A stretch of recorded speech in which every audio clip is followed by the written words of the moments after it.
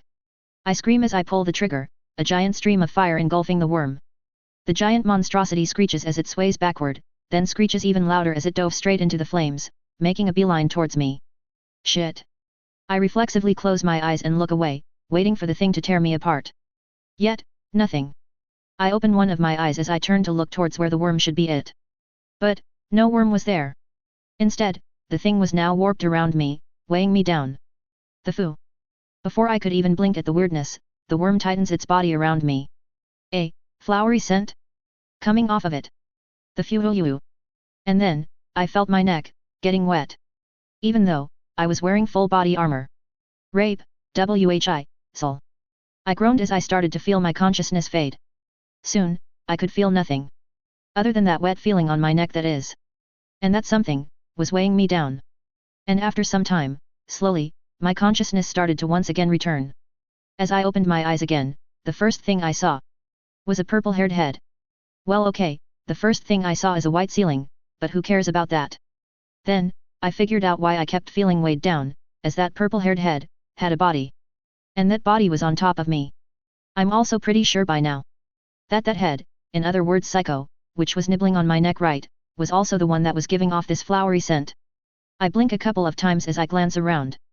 The occasional, wet smack, being heard as the culprit on top of me was molesting my neck. She's really going at it. You mean to tell me she has been doing this, while I was still asleep? As if to respond to my thought, Psycho lets out a rather thought-provoking moan. If I didn't know you any better, I'd say you're trying to provoke a certain reaction out of me right now. I whisper at Psycho's ear as I lightly run my fingers over her spine. Psycho then stopped being all provocative at my neck, and lifted her head until it was completely over mine, before locking her eyes with me. Good morning. She chimed as she lowered her head, rubbing her nose on mine before lowering her head even more, our lips touching shortly after. Not even seemingly bothered by the fact that she got caught. I'm giving this wake-up call an 8. 2 points lost because of that weird-ass dream. After a few seconds, she lifted her head, only to snuggle up against my shoulder. Normally, I would be disappointed that I lost my whole day sleeping. She says as she closes her eyes. But I slept so peacefully that I don't really mind. I even had a nice dream. She adds with a small chuckle. At least you had a nice one. I got molested by a giant worm thing because of your neck nibbling. Any idea what's the time? I ask. Still pretty early I reckon. Psycho answers. You think? How come? I ask again. Saya did not come to wake you up. It is her day after all, I do not think she would waste a lot of time waiting after she got up. And, I also do not think she would let herself sleep late either. I know I would not, if I was in her shoes. She added as she lightly poked my chest. I see. You, got a point. I nod slightly as I pass the arm she was laying on under her, then rested on her waist. There, is also something else that I wanted to ask you. She says as she lifts her head again, bringing it closer to my ear. What exactly did you do to me yesterday, that needed me losing my pants? She asks in a rather seductive tone. I fucking knew it. Nothing, you took them off yourself. I respond with a deadpan face as I turn to look at her. Psycho just keeps looking at me with a slight smirk on her lips, and an oh yeah expression. Really?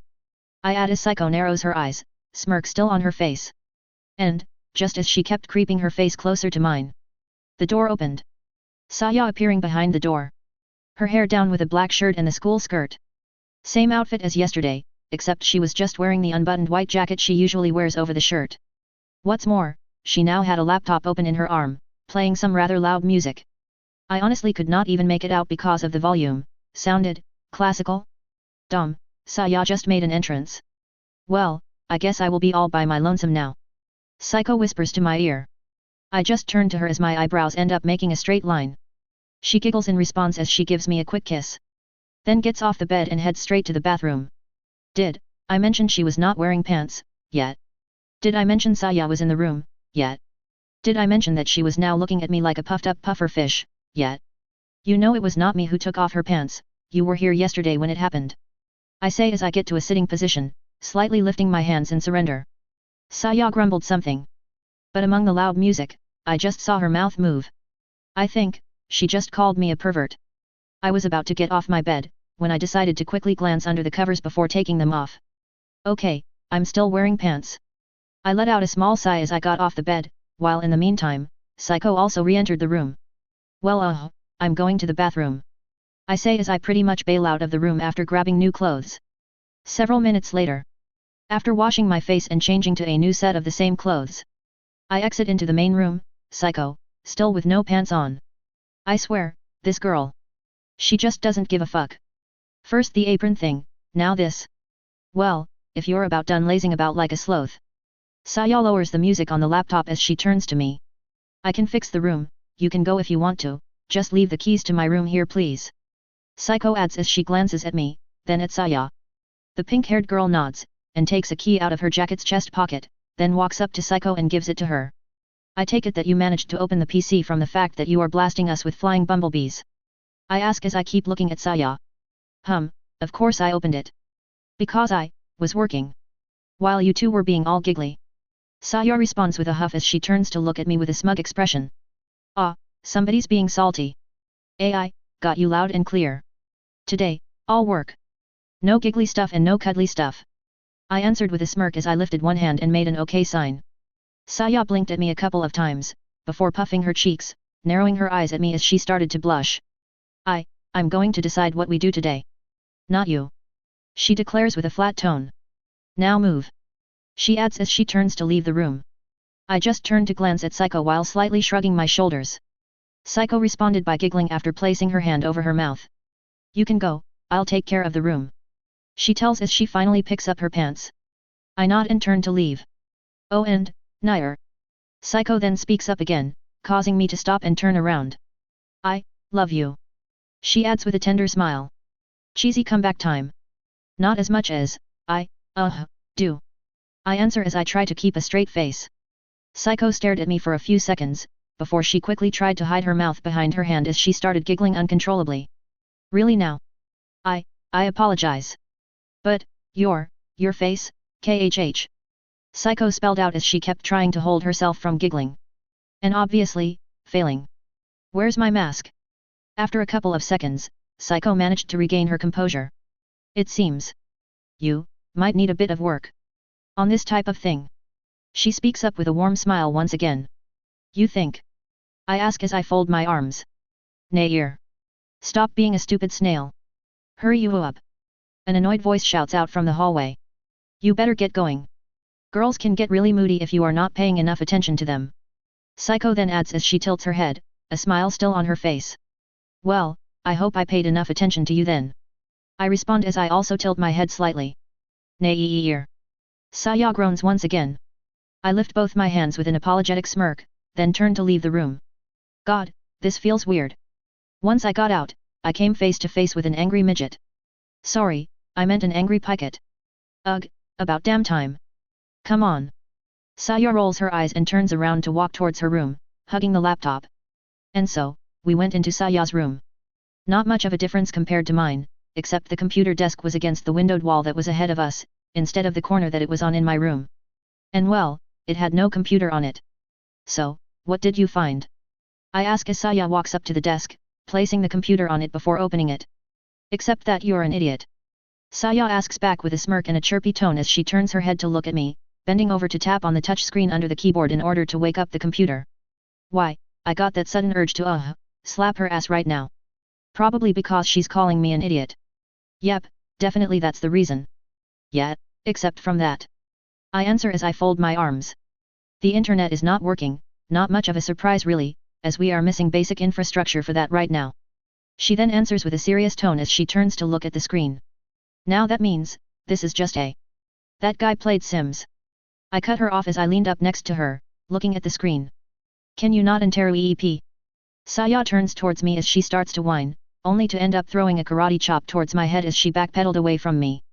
I bring my hand to the spot that Saya just landed her hand on as I turn to her. Really now? I ask as I lower my hand. Why you startled me? Not my fault. She whines as she folds her arms, before looking away with a slight blush. I shake my head as I turn to look back towards the screen. Oh well. I almost reflexively bring the cursor on the Sims icon, and double-click it. And after the logos and such run past, I pressed load game. After a few seconds, Saya walks up next to the computer again. Arms still folded. What did you open? She asks as she keeps looking at the black screen. Her question got quickly answered, as a relatively big, seaside house appeared. 3 people wandering inside said house. Or, well, 2 people. One named Nair Takagi, the other named Saya Takagi. And, a dog. Why is that dog named Psycho the Bark Bark? I ask as I point at the dog on the screen.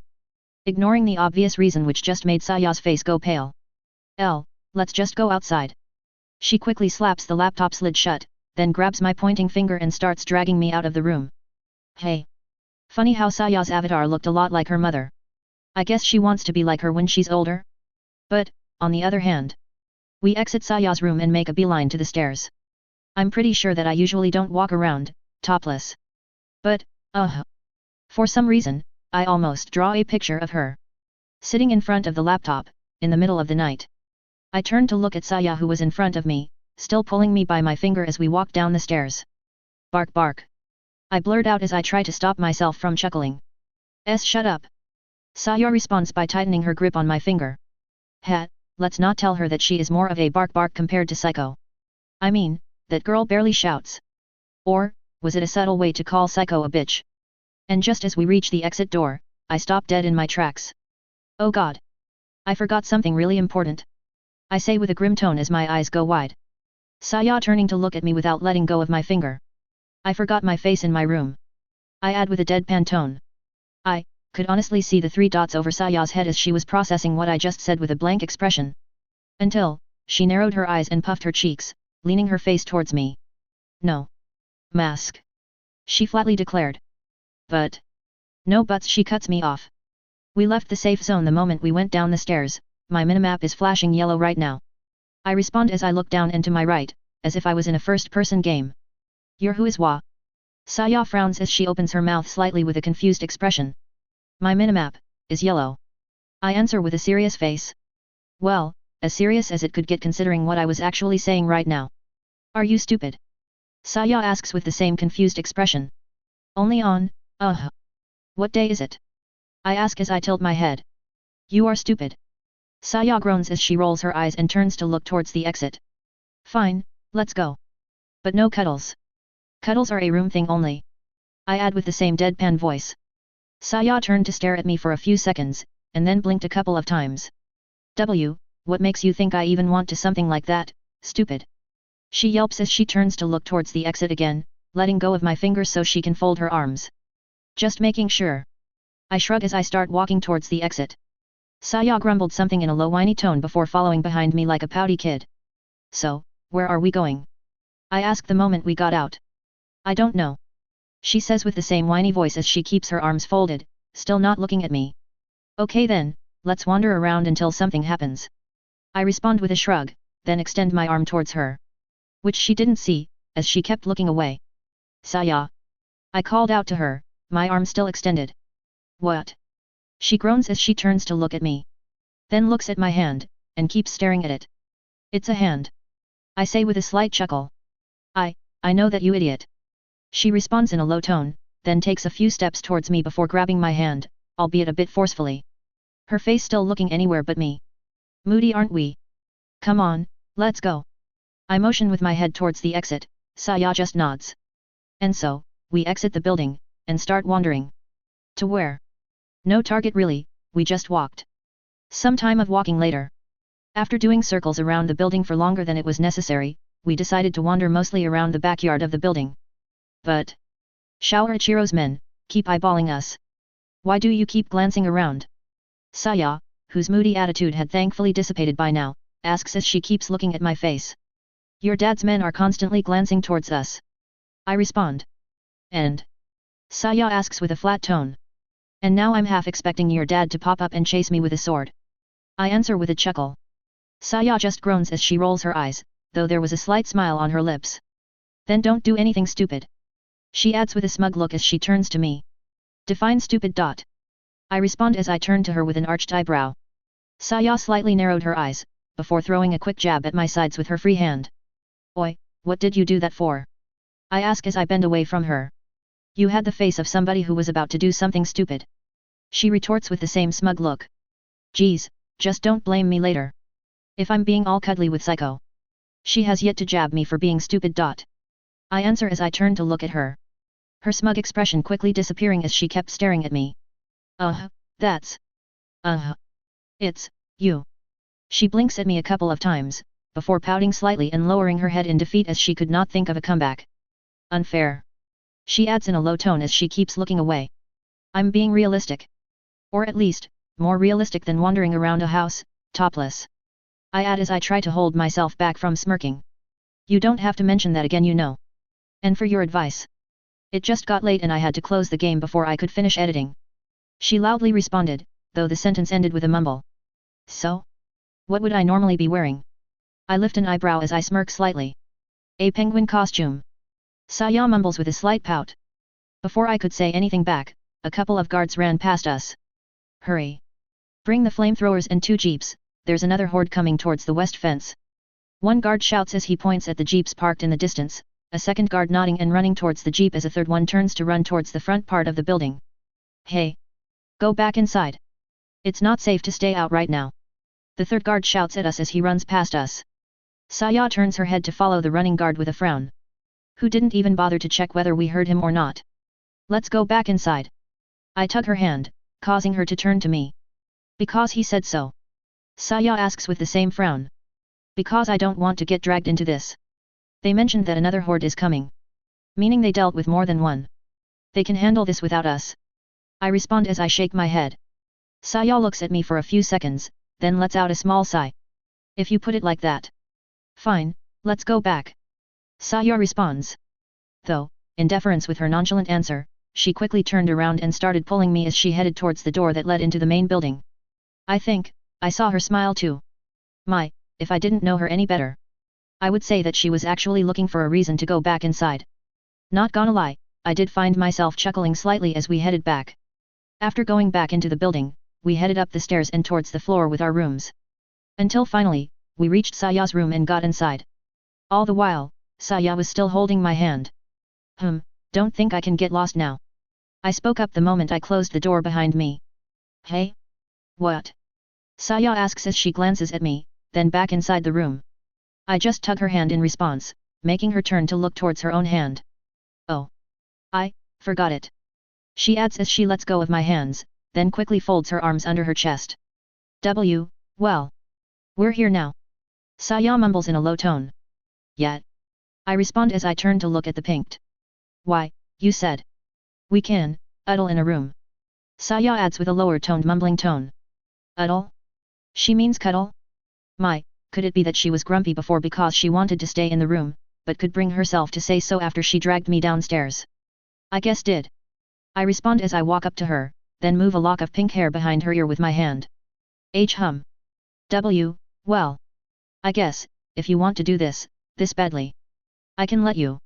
For a bit. She adds as she keeps looking away, an obvious blush on her face. Let me at? Want to make it sound like you're doing me favor, don't you? Chundir to the maximum. No. That won't do. I take a step back, Saya instantly darting her head to me. What's wrong? I said it's fine. She responds with an almost disappointed voice. Well, I don't want to feel like you're doing this just for me. I'll admit that it's going to be a bit disappointing. But I'd rather wait until you feel comfortable with this. I answer as I lift my hands slightly, turning to look away. Mostly, because I was trying not to smirk. It's not like I feel uncomfortable with this. It's fine, really. Saya mumbles as she lowers her head. I turned to look at the sulking Picot for a few seconds. Before I finally shook my head and walked up to Saya again. And with a quick pull, I wrapped my arms around her. Saya letting out a short yelp before turning silent again. You know. What Saya is missing in height, she gets in her front assets. Because I honestly can't fully hug her without squishing her breast on me. Saya then finally stopped acting like a pouty kid and unfolded her arms, grabbing on my shirt as she started grinding her forehead against my chest. She then lifted her head, and after looking at my face for a few seconds, she started glancing around. What? I ask as I ruffle her hair. You're too tall. She replies with a short whine. Or you're just too short. Want to sit down? I ask. Saya just nods. Well. I can't exactly walk right now. I add as I tap her head. I'm not letting go. Saya replies with a whine as she lets go of my shirt in order to hug me normally. See, our little spoiled princess. I was aiming to head to the chair, but, fuck it. I can't pick her up like this and the bed is closer. And so, with Saya hugging me like an overzealous koala that's bear hugging a tree on a hot summer day, I moved to the bed. And I know I said sit, but in the end I ended up about 80% lying with my back against the bed's headboard. Not unlike how I was with Psycho yesterday. The moment we got relatively comfortable, Saya slid herself up towards my face, until her own face was an equal height to mine. She then stared at me for a few seconds, switching her sight between my eyes, and, I think my lips? She stutters about as she lowers her head slightly, bringing her hands to her face to take off her glasses. This is going to be my first kiss. She adds as she keeps looking down. Have you already kissed Psycho? She then asks as she lifts her head to look at me, now without her glasses. Yes. I answer flatly. No point lying about this. I see. At least, you're being honest. She adds as she glances away. Well, your other choices are Takashi, or Kota. Kota, in deference to the anime, has a Sami now. And Takashi, even if you do manage to get him now, he has more than just kissed Rei. Did you do anything else to her? She asks again. Else? I ask back. Why, you know. She responds as she glances around with an obvious blush. She was not wearing any pants. She adds as she keeps looking away. No, we didn't do anything else. She took her pants off herself. That was not me, remember? I answer as I sway my head from left to right. I see. Saya nods slightly, then turns to look at me. I'm going to let you have my first kiss. So be grateful. She adds as she tries to take a serious expression, raising her voice in the end. Though with her face being the same color as her hair, her demanding attitude reminded me more of an overzealous squirrel that has its cheek pouches full of acorns. Don't chuckle, don't chuckle. I turned to look towards the window as I tried to hide my smirk. Hey, look at me. Saya whines as she shakes me slightly. Damn, you're one pushy princess. I let out a deep breath before turning to look back at the pinkette. And after staring at her for a few seconds, her serious frown turned meek again. Well, what are you waiting for? Saya whines as she glances away. I shake my head slightly and I pass my hand to the back of her neck. Saya quickly becoming tense as her eyes went slightly wide. Though, she did start pushing her upper body against me. Saya, if you keep looking away from me, the only thing you're going to get is head pats. I say as I lightly pat her head. Saya turned to look at me with a slight pout in response. Idiot. She whines in a low tone. My, are you telling me you want an idiot to take your first kiss? I ask with a smirk. Saya just blinks at me a couple of times. What? No, it's just. You are a you. She stumbles around her words before finally giving up, announcing her defeat with a vocalized pout as she narrowed her eyes at me. Well? I ask as I tilt my head. Fine, you are not an idiot. She sighs as she leans her face slightly towards mine. I lean my own face closer to hers in response. Until our lips touched for a few seconds, before pulling back up. Saya then lowered her head slightly, licking her lips slightly. Sometimes. She adds in a low tone. Sometimes. I ask as I tilt my head. You're not an idiot. Sometimes. She adds as she makes a slight one-sided smirk, her face still lowered. What's she snickering for? Does she think she just pulled a fast one on me? Heh, cute. Well, guess a sometimes idiot took your first kiss then.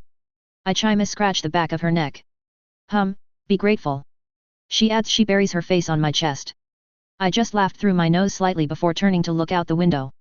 And, I kept looking out the window, until, I realized what I was staring at. Is that a military transport plane? Or I'm seeing shit? I ask as I keep looking at the window, a plane slowly descending towards the airport. Saya then lifts her head to also look outside. You're not seeing shit. That, or I'm seeing the same shit as you are. She responds as she keeps looking through the window. Please don't say shit so much. It's unbecoming of a lady. I say with a half smirk as I keep looking outside. Only to feel somebody pinching my cheek seconds later. Idiot. Saya mumbles as she lets go of my cheek in order to wrap her arms around my waist. Placing her head against my chest. Why, do I get the feeling that our break just ended? I sigh as I turn to look at the pinkette, hugging her as I rest my chin on her head. Hopefully, I'm just being paranoid. Chapter 53, Break time's over. Ugh. Come on, used to pie. Saya exclaims with a loud groan as she keeps trying to turn the MP5's bolt head in order to lock it on the bolt carrier. The MP5 itself disassembled on the table, next to the closed laptop. Are you sure you don't want me to? No. I can do 3.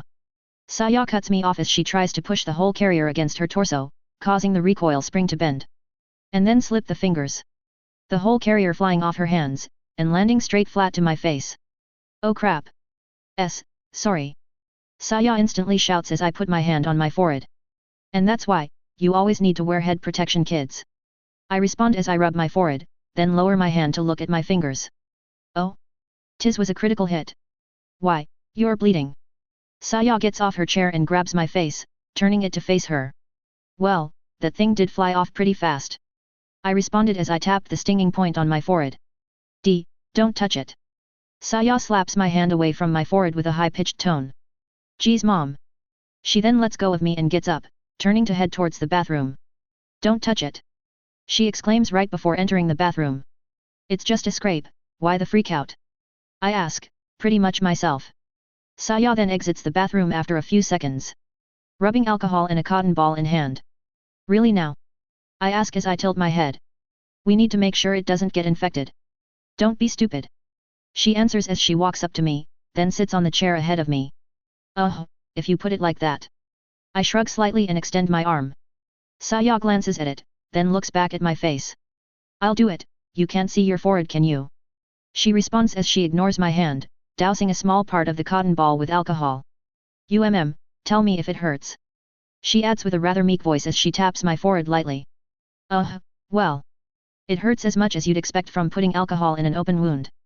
And like that, we turned silent. If I knew that this would end up with casualties, I'd have picked a different way to pass the time when I had the chance.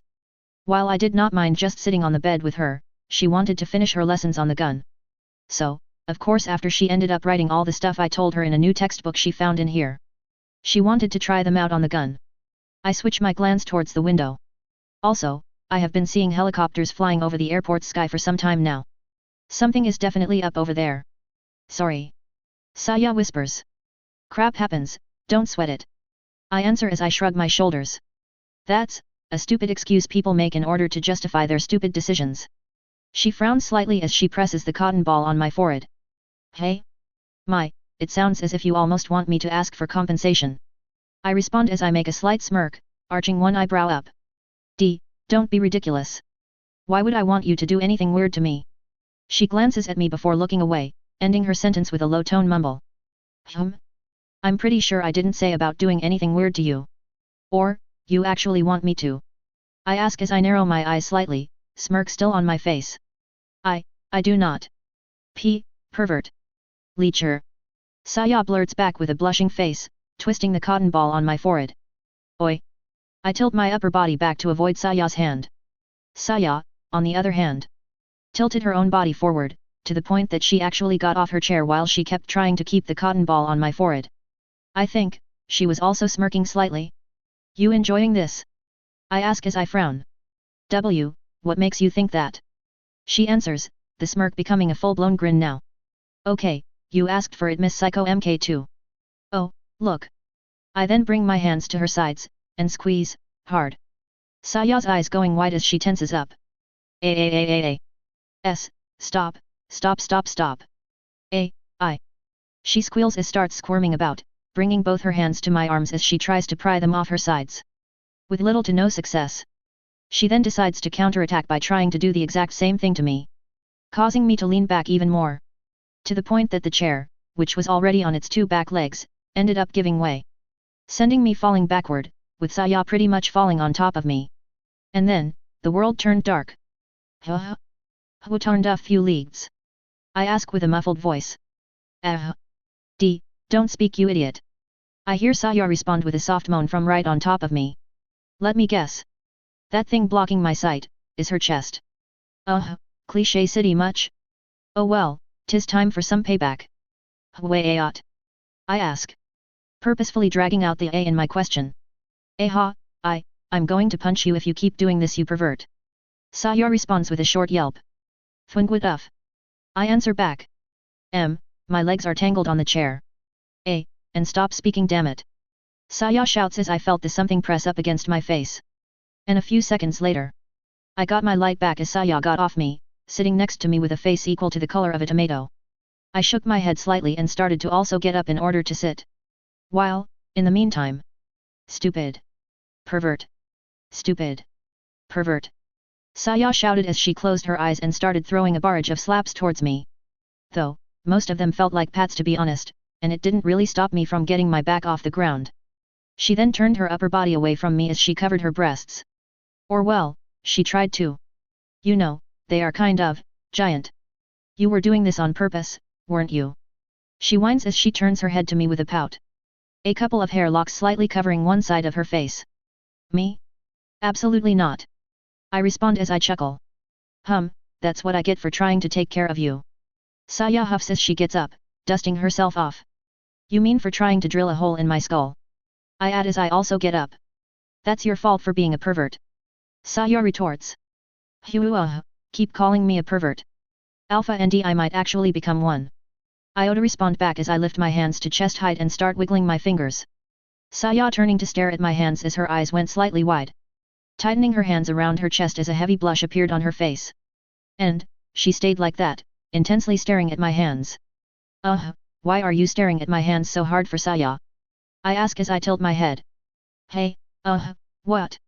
She shakes her head as if snapping out of something, then turns to look at me with a blank expression. What? Daydreaming about something? I ask as I smirk. Saya blinks a couple of times before glancing around as she clears her throat. Let's reassemble the gun. She squeaks as she picks up the gun's bolt, then walks up to her chair, plopping on it before leaving the bolt on the table. Saya just changed the subject. Want me to reattach the bolt head? I ask as I also get up. Saya just nods silently. You know, we could have avoided all this if you just nodded the first time around. Not that I really mind. Call me a pervert all you like, but I regret nothing. I walk up to the table and take the gun part, twisting the bolt head on the bolt until it clicked. Then give it to Saya. Stupid bolt is misogynistic. Saya whines as she takes it. Looking rather displeased with how easily I attached it back on. Saya, nobody's perfect at everything. Not being able to reassemble a gun doesn't make you useless. I respond, Saya glancing at me for a few seconds before focusing back on the gun. And what else can I do then? She asks as she keeps looking at the gun. Things you're good at, information, research, support. Behind the lines work is as important as frontline work. I answer. Saya, just keep staring at the gun. Let's drop it for now. You remember the rest? I ask. Saya just nods and starts putting the gun back together. This, stupid, can't even ask, reward now, waste of, time, Saya adds with an annoyed whisper. What? I ask as I lean slightly towards her. Nothing. Don't speak, you're breaking my concentration. Saya responds as she glances at me with a slight blush. And so, Saya started reassembling the gun. Okay, let's just leave her to do this at her own pace. That was my initial thought at least. As after about a minute had passed, somebody knocked on our door. Miss Takagi? Your father has asked that everybody comes downstairs as fast as possible. A male voice speaks up. I turn to look at Saya, and Saya turns to look at me. Okay. Saya responds with a loud voice. And then, silence. You think this has to do with the plane that landed some time ago? I ask as I fold my arms. Most possibly, yet. Saya nods as she finishes reassembling the gun. Well, in that case, let's clean up and head off. I add as I turn to head towards the bathroom. Saya followed behind me shortly after. Once inside, I open the hot water on the sink. It's weird how every time I use hot water, it reminds me that the world has gone to shit. I say nonchalantly as I wash my hands after. Saya just nodded, though her face looked like she was not really there as she fixed her hair into her signature twin tails. Saya? I ask as I look at her through the mirror. She keeps her head lowered as she finishes her hair. We probably won't have a lot of time for ourselves now. She mumbles. Slightly tugging the sleeve of my shirt. So, can I have another kiss? Asks as she lifts her head to look at me through the mirror. What? So, you mean I won't get to do this now? I ask to put my hand a little over her waist, and squeeze. Hey. Saya bends away from me as she throws a few quick slaps on my hand. Then turns to look at my face with a slight pout. I asked for a kiss, not to get groped. She narrows her eyes at me as she leans her head towards me, folding her arms in the process. Hey? That didn't even count as groping though. I respond as I raise an eyebrow. It did for me.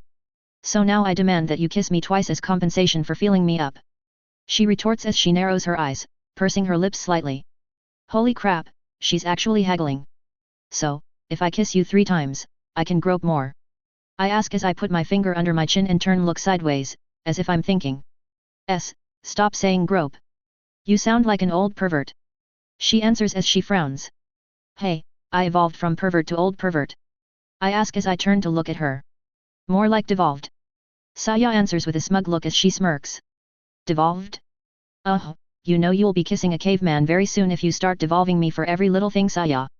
I respond as I arch an eyebrow and tilt my head. Saya looks at me for a few seconds, then puts her hand over her mouth. Pfft. She then starts trying to hold herself from laughing. Without much success. Okay. Didn't think it was that funny, but... I fold my arms as I frown slightly. Saya responds by waving my free arm while hunching over, her other hand still over her mouth. No. It's just...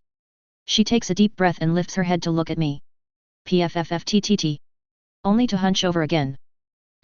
Sorry. She waves her arm again while still being hunched over. But, I now can't stop imagining you with rough, puffed up caveman hair while still wearing that stupid mask of yours. She adds as she lifts her head to look at me. Haha. And, she started actually laughing this time around. Can you get high on gunpowder and grease? Because I have no idea how she can laugh so hard from this. I kept looking at Saya as she was starting to actually tear up. Oh well, at least she's having fun. I take a deep breath through my nose, then let it out. Saya, after laughing her ass off for almost a minute, starts to finally calm down. Well, I still got no idea how the hell you found this so funny. I say as Saya takes a few deep breaths. Sorry. It just caught me by surprise. I didn't expect to see that image in my head, it caught me off guard. Saya responds as she wipes her eyes, still giggling occasionally. Oh well.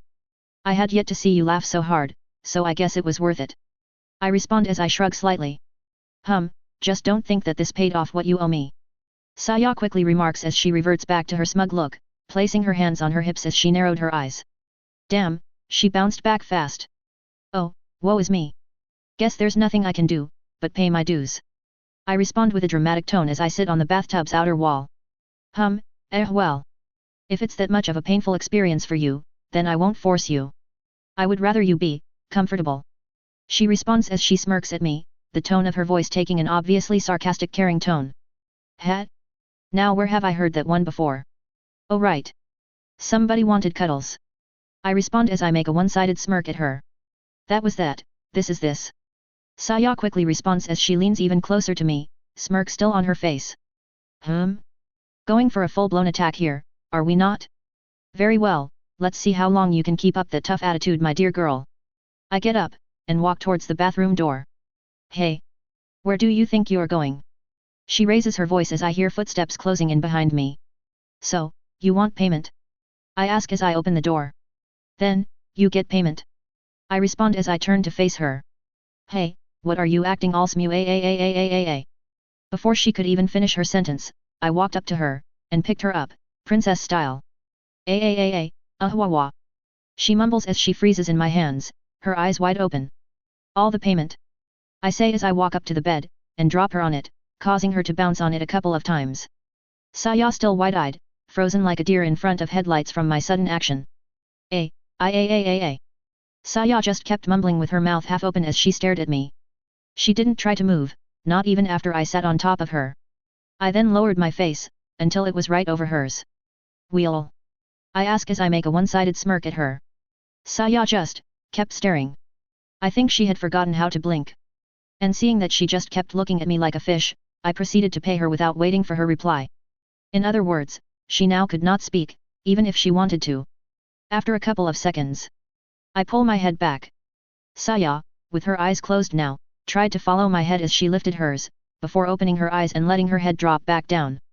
You said you wanted to, right? I ask as I lean my head towards her again. Wait. She explained. I just tilt my head as I stop. Me on top now. She mumbles as she lowers her head slightly. I take a long pause as I narrow my eyes. Request. I sway my head slightly from left to right. Denied. I add as I bring my head down again. Warhumhumitem. Saya's what would have been complaint, ended up turning into a muffled whine. And, while I did feel that she kicked the bed a couple of times from the way it started shaking, she didn't even try to use her hands to get me off her. And again, after a few seconds, I lift my head. Saya staring at me with a visibly bated breath. That one didn't count. She speaks up with a whiny voice. Is that so? I ask. It's supposed to be my payment. I wanted to be on top. Saya whines as she glances away from me with a slight pout. Too late. That's what I had, that's what you get. I respond as I poke her cheek. Saya just lets out a displeased whine as she keeps looking away. Fine. She adds with the same whiny tone. Can you get off me now? We need to go downstairs. She adds. Yeah sure. I respond, and move to get off her. And, in retrospect, I should have expected this. But, yet. Let's just say that I was not really thinking right now. And as I was about halfway off her, Saya quickly springed up and bumped into me. Causing me to lose my balance and end up with my back on the bed, Saya now on top of me. As in, sprawled completely on top of me. Really now? I ask as I lift my head to look down at her. She just kept blinking at me as she kept her chin on my chest. I said I wanted to be on top. She responds without moving her head. She then slid up until her face was over mine. And, as she closed her eyes and she started to lower her head. Hey, are you two ready? We really need to go. A female voice speaks up from the other side of the door. Saya stops lowering her head. And with her eyes still closed, one of her eyebrows started to twitch. Moyoung. Yes, 1 second. She shouts as she slams her legs on the bed. She then lets out a long sigh as she lowers her head to my collarbone. Not fair. My moment is ruined now. She whines as she keeps her head lowered. And that means that you still owe me one now. She adds as she lifts her head, then finally gets off me, and then off the bed. Quickly walking up to her jacket and shoes.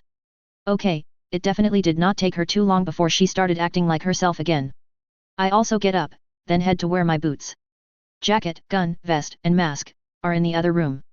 I'll head to my room to get my other stuff. I say as I glance at Saya, she just nods at me. And so, I open the door. Only to come face to face with Psycho. My jacket folded in her arms, and on top of it, the vest, mask and scar. I hope you do not mind. I took the liberty of bringing these to you. Psycho speaks up as she shows me my stuff. I'm never going to stop feeling guilty every time something like this happens, am I? No, I was actually about to get them. So, thank you. I respond as I take the things. Psycho just smiles at me as she tilts her head slightly. With that, I get dressed on the spot. And by the time I was done, so was Saya. Let's go. I ask as I look at Psycho, then at Saya. And with a small nod, the three of us started going down the stairs. Wonder what Papa wants from us? Saya asks a question that obviously nobody around could answer. And, after a few minutes of going down the stairs. Oh, and it's still my day, is it not? Saya asks as she gets closer to me, then grabs my arm and hugs it, effectively shoving it between her chest. And, seeing how she was constantly glancing at Psycho with a smirk, I think I had a pretty good idea what she was trying to do. Saya, I would like that you refrain from trying to make somebody upset on purpose. I glance at the pinkette as I speak up. She just frowns, and lets go of my arm with a pout. Another guy would beg that I don't let go of their arm. Saya whispers with the same pout. Did she just pull the another guy would on me? Well, since I know that leading you both at the same times is not a nice thing to do. If you do find somebody that you prefer over me, then I promise not to be too salty about it. I respond as I keep looking down the stairs. Saya just turns to look at me with a stupefied expression. I would also do my very best to support that decision, should you make it. Psycho adds as she leans her body forward in order to look at Saya, a smile on her face. Why don't you find somebody else instead? I'm sure that compared to this idiot, there are people out there that match your style way more. Saya replies with a sarcastic quip. The what now? With that line of thinking, won't you be able to find somebody matching your standing more as well? I mean, Nair is just a measly peasant compared to you. Psycho responds as she narrows her eyes slightly, the smile still on her face. Peasant? What? Now they're just dishing me. But you ain't much of a peasant yourself, Psycho. You are a Bushijima after all. Your father is pretty well known. Saya replies. They're not wrong though. Compared to me, they are royalty. In other words, you're both way out of my league. Maybe I should do as a peasant does, and hang with other peasants, like Hito. No. Both of them cut me off at about the same time. And now they're just ganging up on me. Then how about you stop throwing jabs at each? I ask. And I wonder whose fault is that in the first place? Saya answers as she narrows her eyes at me. Fine, then throw jabs at me. Just stop trying to claw each other out. It'll be less painful. I say as I turn to glance at her. She just stares at me for a few seconds, before turning to look ahead with a slight huff. Smooth-talking idiot. She mumbles as she pouts. So I can jab you if I want to? Psycho asks. Why do I suddenly feel like I'm in danger? Let's just go to the bottom floor. I respond, deciding not to answer Psycho's question. Instead, I just picked up the pace while going down the stairs, Psycho letting out a small giggle in response. It didn't take too long after that, until we reached the bottom floor. Looks like we are not too late. I say as I look at a large group of Soichiro's men that were already waiting inside the entrance room. The man himself was also there, along with his wife, aka Saya's mother. The moment Saya spotted her dad, she trotted up to him, me and Psycho following behind. Papa? What's going on? She asks after he also turned to look at her. The airport has been secured, we're moving most of our forces there. This building will now act as an outpost for when teams will be moving deeper inland. Soichiro responds, then turns to look at me. I hope you managed to rest. The army has sent reinforcements here, meaning that break time is over. He adds as he folds his arms.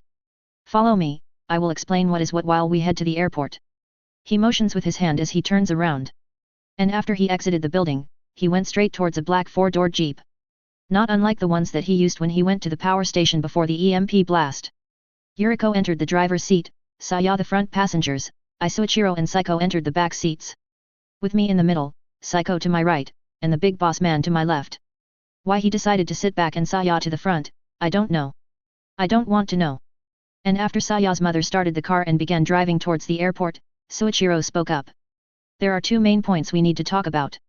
One is about to happen now. The second one, is going to happen when it is. He said with a stern voice as he spoke up. Oh great, now we're getting multi-sectioned quests too. First, a team will soon scout the surrounding location via helicopter. Now that we have a foothold on the mainland, we need to know the points of interest that will help us. Nearby army checkpoints, the condition of the nearby power plants, hospitals, gas stations, and easily defendable locations. Things that we can use to progress forward. As right now, this airport is the only real base we have. Soichiro closes his eyes as he keeps speaking. Nair, didn't the empty island we found have an underwater tunnel that connected to the mainland? The one that you blew up? Psycho asks, Soichiro turning to look at her. Yet. But I don't know if cleaning all the rubble there is possible without heavy machinery. I add, then turned to Soichiro. As Psycho mentioned. We found an island that was spared from the EMP. I don't know if it has anything of use, as all we found there was a small hut. It might have something important, like a communication tower or something, as we didn't get to explore all of it. Also, the underground tunnel, but as she mentioned, it's caved in. I add as I keep looking at Saya's dad. Who, after thinking for a few seconds, nodded. Very well, if you know the location. On your return, guide the pilot to pass over the island. If it proves to be worth the effort, then we will act from there. Soichiro responds. So, just flying around in a heli. Could be worse. Now the second thing I will need you for is being a lookout. He adds. What? Seeing that I didn't respond, he continued. The mercenaries you mentioned. Apparently they have been active ever since the outbreak started. One of the new generals that arrived informed me that he also had a couple of his outposts go dark because of heavily armed foreigners. Soichiro turns to look towards the front windshield. The airport's field slowly becoming visible, along with 3 military transport planes sprawled across said field. Hey, I saw only one plane land. And that is deeper into the ocean, a single aircraft carrier. Helicopters flying from and to it. And that explains why I kept seeing them rocket-mounted mosquitoes. You and a team of your choice will be keeping a lookout from a boat in open water. We will be joining the rest of the military in an operation to flush the mercenaries out. You will be one of the lookouts at the main dock. That operation, as I said, will happen when it happens. Soichiro just kept speaking while I was looking at the toys the army reinforcements brought along with them. Any questions? He then asks. Why don't we just drive a tank around and blow everything to bits? I ask as I turn to him. Because 1, we don't have any tanks, or heavy infantry weapons for that matter. Second, a lot of the infected are inside buildings. Buildings that we need intact. The more damage we cause to the already unsteady infrastructure of the city, the harder it will be to recover if something goes wrong down the road. Soichiro answers with a serious expression. I was half joking. But I guess that's an answer. I have never been in a helicopter before. Psycho then speaks up. I'll have to disappoint you, Busujima. Nair will be going by himself. The helicopter is already full. Soichiro responds, causing both Psycho and Saya to turn and stare at him. Then why are you sending him and not somebody else? Saya asks. Though it felt more than a complaint rather than a question. Some members of the recon team asked me to send him. He responds flatly. Who did what now? The only people I worked with here are, oh, boy. As if she was thinking the same thing I was, Saya turned to stare at me, puffing her cheeks slightly as she narrowed her eyes. And, Busujima. There's something else you need to know. Soichiro then turns to look at Psycho. Your father is here. He adds plainly. What? My father? Psycho asks as she blinks blankly at Soichiro. Yes, from what he told me, one of the people in the Overseas Self-Defense Conference he was at was a military official. He returned with him. Soichiro responds. Psycho's dad? How fast can I get into that heli and fly to the other side of the continent? Is he at the airport right now? Psycho asks back. Yes, he will be waiting for us by the helicopter. Soichiro answers. Is this a good time to freak out? I want to freak out. Can I freak out? I'm gonna freak out. I just kept staring straight ahead through the windshield. Until I felt something squeezing my right hand. Turning to it, I see Psycho's hand, and Psycho herself, staring at me. If it would not be too much trouble. Could I ask that you let me introduce you to him before you go? She asks with a calm, soft tone. Sure. I respond with the most deadpan tone I could muster, keeping my head straight towards the windshield. Not even daring to look to my left, where Soichiro was sitting at. Saya on the other hand, was staring at me with a shit-eating grin. Oh, grinning aren't we? I should have slapped your damn ass when I had the chance. Oh, Papa, can I ask you something? Saya then turns to look towards her father. Can I stay at the receiving end of the comms? I want to note down the information Nair will find. She asks right after. Soichiro turns to look at his daughter, then nods. And so, Saya's mother drove down the field, towards the communications tower. Until I could see a Black Hawk-type helicopter appearing behind the tower itself, rotors already spinning. Next to that helicopter, Rika, the red armband dude, and 3 soldiers that I could not recall meeting. Most important of all though, a man in a black kimono, the Haori jacket and hakama he was wearing over it proving that he was of high social standing. Once we got close, the car stopped. And the moment we opened the door, the muffled sound of the chopper's blades I was hearing up until now, got cracked up to 11. Not that it mattered though. As now that we were closer, I could make out the man's features. Grey hair that he had tied up to a small braid behind his head, a couple of visible wrinkles on his angular face. Along with a set of 2, relatively thick eyebrows, followed by an even thicker mustache. It's frigging Silver Fang from One Punch Man. But with longer hair. But it's frigging Silver Fang from One Punch Man. Oh man, I'm so fucking dead. I could not really see if the guy was actually ripped or not because of the clothing. But, even from his stance, I could see that the guy was not just a flimsy old dude. Father. Psycho then walks up to the man, and makes a deep bow. It lightens my heart to see that you are still alive and well, Psycho.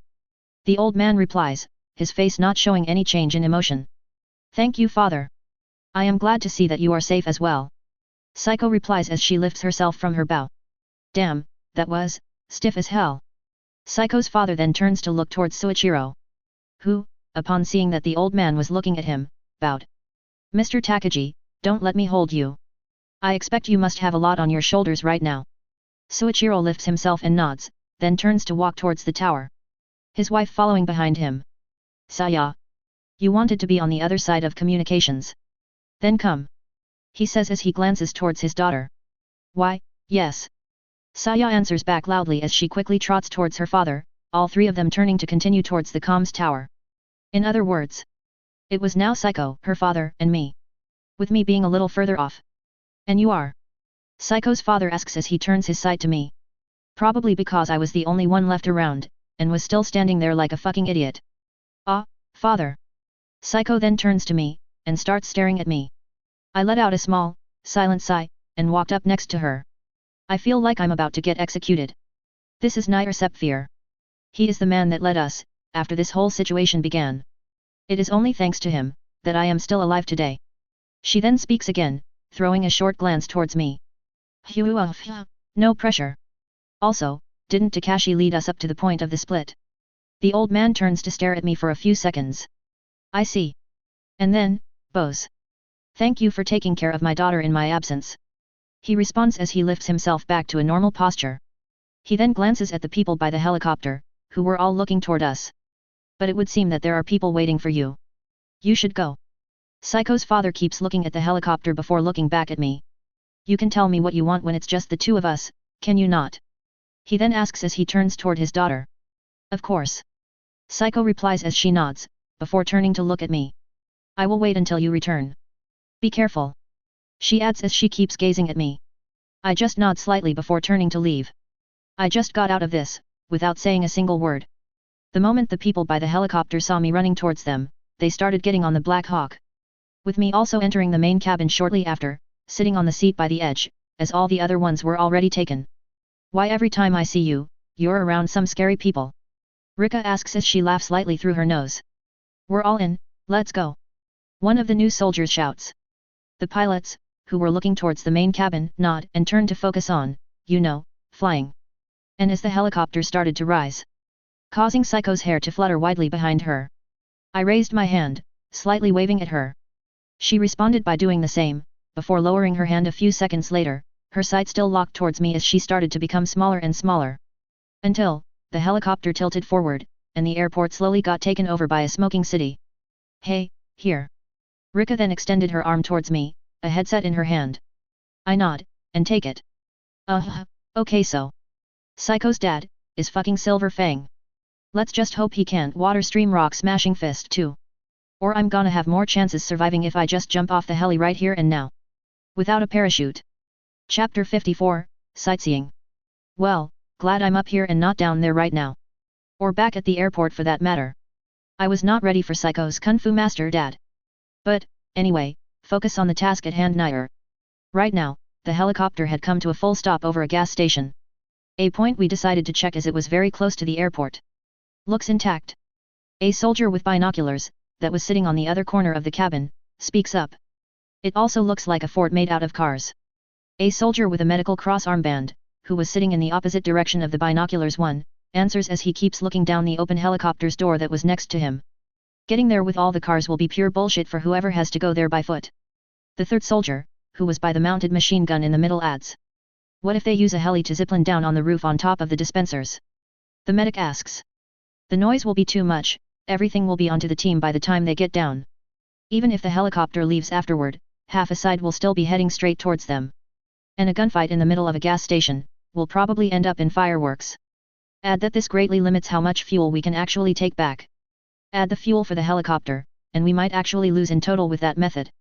Rika, who was sitting ahead of me, speaks up as she turns to look at the soldiers. Saya, you see the helicopter's tracker? I ask as I tap the microphone that was over my mouth.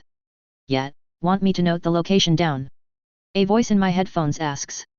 Well, the truth is that everything up until now was a voice in my headphones. Because, helicopters are insanely fucking loud. Yet, gas station, though getting to it might be a problem. Add it as a secondary option. I answer. And Saya responded with a And are you sure you want to keep your channel locked on mine? The others could say something you might want to hear. I add as I keep speaking. You can just say it to me if that's the case, can you not? Saya answers. When she said that she wanted to be on the other side of the comms to see what I'll find. I didn't realize she meant it word for word. Because now, I sort of have my personal operator. Now, it's probably better like this. Or Dumbo right here might start going all creepy on her. The medic then speaks up as he turns to me, pointing at the machine gun dude in the center. Because, while the rest could not hear Saya, they could hear me. Oi, fuck you. The guy by the gun groans. I don't even know how the chick looks. He adds right after. So if she looks nice, you will go all creepo on her? Yet, better she stays on a private channel then. Because she looks more than nice, for me at least. Should I move on? The right pilot in the cockpit then asks. Yet, keep going. The armband dude, who was in the middle of the cabin responds. And the helicopter starts tilting forward. We'll go in a circular motion around the airport. Starting from the right, and head to the left. We'll return to base after we hit the sea. The right pilot adds before he focuses back on flying the heli. Hey, speaking of the sea, I think I saw the island with the underwater tunnel while we were coming here. But that's, for later. Where are we going next? The medic asks. Power plant. The right pilot responds. It's not a nuclear one I hope. I add as I lean to look towards the pilots. No, this town has no nuclear power plants, neither do any of the neighboring cities. Partly why command is so adamant that we take it back without turning it into a wasteland. The left pilot speaks up. Power plants do have fail-safes in case of a catastrophe. But everything can fail. And a melting down nuclear power plant? A big no-no. The same pilot adds. Aight. So, keep eyes open for anything down the road. I ask as I turn to look back out the open door, the left pilot letting out a yep in response. And with that, the muffled sound of the helicopter's spinning rotor blades overtook any silence that was about to issue. The city seems so calm from up here. A striking contrast from how it would feel if I was actually down there right now. This silence went on for some time, until... Hey, we have waivers to our left. The left pilot speaks up. Waivers. I tilt my head as I frown. Yet, before I could ask, we flew over a small office building. A giant SOS sign made of bags, wooden planks, tables and sheets. Several people waving frantically towards the helicopter as it passed over them. Oh, that's what he means. Waving people. Isn't this a bit insulting? Calling them waivers I mean. I ask. The left pilot letting out a sigh in response. Don't get me wrong kid, I feel for the ones that are stuck down there. But I can't stop and pick up every single survivor that jumps out and demands that I land this bird in order to pick them up. He continues. And we don't get sent out here to stroll about, flying these things is expensive, especially now that resources are scarce. If I was tasked to go to point B and do thing D, then stopping at point C to pick a couple of people in order to return them to point A, is both time-consuming, resource-consuming, and will probably mean I might not be able to complete the task D I was given in time. Which can end with more dead lives compared to the ones I saved by not doing what I was asked of. The right pilot adds right after. At least they ain't shooting homing missiles at us. Because I get the feeling they might take this personally. I add with a monotonous tone as I turn to look towards the building, the people on it slowly letting their arms drop as we quickly picked up distance from them. Eat your damn tongue, last thing I need in my life right now is a helicopter crash. The binocular soldier scoffs. Hey, who is wrong here though? The survivors that think that the people here just don't care, or the people here that have been tasked with something to do. And as things are unstable as fuck, I don't think insubordination will be treated lightly right now. And, he is not wrong. The reason they are out here is to, plainly put, ensure that the safe zones we have don't end up a smoldering wreck. Ammunition, food, power. All these things can get used. And once they run out, it'll be chaos. Especially if you have a couple of self-entitled people sitting in their tents, thinking that they deserve everything given to them without them giving anything back. I shake my head and turn to look back towards the way the helicopter was flying at. We can't save everybody Nair. You said so yourself. Saya then speaks up. Never said we should save them, I know that. Just don't see the point of adding insult to injury. Not, that it really matters if we are being insulting or not. I get the feeling that these people would gladly break our legs and leave us for dead right now. I answer to Saya. So it's fine if I call them waivers, right? The left pilot asks with a small chuckle. I just let a small breath through my nose as I shake my head lightly once again. Well, people are going to be PEO, oh. I stop mid-thought as I spot a relatively flashy-looking building in the distance. Flashy in the sense that it was much bigger than the ones around it, and had a big wide whiteboard on top of the building's entrance, looking pretty much like a billboard. Except, it had several black letters on it instead of an image. The hell is this? As we got closer, I started to make out the things written on the board. Beanie Bean and the Beanie Bin. Premiere 1600 hours to 1800 hours. Why did you spend so much time on a frigging bat? 18:30-2030. Unoriginal canon for unoriginality strikes back, again. 2100 hours to 2300 hours. The nervous lost puppy and the swagging machine. 23.30 to 1.30. A cinema. And just as we flew over it. Wait, stop for a second. I speak up as I wave my arm, keeping my sight locked on the building. What's up? Rika tilts her head as she turns to look out as well. Saya, got my location? I ask. Yes, found something. She asks back. Yeah, cinema. I respond. What? I hear her answer back with a confused tone. I found a cinema. I responded again. I don't think it's the right time for movies Nair. Saya answers with a slight groan. Want to take your girlfriend to the movies? The machine gun soldier asks as he turns to me with a shit-eating smirk. No, and no. Well, the second might be a yes. But no. I respond as I turn to the machine gun dude. Saya letting out a rather confused, after my answer. No, I want you to mark the cinema. Because in there, I can go into a room, scream my lungs out, and nobody other than the people in that room can hear. Didn't you ever wonder why you couldn't hear the movies playing right next door to you when they were going full blast? I ask. Saya, after a couple of seconds, lets out an enlightened Soundproof rooms. She adds with a loud voice. Yeah, soundproof rooms. I add, in order for the rest to hear as well.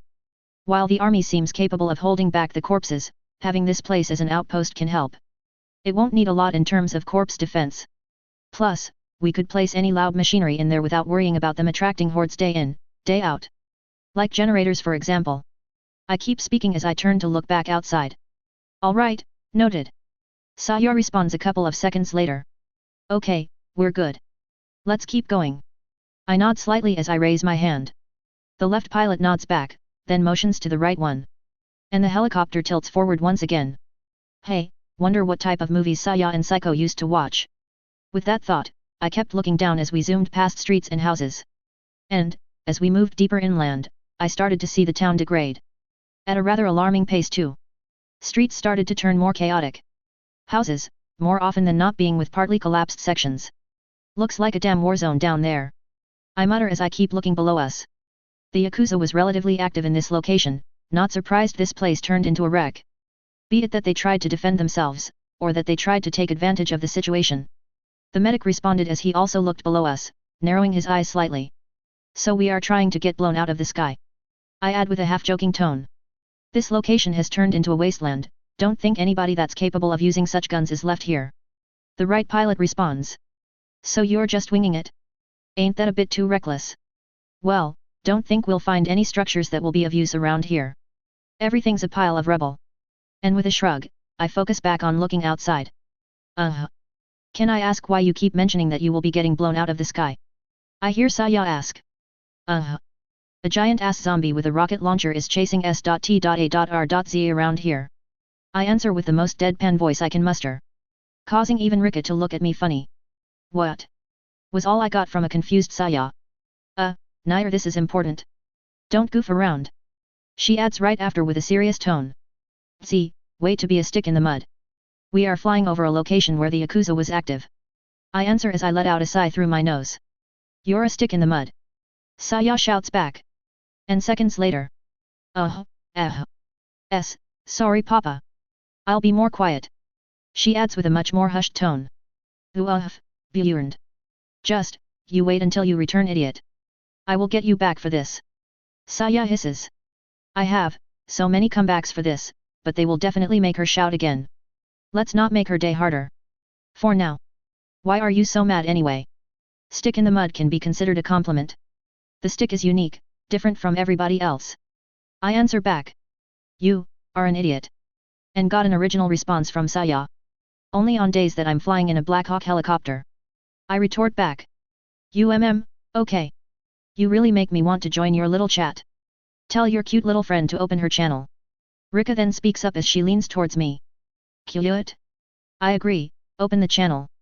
The machine gun man speaks up right after as he turns to me with a stupid grin. Okay, just because you asked in such a creepy way. I'm telling her to add extra encryption. I respond as I point at the machine gun man. Aw man, come on, she can at least introduce me to some of her friends. He retorts as he exaggeratedly raises both hands. How? With smoke signals? No phones, you can't even see anything. I ask back. The guy stares at me for a few seconds, then bites both his lips as he glances away and snaps his fingers. Shoot. Touché. He adds as he turns to look back out his side of the heli. Do I want to know what all this was about? I hear Saya ask right after. I think you don't. I answer. Yeah, I think so too. I hear Saya respond. We're almost there, people. Less chatting, more looking outside from now on. I hear the left pilot speak up. And sure enough, it didn't take long for the view below us to change, from a war zone to a greener, less populated area.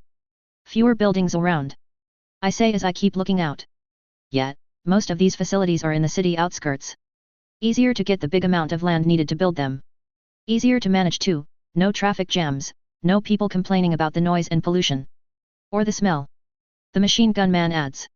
You seem knowledgeable on the subject. A previous experience? I ask. Cousin that worked in one. He would never shut up about the stuff when the family got together. So yeah, experience all right. He answers with a snicker. I see, so you know something that can help us assess the condition of the place we're going. I ask again. No. The guy worked in a, whatchamacallit? Dinosaur power plant? Heard this one is a waterpark type 1. He responds as he dismissively shakes his hand. Dino, waterpark. I ask as I frown. Dino what? Saya asks right after as well. He means a fossil fuel power plant. And a hydroelectric power plant. The medic answers as he turns to me. Oh, het. Makes sense? I guess. I respond as I turn to look out of the open door. If it makes sense. Then care to explain what in the world you mean with Dino Waterpark? Saya asks again. I could tell you, but you're being mean to me. So I won't. I respond as I smirk slightly. Why you litly? Fine. I don't want to know anyway. I hear Saya respond. I could honestly almost see her folding her arms and looking away with a pouty face. I know I'm going to regret all this later. So stop being so much fun to tease. Please, for both our sakes. Alright people, eyes outside. Check for infected numbers, damaged areas, you get the idea. The left pilot then speaks up. And, the power plant then came into view. A river dam. With the high side of the dam, which held the river in place, seemingly being wide enough to fit 3 or 3.5 commercial vessels. And, from the height of the dam's wall, it seemed deep enough to fit these vessels in if they got sunk. The other side of the dam, where the river normally continued, looked more like a scar on the land to be honest, a long one too, as it extended all the way towards the sea. Damn, big dam. And how the hell can a river be this friggin' deep? The whole place was surrounded by greenery and grassland, with only a couple of roads that led to the bridge section of the dam that blocked off the river. And with only 2 relatively big office-like buildings near the dam itself. Definitely, not a populated area. That's a big river dam, I say as I whistle. Yet, one of the newer ones made, the river is partly human-made too. Rivers usually don't get this wide or deep by themselves. Rika responds as she hands me a set of binoculars. Hey, that explains why this looks so unnatural. The helicopter then started to slowly lose speed and altitude, to the point that it started to steadily circle around the facility at a slow pace. Let's see. I don't see any corpses. Or survivors. The bridge looks flooded. No, wait. It is flooded. There are streams of water running down the dam's wall. From a distance, they looked like darker stripes of grey. Though they were some sort of mark. Turns out, they're water streams. The fence that looks towards the city is down. Fallen towards the facilities inside. Meaning something from the outside side brought it down. The binoculars guy then speaks up. Don't see any horde that might have toppled it though, they fell into the river. The other fence is still up too. Rika speaks up next. Rika, look at the edge of the dam, lakeside. The color changes to a very dark blue, almost crimson. Think that's blood diluted in water? Because if so, that's a lot of blood, from a lot of bodies. I speak up as I point at the dam's bridge. The dam is also closed. But, I can see small streams of water running down from it. I add as I point at the darker lines on the dam's wall that run from its top, all the way to the bottom. Hey, you're right. This can't be good. Rika responds as her expression turns grim. Maybe it's starting to overflow? Corpses blocking the intake points. Saya speaks up right after. Overflow? If so, we need to act fast. The more time we take, the more damage it will do. These dams are not made to withstand overflow levels of pressures for an infinite amount of time. I hear a new voice speak up. Mama. Don't sneak up on me like that. I hear Saya yelp with a whiny voice. These microphones can't pick up voices from a big distance. Did her mother just shove her face next to Saya's? Or is her mic different? As in not attached to the headphone. And if a horde of rotting bodies is chilling in dam? Won't that make the place useless? Water won't flow even if we clear the ones outside. I ask right after. Yes. But if we open the floodgates, we can protect the dam from pressure damage. We can slowly clear the insides then, after the excess water has been taken care of. Saya's mother answers. So, what? We are to land now and do this? I ask, and everybody in the heli, other than the pilots, turns to look at me with a stupefied expression. Yuriko just giggled lightly. No, we'll send another group to do that now. A different helicopter. You are not equipped for this. The dam might need some of its electronics switched for the floodgates to open. We will get a team of specialists to go. Don't worry. As Yuriko answers, I lift my hand and wave it as I shake my head. The rest letting out an almost synonymous sigh. Also, Saya would never forgive me if I sent you there. She adds right after with a giggle. Mama. I hear Saya whine with a distant voice. Okay, so. The dam is still standing, but needs to get unclogged, fast. I say as I ignore Yuriko's last comment. Yes. Tell the pilot to go on. We are sending another team to take a better look. Yuriko responds. Then, goes silent. AI. One of the high-ups said we can move on. They're sending a team to do the heavy lifting. I say as I look at the rest of the team. Hoo boy, felt that one for a SEC. The machine gun dude sighs as he waves his hand to his face, as if he was getting hot. You pooped your pants? The binoculars guy asks as he glances at the soldier next to him with a smirk. You would be jumping out the damn bird if that was the case, my man. The machine gun man responds as he turns to him before he starts chuckling, the binoculars guy also laughing through his nose as he turns to look back out. Boys and their poop jokes. Rika shakes her head with a one-sided smirk as she makes a small eye roll, then turns to look back out as well. Where to next?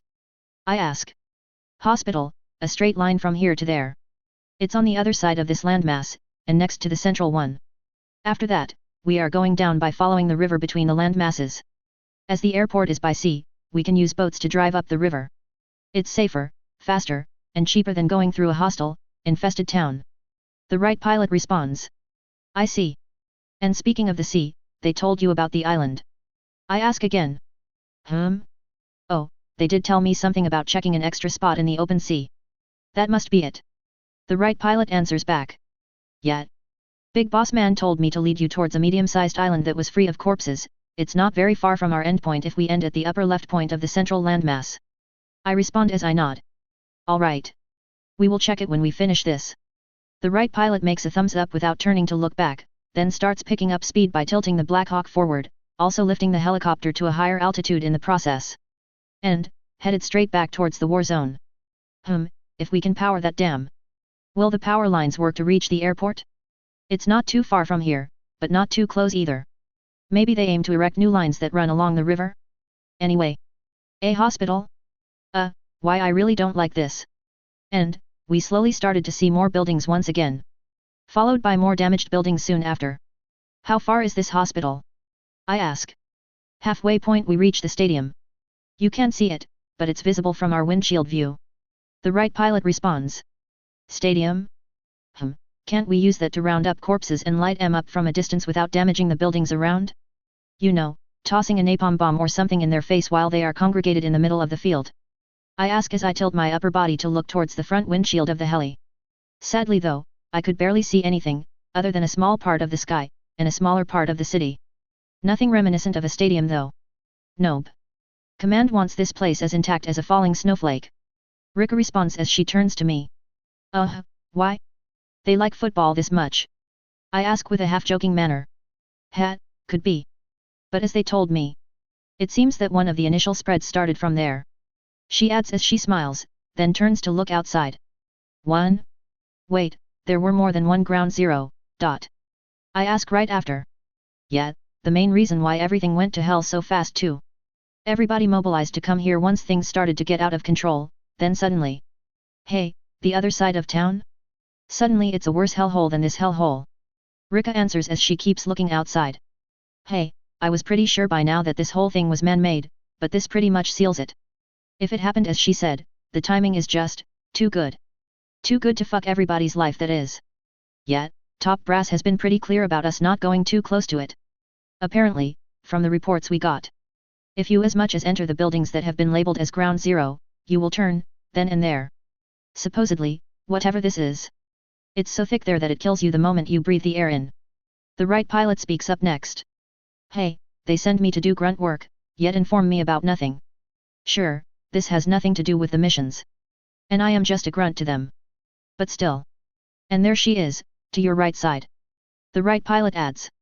Turning my head to look at the open door on the opposite side of the heli, I could now see a football stadium. Looking, rather normal to be honest, other than several roadblocks and barricades that were set up by the police around the exits and nearby intersections, with most of them having notable holes in them. Hell, I could not even see a lot of corpses roaming about the open space around the stadium. Doesn't look any different than any other stadium. Where's all the fleshy walls and tentacles? I ask as I lean to my right in order to get a better look. What? I hear Saya ask right after. If she ever made a wincing face, now would be one of those moments. You watch way too many horror flicks, kid. I wish the building looked like an eldritch horror abomination. Bigger chance the top brass would let us create a crater out of the damn place. The left pilot speaks up. Or, they would send in some sad hosmits to gather samples so they could make bone-spitting assault rifles. Or chunky rocket launchers that shoot chunky bois. I respond as I bring my hands up, as if I'm holding a rocket launcher. What the hell are you talking about? Saya asks again, this time with a tad louder, whiny voice. I'm talking about chunky bois. I respond as I lower my arms, putting a bit more emphasis on the cho. Ha. Very funny. Idiot. Saya retorts with a pouty voice. Yeah, not thanks. Last thing I need is having to fly a wiggly helicopter. The left pilot adds with a chuckle. With that, we flew past one of the ground zero points. And on to the hospital. First the clinic, then a hospital. I'm just asking to get shoved into a mental asylum. I say as I turn to look out from my side of the heli. You're not even going to land there. What? You scared? I hear Saya ask with a cheeky tone. Yab. Me shaking in my boots. I'ma ask Psycho for Cuddles to calm down. I respond as I smirk slightly. Why you, I'm seriously going to bite you when you come back. Saya responds with a hissing tone. That's kinky, Saya. I answer with a flat voice. Kinky. The machine gun dude instantly turns to me with his iconic stupid grin. Great. Now thanks to you I have the group's pervert eyeballing me. I add as I dramatically shake my head. The machine gun dude responding with a frowning hey. Serves you right. It's because you're also a pervert. Saya answers with a disinterested voice. You know that unless you decide to stop being around me. That makes you one as well. I respond as I fold my arms and look outside. Quickly realizing that we were closing in towards a tall, and rather wide building. Which had a whole block for itself. Positioned next to a bridge that went over the river and connected with the main landmass. Being surrounded by an equally large yard that changed to a driveway at the side of the building which faced the main road. Also, a rather small red cross was placed on the top corner of the building. Signifying that this was indeed our target. Why, you wish. Saya responded with a slight stutter, bringing me back to our little chat. Bark bark. I retort with a small smirk. Shut up. I told this was. Okay people, time for take 2, same deal as before. The left pilot, not knowing that Saya was talking, started speaking as well, drowning her low, whiny voice. AI, we're at the hospital. Going silent. I responded right after. Fine. Saya answers. Sounding as pouty as ever. And it didn't take long to realize that the hospital was a literal hell zone. Am I the only one that only sees red through the lower floor windows? I ask as I keep looking through the binoculars. Nope. I can confirm, the lower floors are a bloodbath, but it gets better on the higher ones. Floors 5 to 7 are clean. But the lower ones? A big hell no. Rika adds after me. Plus getting there by land won't be any easier. The river might let a team get relatively close, but the hospital is surrounded by wrecks and corpses. Lots of corpses. I say after Rika. Corpses, in pullover medical gowns. So many, rotting butts wandering around the hospital's perimeter. I arch an eyebrow as I speak, causing the rest of the group to start chuckling. Not only you're a pervert. You are being squicky now too. Saya groans. What? I'm just stating facts here. I respond. Does not make it. But facts. I cut off Saya. Why do I even bother? I hear her groan in response. Because your life would be too boring otherwise.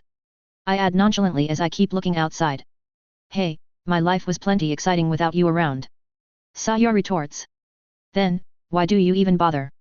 I ask back. Just, you wait. Won't you return before the day ends? Saya groans. So, the hospital is still semi-functional. Top floors look fine, electricity excluded. And this can work for us. If the low floors are a hellscape, it would deter most survivors. So the top floors might still have things we can use. The binoculars dude then speaks up. Alright, so the place is worth the checkout. Noted. I ask. Yet. Saya responds. Alrighty then. Down the river we go. The right pilot chimes right after, and the helicopter starts to move once again. Really though, what does she consider exiting? Acting like a chundir for Takashi? Or having make-up sessions with REI? As seen in one of the credit images in the anime. Or, I be being overly mean to everybody. I started looking through the binoculars as the helicopter picked up speed, glancing at the corpses below us. Wouldn't that mean that Takashi and REI used to visit Saya's mansion before the outbreak? Takashi did seem pretty chill walking around that castle-like house, while I had to count pillars in order to remember where was what. And that would also mean that REI and Saya were friends before the outbreak.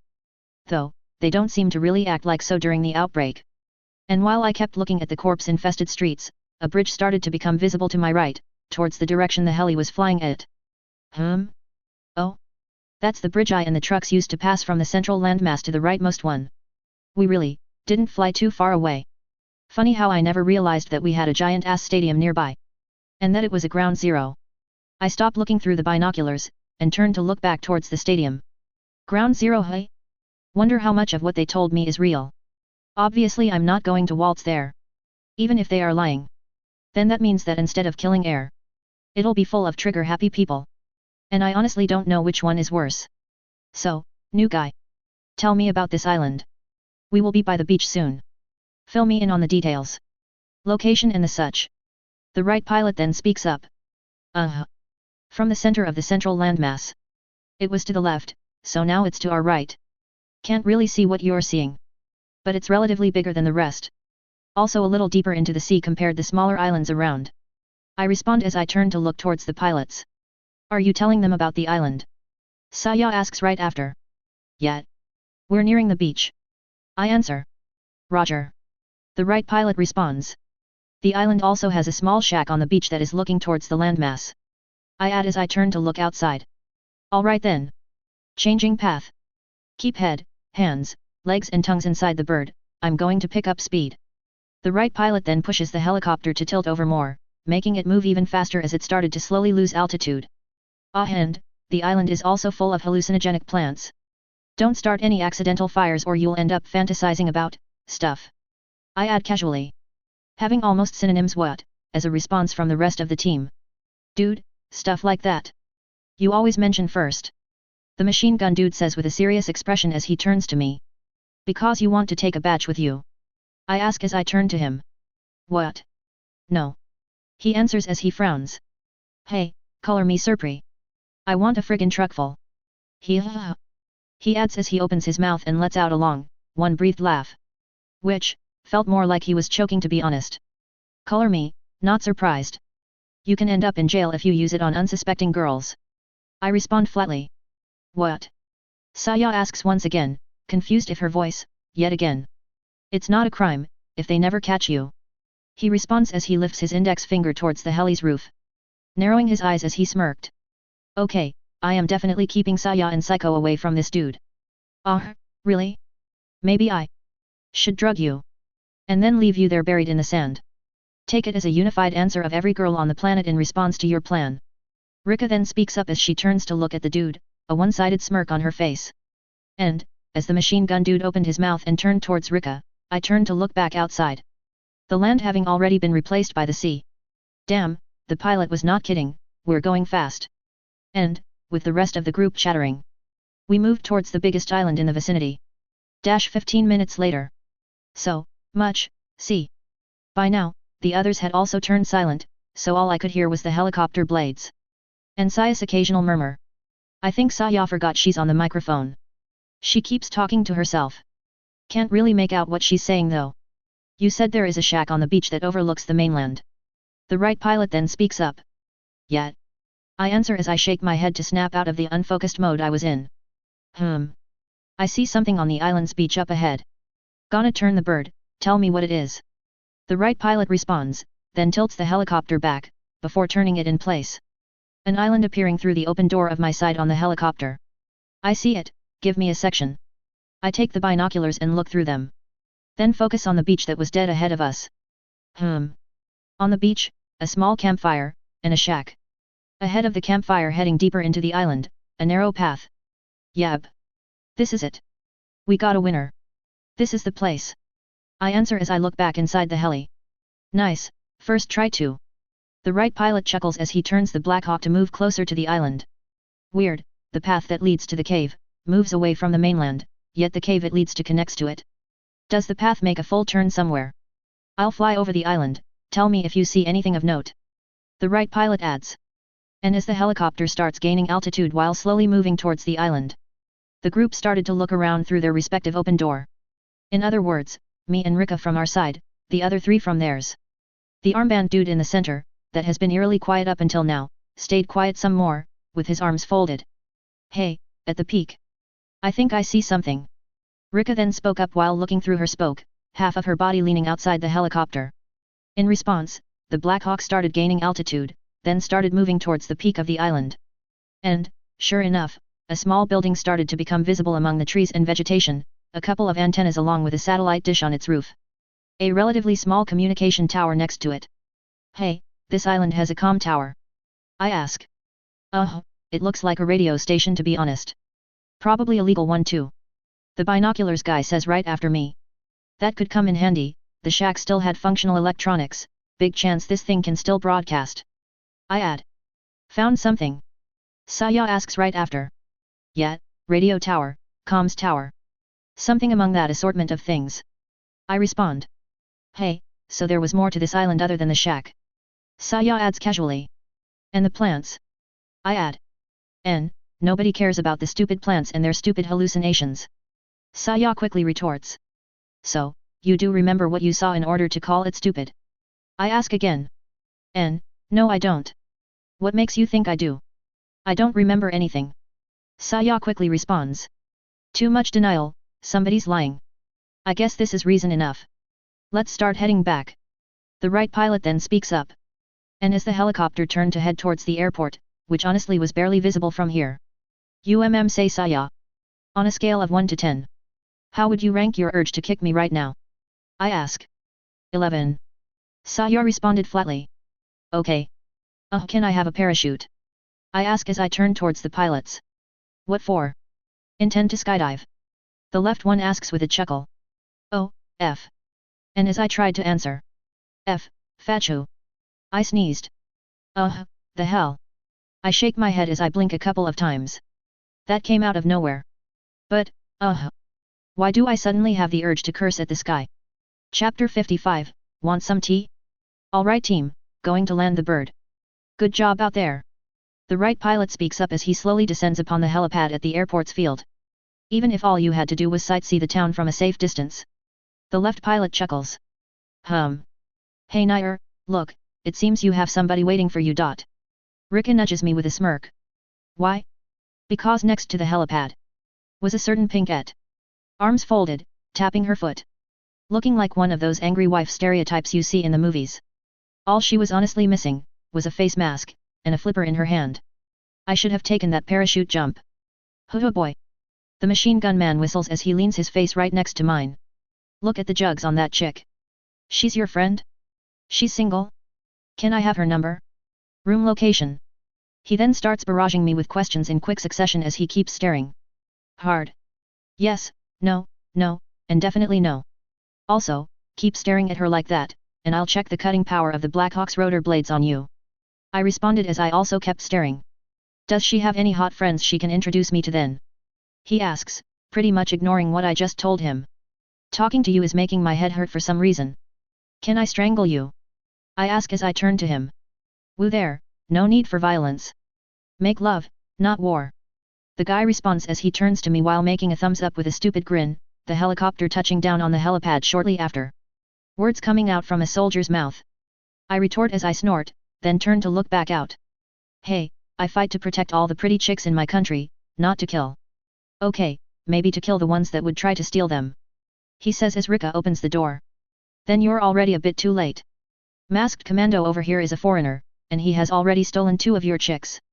Rika speaks up as she chuckles, then jumps off the heli. Way was all I heard the guy say as I also exited the helicopter. And, the moment I stepped down the helipad, Saya stopped tapping her foot, unfolded her arms, and started stomping her way towards me. An obvious glare on her face. I'm going that way. Good luck with, whatever. I say to Rika as I point to my right, then quickly turn to walk towards my right. Hey. Where do you think you're going, you damn pervert? Come back here and accept your punishment. I hear Saya shout from behind. Turning to glance behind me, I find that she was now running towards me. Holy shit, the bouncy bounce. Not a second later I quickly shake my head as I snap out of the mesmerizing sight. And before Saya could get too close in order to get physical. Oh shit. I turn around and start running. Don't you dare run. I hear Saya shout from behind me. Never skip cardio day, Saya. I shout back as I keep running. Arg. I'm going to kill you, you damn pervert. Saya yells. Saya, that's kinky. I responded as I make a beeline towards the bridge that connected to the mainland. Not, it's not. Arg. Let me kick you. Saya shouts once again. Question is, where do I run to? The building by the other side of the bridge is no longer the main base. So, the main building here. I keep glancing around me as I kept running. Or, well, okay. More like jogging. Saya's not the most athletic person around after all. Oh. There. I blink a couple of times as I spot a set of large blue containers to my right. Big enough to fit 2.5 cars inside in a line. Perfect. I change my direction and make for the containers. And upon closing in on them, I run straight onto the side of one. Then run up the container's wall before grabbing its top, finally rolling over to its ceiling. Hey. Not fair. Come back down here, you stupid cat penguin. Saya yells after stopping next to the container, making a few futile jumps as she tried to fruitlessly climb up. No way, you're going to do weird things to me if I come down there. I respond as I pop my head over the edge, finding Saya with her head looking up, her face slightly flushed as she kept taking deep breaths. Ugh. I'm just going to kick you until you pass out.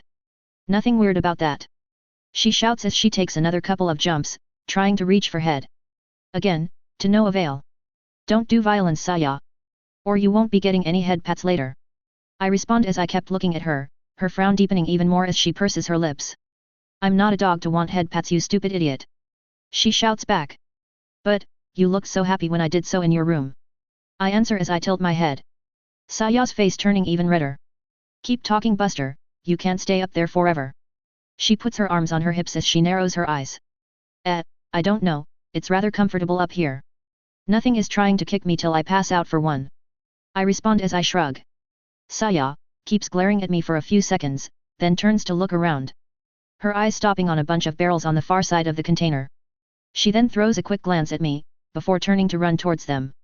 She seriously believes that I'm just going to stand here while she takes her time to get up. The moment she started climbing the barrels and stopped glancing at me, I silently jumped back down.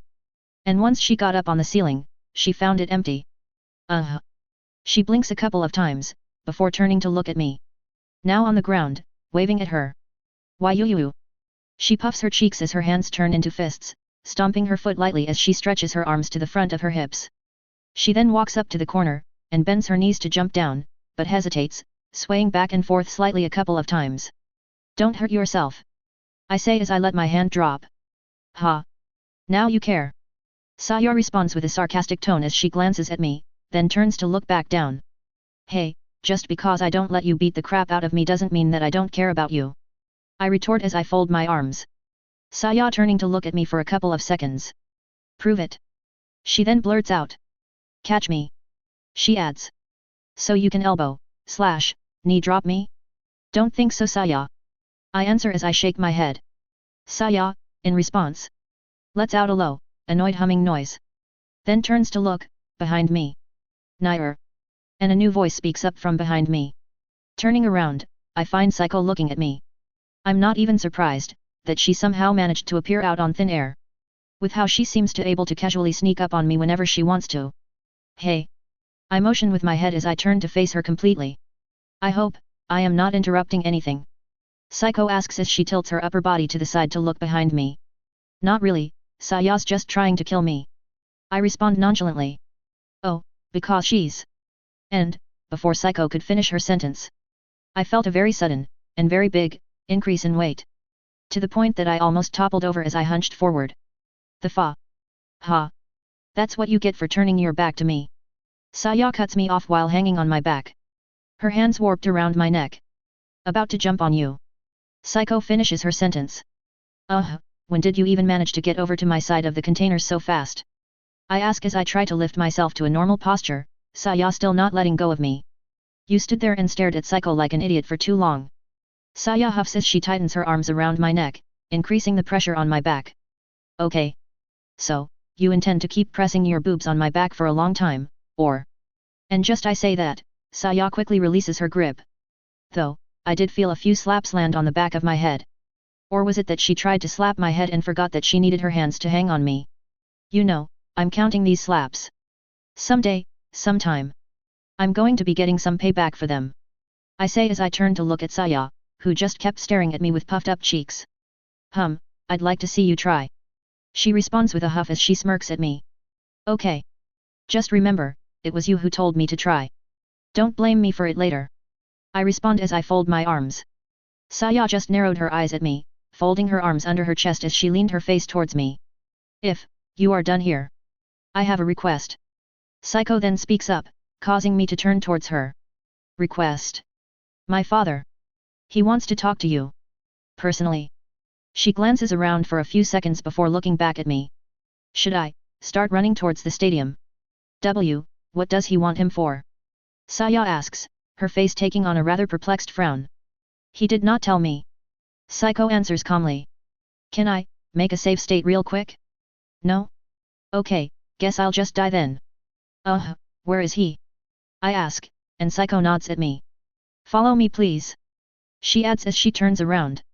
Hey wait a sec. Saya shouts. Causing Psycho to stop and turn to look behind her. It's still supposed to be my day, you know. Saya adds as she frowns, letting her arms drop in annoyance. I know, I will give you any time you lose from my own, tomorrow.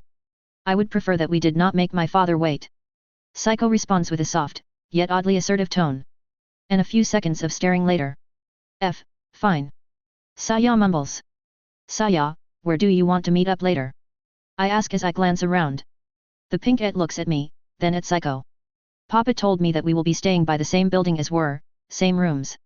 The airport building doesn't have many rooms. And only the high UPS can use the ones that exist. Saya responds, then interlocks her fingers while keeping her hands lowered. I'll wait, in your room. She adds with a mumble. Alright. Just try not to fall asleep and lock me out. I say as I nod, walk up to her, and hand her my room keys. Saya just nods and takes them. I'm not an idiot like you to do that. She retorts with a whiny whisper. So, we can go now? Psycho asks right after. Yet. I respond as I turn to leave, giving one last glance at Saya. Who, looked like a lost puppy right now. Yep, feeling like shit again. And as I walk past Psycho, she turns around to follow me. Where is he? I ask. In the main building. Psycho responds. Okay. I'm going to ask the obvious. Why does he want to talk to me? I ask again. He did not tell me. She answers flatly. Okay, what did you tell him? I ask again. Psycho just turns to look at me. Are you anxious? She asks. Really now? Me? Not at all. Just wondering if he'll decide to split me in two so you don't have to share. I answer as casually as I can. Causing Psycho to giggle slightly. Do not worry. He will not do such a thing. Even if he believes that he should. He is the type of person who believes that in order to learn, you need to experience. Even if it is something that might end with a bad taste in your mouth afterwards. She responds calmly. He just wants to see what sort of person you are. As, after my incident, I stopped socializing, nothing more than surface-level interactions. She adds as she turns to look ahead. You are the very first person that I let myself trust. To be someone that I wanted to more than just know. That is why he wants to see you. And, well, I never introduced a guy to him before. She continues as she turns to look at me. Does he know? About the way you thought of yourself? I ask as I glance at her. I never explicitly told him anything, but... She stops in the middle of her sentence as glances away for a few seconds, then looks back at me. But, do not worry. After all, nothing of this really matters in the end. She adds as she smiles at me. How come? I ask as I tilt my head. Because no matter what he decides, I have no intention of leaving your side. She says as she glances away. You make me feel wanted, loved. I like that feeling. And, I want more of it. She answers as she turns to stare at me with a tender smile. Though the idea of splitting you does sound interesting. If it means that I will no longer have to share. She adds right after with a short giggle. I glance at her, then glance around, before putting my hand sideways to cover over half my mouth, then lean towards her, as if to whisper her a secret. Don't tell anybody. But my left side is more good-looking compared to my right side. I whisper with a serious voice. What happened to not picking favorites? You will let Saya take the bad side of you. She whispers back with a giggle. She wanted to beat me to unconsciousness. I'm holding a grudge. I respond flatly. Psycho stares at me for a few seconds, then closes her eyes as she reflexively brings her hand to her mouth, jerking her shoulder as she starts giggling again. What? I'm serious. I was in mortal danger. I say as I fold my arms. Really? Because from the way I saw it, Saya was stuck on that container like a cat that could not get down a tree it just climbed. Psycho kept giggling as she held her hand over her mouth. She was faking it to make me drop my guard. Remember, she ended up jumping on me the moment I turned my back to her. I retort as I raise a finger. I guess. That did happen. Psycho tilted her head slightly as she finally stopped giggling. We then continued walking together with the occasional mindless chatter. Until we reached the main airport building. 3 visible floors on the building, and one side, the one that overlooked the bigger part of the field with the planes, made of glass panes, several of them on the bottom floor shattered. They made absolutely sure this place is empty of corpses. It has been what, a day since they send a team? I ask as I look through the shattered glass door in front of us. The building is much smaller than it looks. And apparently, most corpses wandered back out after bursting inside the building. I guess a lot of people managed to escape, and create enough noise while doing so to draw them back out. That is what my father informed me of at least. Psycho answers. With the glass walls being as smashed as they are. It's a possibility. I nod as I turn to look at Psycho. So, your dad is it? I ask. Come on, he has a room on the top floor. Psycho answers as she walks into the building, making a beeline for one of the non-functioning escalators that were deeper into the building. Now the insides were a mess. Probably because we entered the shopping section of the building. But honestly, I could see more stuff sprawled on the ground, rather than on the stands that they would normally be found on. And the soldiers wandering around didn't really bother cleaning the place up. Not that they didn't have better things to do. So, after skipping the second floor by instantly going up the escalator that led to the third, and final floor. This floor is oddly clean.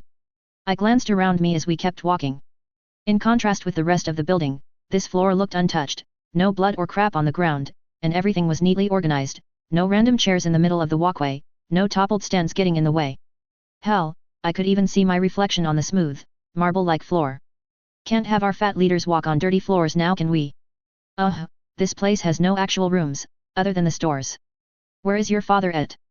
I ask as I keep looking around me. There is an actual hotel section deeper ahead. My father has a room there. Psycho responds. Hotel? Saya told me that this place didn't have enough rooms. Hey, what is it? Each high-up needs a whole wing of the hotel for him or herself. And sure enough, after walking for some time, we came to a small glass bridge that overlooked the rest of the building. And after we passed it, on its other side, we came upon a change of scenery. For starters, the floor changed to a soft mat. We were also greeted by a small square opening at the end of the bridge, a sofa at the left, and a podium at the right, probably used by somebody that stood there as reception when the hotel functioned normally. Now, a soldier was standing guard behind it. Are you two lost? This location is off limits. The soldier speaks up the moment he noticed us, walking past the podium and blocking the end of the bridge. We are here to see Master Busujima. I am his daughter. Psycho speaks up. The soldier looks at us for a bit, then turns away from us and starts speaking on the radio that was hanging from his chest pocket. And a few seconds later. Go ahead, second corridor to the right, fifth room, number 15. Leave your weapons with me. You will take them once you are done here. The soldier nods nonchalantly as he returns to stand behind the podium. Guy has to stand still here while the high-ups behind him are scratching their balls on their beds. Hey? The end of the world is here, yet the same shit is see. After we left our guns and swords with the soldier, we started walking into the narrow hotel corridors. Out of curiosity, what's your father's name? I ask. Hideshi. Psycho responds. Hideshi Busujima then. At least she did not say bang. But I think it would be better if you. I won't use his first name, don't worry. Last thing I need is getting labeled as disrespectful from my first sentence. I cut Psycho off, who just nodded in response. And so, we followed the soldier's instructions. Until we were in front of a wooden door, the number 15 on it. You're going to tell me to remove my mask now, ain't you? I ask as I turn to her. It would be preferable. Psycho nods slightly again, then knocks on the door. Father, I brought Nair. And as Psycho speaks up, I take off my mask and balaclava, then pass them through my hand, over to my shoulder. The door is open. A voice answers from inside. And Psycho, then opened the door. The room inside, looked like a normal Japanese room, to be honest. Rather dimly lit. A tatami mat covering the floor, the same type of material covering the four walls. Just the fourth one ahead of us having two medium-sized windows on each side. A king-sized bed on the left wall, and a small table in the middle that you could sit by Caesar style. 4 cushions around said table. Along with a steamy, no, let me rephrase that, a boiling teapot on the middle of the table, along with 2 small teapots. One of which, was held by Psycho's father. Who was sitting by the table, facing us. Thank you, Psycho, you can leave us. Bang, Hideshi speaks up as he looks at her, then turns to look at me. I will wait by the bridge. Psycho whispers as she tugs my sleeve lightly, then turns to leave. Well, here we go. Upon entering the room, I close the door and take off my boots, then wear one set of woolen flippers that were placed next to the door's entrance. Take a seat. Nair Sepphire, right? Hideshi asks. I just nod as I take a seat ahead of him. Do you want some tea? It is quite the rare brew. He asks again as he casually lifts the boiling teapot with both hands. How, are his hands not catching fire right now? Thank you for the offer, but I prefer cold drinks. I respond as I shake my head. Psycho's father nods, and leaves the teapot, then picks his own teacup. I expect that you know why you are here. So let me be plain. My daughter, is quite fond of you. He then adds flatly. I remained quiet. So tell me. How well do you know my daughter? He asks afterward. Okay. No point pulling punches here. She takes pleasure in inflicting pain. For the same reason, she believed herself to not be worth any positive emotion from the ones around her. So she kept herself bottled up. I respond as flatly. I see, so she told you about herself. Then, why do you believe otherwise? If my daughter sees herself as a monster, what do you hope to gain by trying to make her believe that you see her as otherwise? He asks again. Damn. You get like, 0 dad points from me. Sounds to me like you don't even care that your daughter was suffering. As it seems that you were very well aware of what she was going through with a response like that. Never said that I believed otherwise. I answer. Causing Psycho's father to stare at me. I mean, stare harder than before. But what is better? A monster that wants to protect you? Or an angel that looks to smite you down? I add. I could just say I love your daughter and want the best for her. But I don't think Mr. Hardcore over here will believe half a word of it. So you just want her for your protection? Now that the world is a danger to your survival. He retorts. Nobody interacts with another out of pure goodwill, there is always some self-interest. The point is when one's interest does not conflict with the others. I answer. And, once you are safe? Then what? You will discard her and run after the other, more normal girl? Once your interest in Psycho is gone? He asks. Of course she told him. No, for starters. My interest in her is not just her ability to help us, to help me. I would have told her so otherwise. And I made a promise to her, one that I have no intention of breaking. But, these are just words, and they have no weight behind them. I respond. You are correct. Words, do have no weight. But what does have, is that my daughter seems to believe in you. And, while normally I would see to cut you down myself here and now, for the way you are handling my daughter. I, also honestly can't remember the last time I have seen her be this, happy. So I will keep it simple. He responds as he takes a small sip from his teacup. I do not care of what you do. For as long as it keeps my daughter smiling. He adds as he looks down, to leave the teacup on the table. Really? Just, how miserable was Psycho before the outbreak for him to actually say this? But, should you end up hurting her with your actions? I will make sure, that she is the last person you will ever hurt. He says as he turns to stare at me. And that, was definitely a death threat. If I fall so far as you hurt her on purpose? Then do so. I respond as I nod slightly. I mean, if I do end up doing something like that, then there's a big chance that something has gone off the deep end in my brain in the first place. She and Saya are the only reasons I can even consider this fucked up world of being worth it. Psycho's father nods as he picks up his teacup again. Though, I suppose that I probably won't really have to do anything of the sort, should you do such a thing. He says as he takes a sip from his teacup again. The faith Psycho has in you now. It can as easily turn into an unrelenting rage, should you squander what she has given you. He adds with a casual tone. I, just kept looking at the man. But, I should not ramble like an old man. You just returned from your little trip. You probably want to rest. So don't let me hold you anymore. He says as he takes another sip. I nod and start getting up. Are you still sure you don't want some tea? It's really good. Psycho's father casually speaks up again. Really now? No thanks. I still like hot drinks the same amount I liked them some minutes ago. I respond as I shake my head. You youngsters really can't handle some hot tea? Psycho seems to hate it as well. He chuckles as he focuses back on his tea. The idea that you are the weird one here for drinking boiling water for fun does not cross your damn mind. And, with a slight bow I turn to head to my boots. Well. I'm not dead. That's, good. Oh, and one last thing. He says as he keeps looking at his teacup. The Busujima name holds weight. No matter what my daughter thinks of you. I don't intend to let her be with somebody who is less than her. I expect you to prove yourself, that you are worthy of the spot. He adds as he takes another casual sip.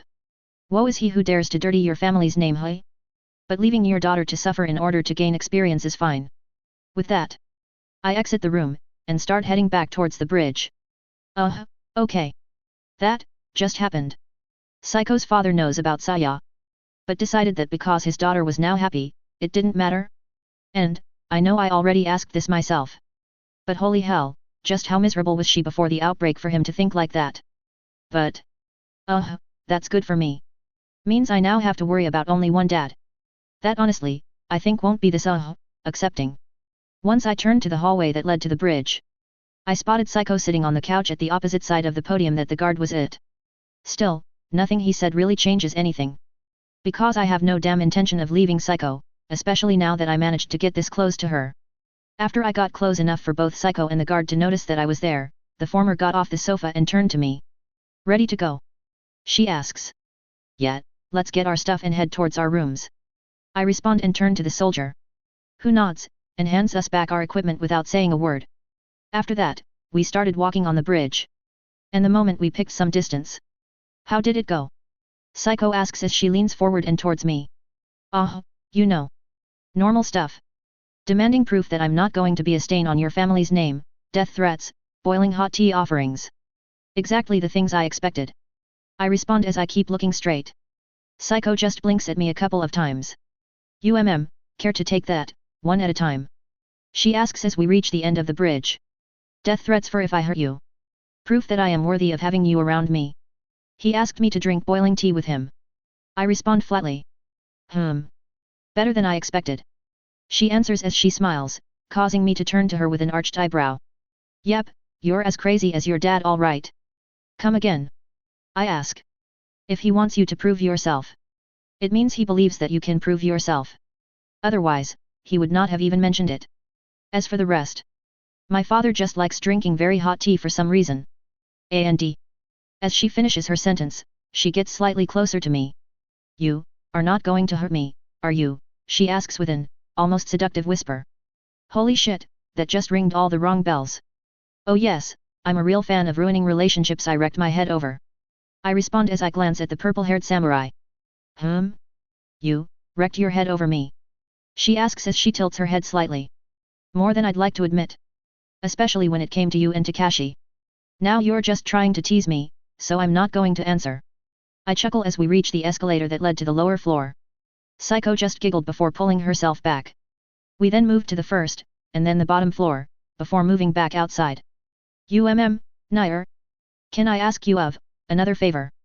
Psycho speaks up again as we start walking outside. I just silently turn to look at her. Should I be scared?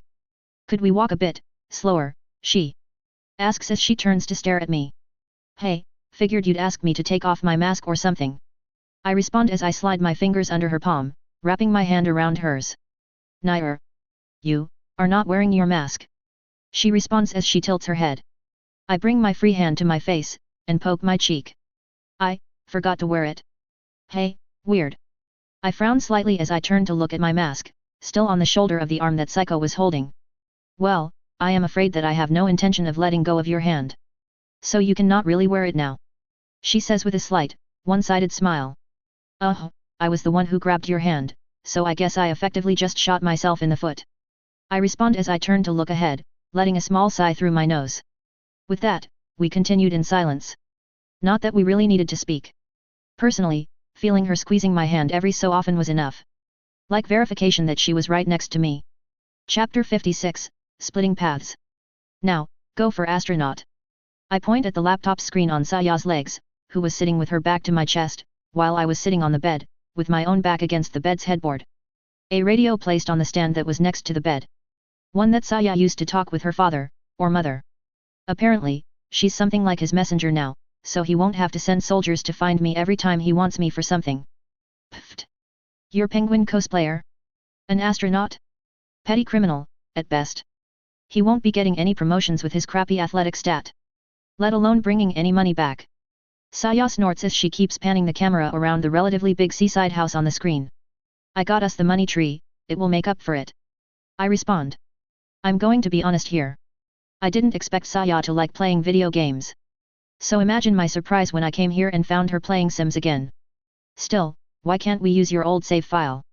I mean, you went ahead and dressed me as a damn penguin again. The only difference is that my Serna. Because I had progressed too far by myself there. Don't be a lazy ass, it's no fun if you gain everything from the get-go. Saya quickly cuts me off. You got a point there. I respond as I tighten my arms around her waist, Saya wiggling slightly to fix her posture without saying anything. And, this is way more fun than I thought it'd initially be. Then again, I guess doing things you like with somebody you like is always fun.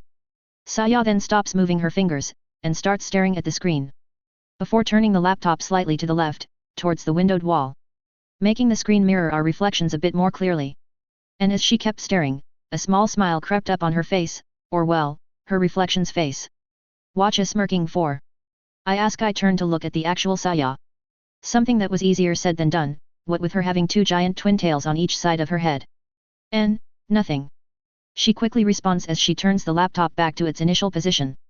Then starts to play the game normally again. Hey, can I ask you something? She asked as she kept looking at the screen. What's up? I ask back. Can you stay here? She asks as she lowers her sight slightly, turning to look at the keyboard. Well, this place is nice. But I don't know how viable it is to stay under the army's command in the long term. I respond as I tilt my head. I don't mean here as in this building, you idiot. Saya answers with a slight huff. I mean here. As in Japan. She adds with an almost whiny whisper. I just blink a couple of times as I turn to look at her. My house is big, we have a lot of empty rooms. Once we get it back you can stay in one of them. I'm sure my papa and mama won't mind. They might seem harsh but I'm sure that they would. Oh, that's what you mean. I can't just live as a permanent guest in somebody else's house, Saya. I cut the pink off before you could increase her speech speed to gibberish level. Saya just keeps her head lowered. You wouldn't be a guest, stupid. Saya whispers through her teeth, silently enough to the point that I think she did not want me to actually hear her. She then takes a deep breath. I know, sorry. I'm being too egotistical. You don't even know how your actual family is doing, yet here I am, saying stupid stuff. Saya folds her arms under her chest as she speaks in a low-toned voice. Right, I'm supposed to have them too. I had honestly forgotten about them. As they are not even my family to begin with. I glanced at Saya, who looked way more upset than I honestly expected. Okay.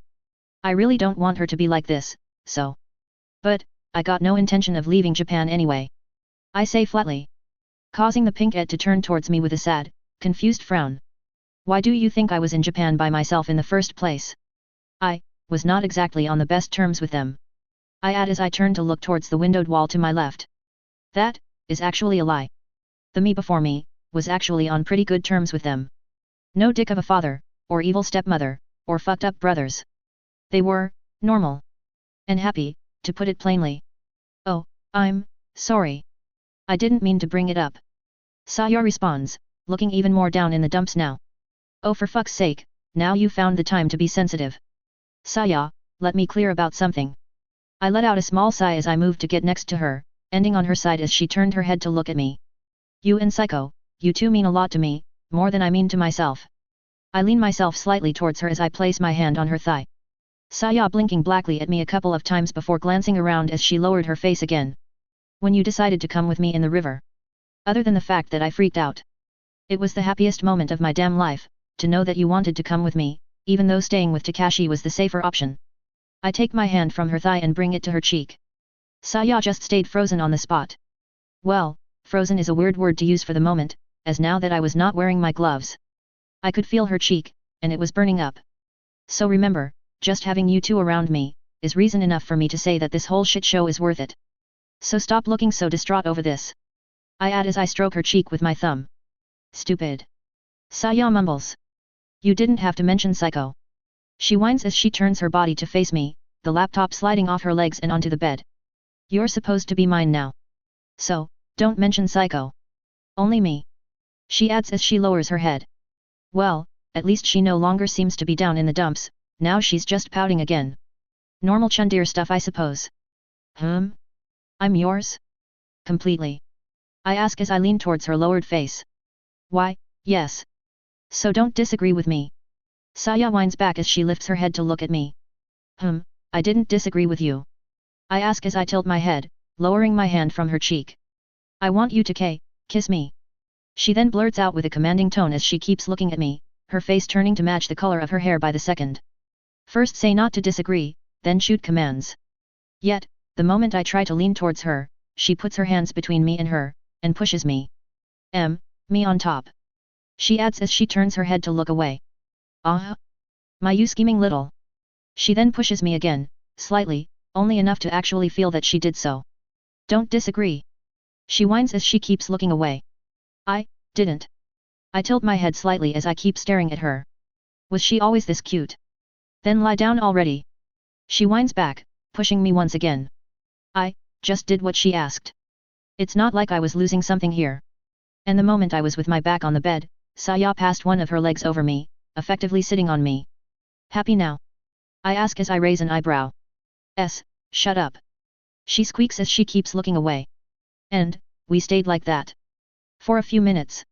You know I can't do anything from down here, right? I ask as I keep looking at the blushing Pinkette, who darted her head to me, before looking away again. I know that. She responds as she takes a deep breath, then clears her throat. Okay, I can do this. She whispers. She, seriously just said that out loud. And while Saya was looking like a blushing train wreck and I was trying to hold myself back from snickering, she grabs my shirt with both hands and turns to look at me, then lowers her head towards mine. A bit fast. Too fast. Forehead bumping kind of fast. Ow. Admit. Saya instantly puts her hand on her forehead as she leans back with an annoyed groan. Are you sure you don't want me to take over? I ask as I make a one-sided smile at her. No. I can do it. She retorts as she frowns at me, one hand still massaging her forehead. This is not a challenge to get mad over, you dumbo. She then lowers herself again, this time, slower. And this time, she did manage to do what she was aiming for in the first place, as she pressed her lips on mine. Then, a few seconds passed. And the seconds, then turned to minutes. Saya showing no signs of stopping. She's really into it. Who would ha? And my thoughts get interrupted, as I feel something invading my mouth. Saya just shoved her tongue in? When did she, wait. She's panting? Oh boy, don't tell me. As I bring my hand to her back and lightly run my fingers over her spine, she tenses up and lets out a soft moan, pushing herself against me. Well.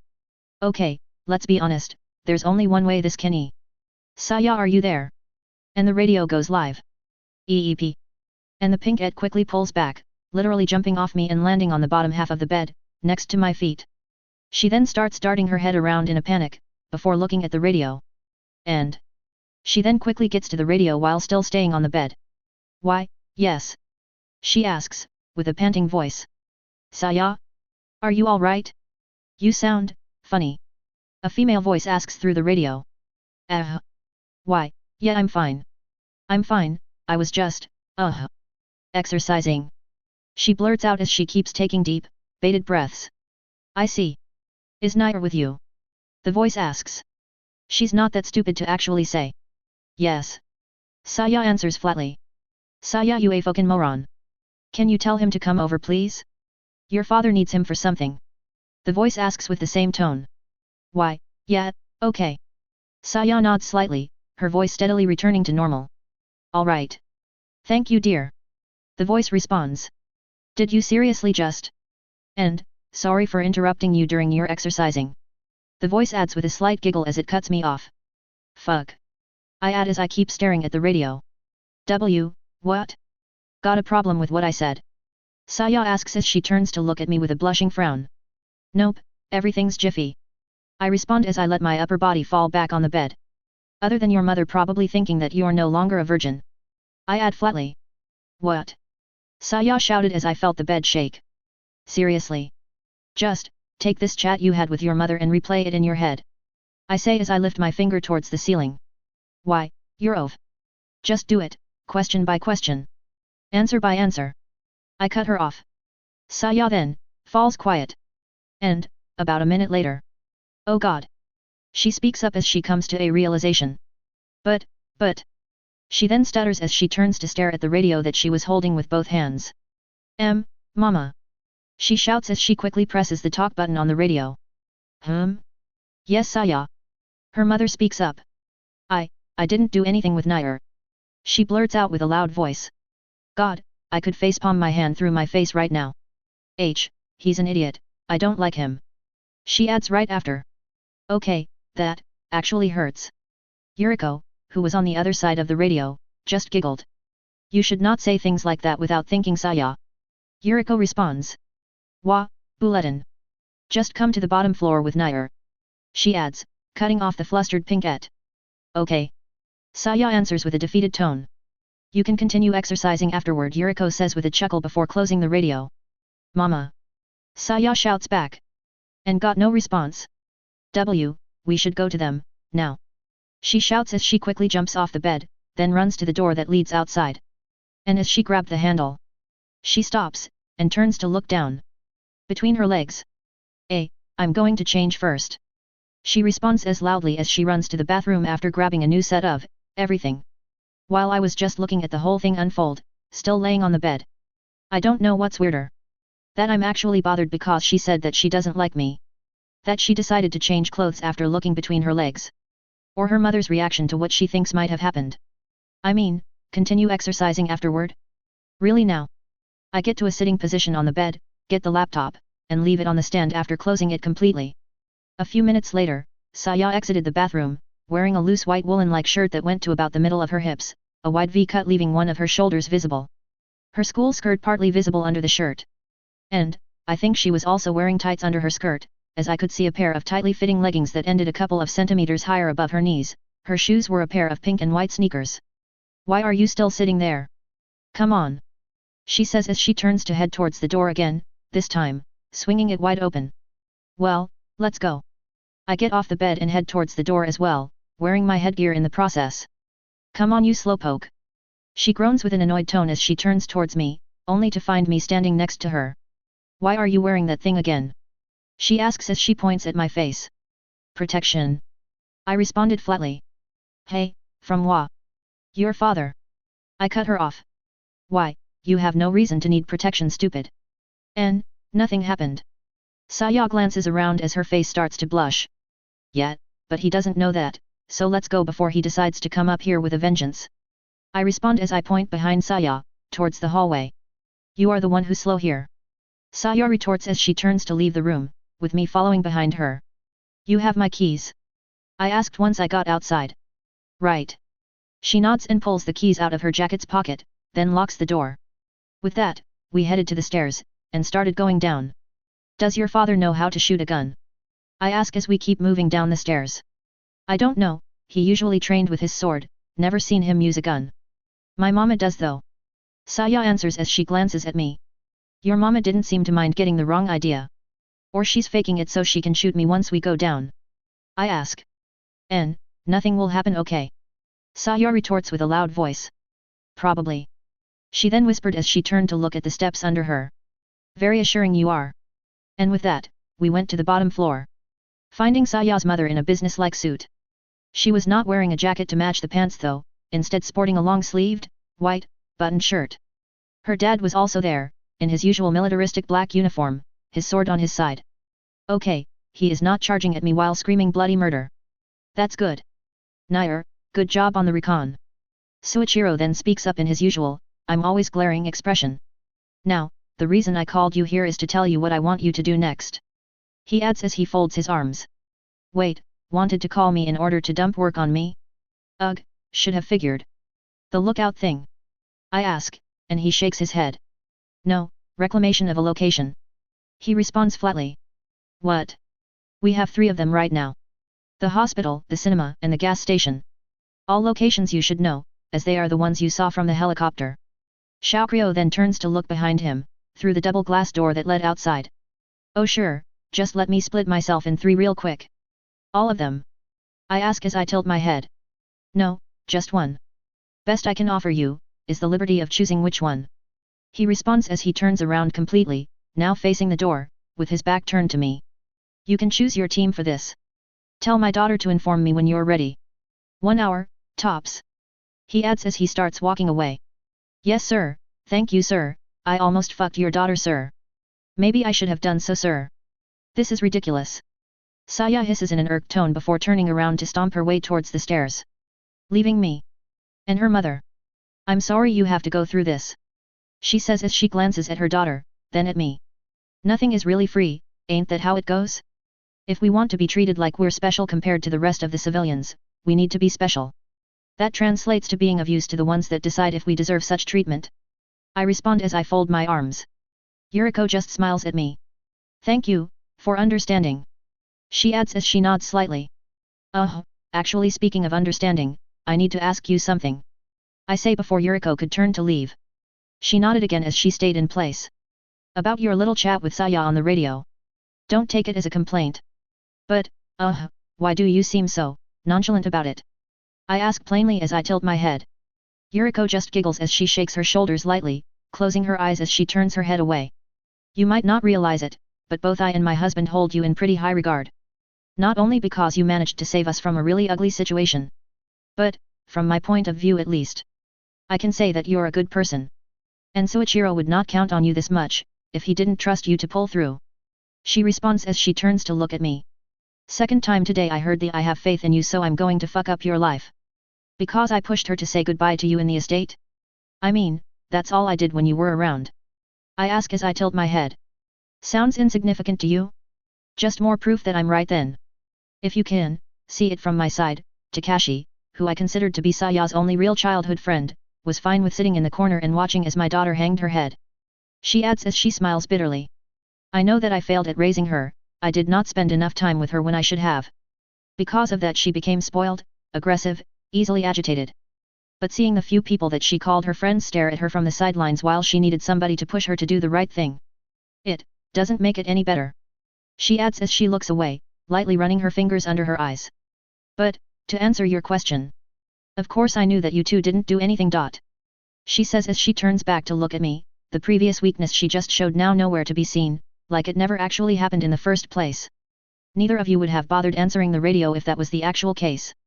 She adds with a small chuckle as she smiles. Are you always smiling when you actually want to cry? Life must suck if you can't express your emotions. How am I supposed to answer that? I ask back. Yuriko just smiles at me again. You don't, and I think it's better you return. I'm pretty sure that there are people that you need to speak with right now. She answers as she motions behind me with her head. Yeah, true that. Well, I'm going to get going then. I say as I make a small bow, then turn to head towards the empty stairs. That was something I didn't expect to see. Does she really trust me that much to open up like this? With that thought, I make my way back towards my room. Okay, focus. We have other problems to deal with now. 3 of them. And to be honest, one is worse than the other. Hospital? Fucking hell zone. The gas station? Overrun and blocked off. The only location I don't know is the cinema. Could be overrun, could have survivors.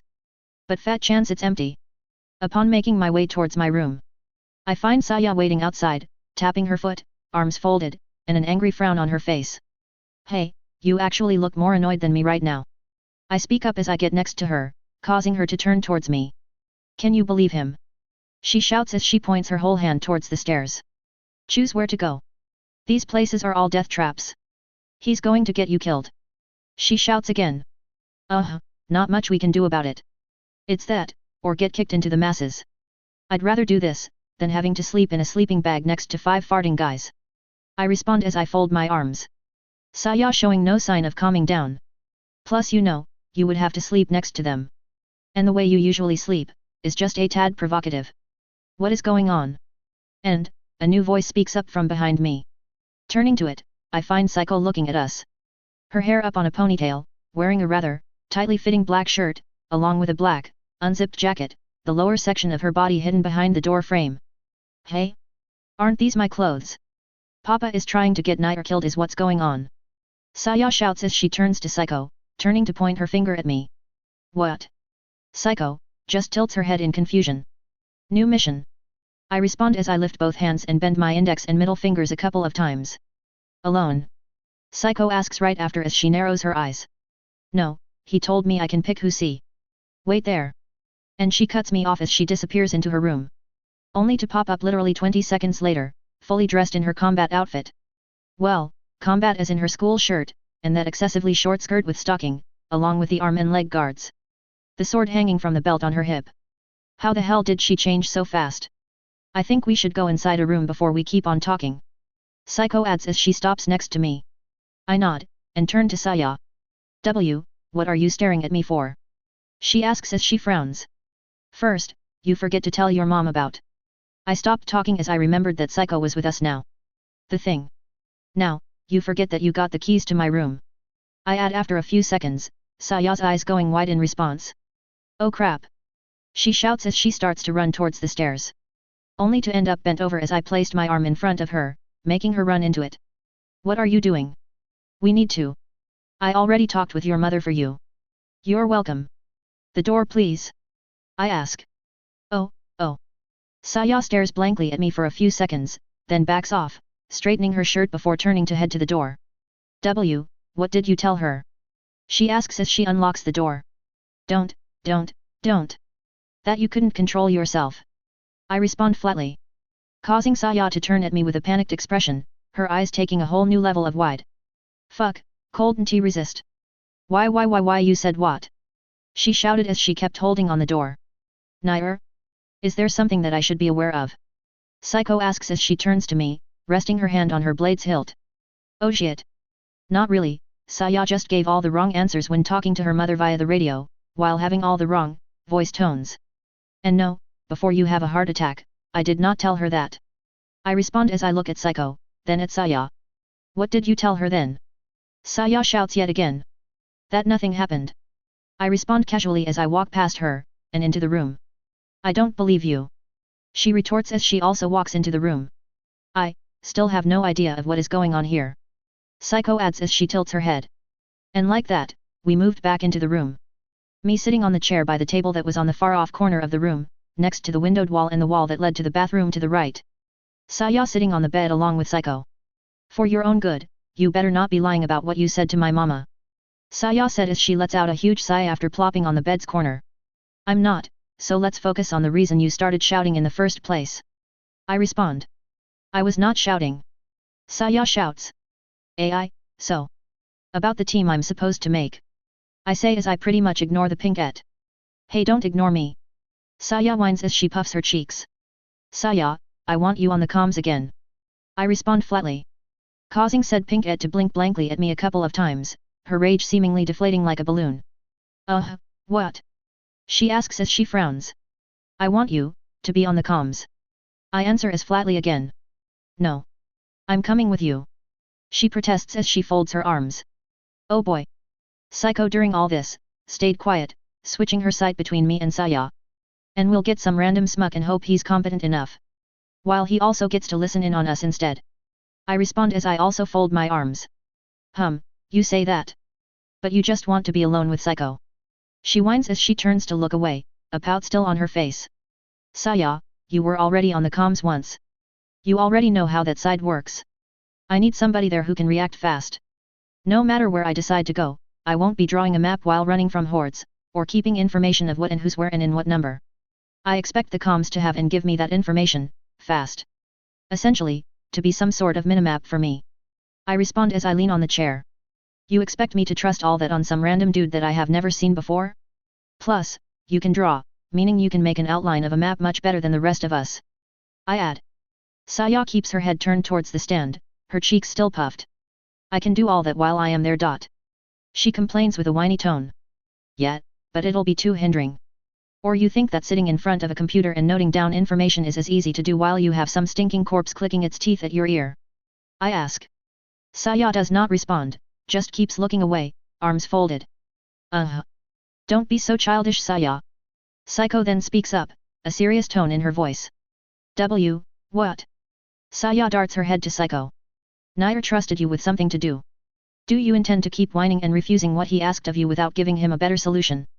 Psycho asks as she crosses her legs. That's easy for you to say. You are the one that is going to be there alone with him. Saya retorts as she turns to glare at the purple-haired samurai. Because I am a better fighter than you. And I am going there to protect him. Or, you believe you can do a better job at that compared to me? Psycho asks as she narrows her eyes, seemingly getting a bit more agitated. Okay, let's stop this now, before it blows out of proportion. If you'll start gnawing at each other, I'm just going to recruit other people that IALR. No. And both of them cut me off almost synchronically. Then start working together? If we start bickering while we are out there, it will only make things harder. I respond as I point to the windowed wall with a stern voice.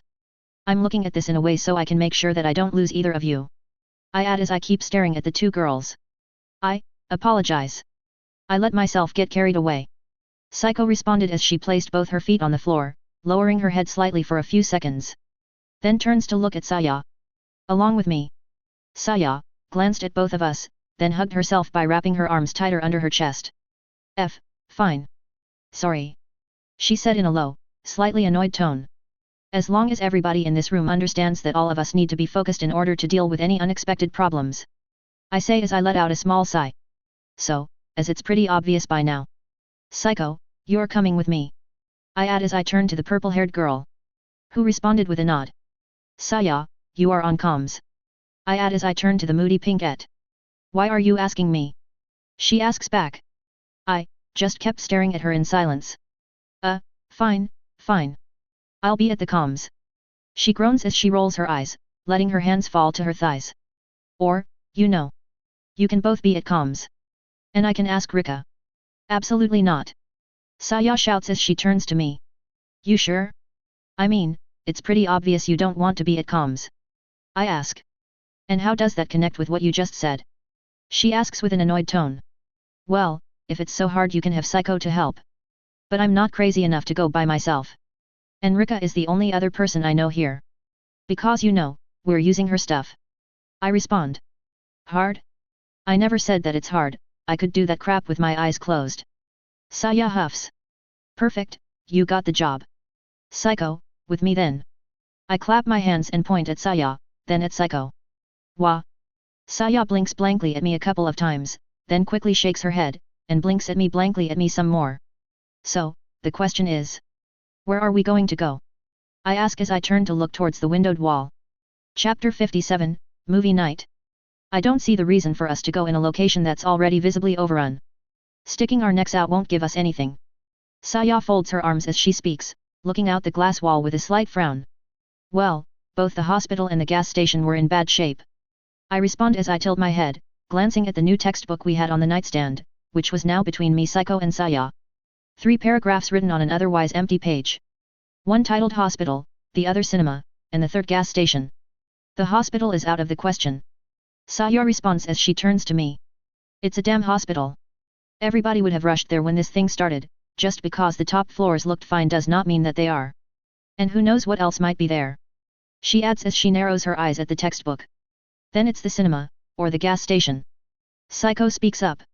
The gas station honestly nudges me the wrong way for some reason, the only thing it had going for it was the open space, which would make it easier to spot corpses from a distance and make a quick escape, but with the car pile up it had, even that is null.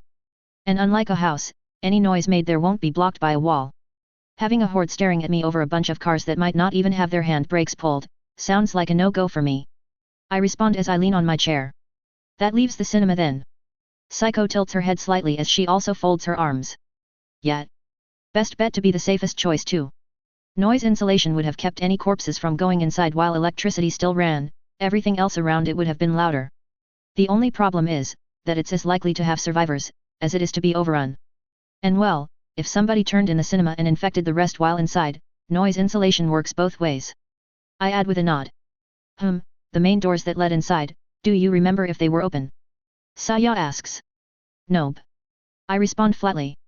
Saya purses her lips and turns to look towards the window, seemingly annoyed by my answer. I was too busy trying to explain to you why it was a good spot to note down, to pay attention to that. I respond with a slight smirk, causing Saya to turn towards me with a frown, before sticking her tongue out for half a second, then turning to look back out the window again. Hey, since when Saya started sticking her tongue out so much? She never did that in the anime. Maybe she feels more open towards me? So she's being extra childish. I hold myself from chuckling at the thought, then take a deep breath before getting up. Well, cinema it is then. I add as I stretch my arms. Let's go inform your dad, Saya. If we're lucky, we might be able to get there by air. As the building itself is pretty far away. I respond as I turn to the pinkette. Doubt they'd even let us take a bicycle along if it's up to them. Saya snorts as she also gets up.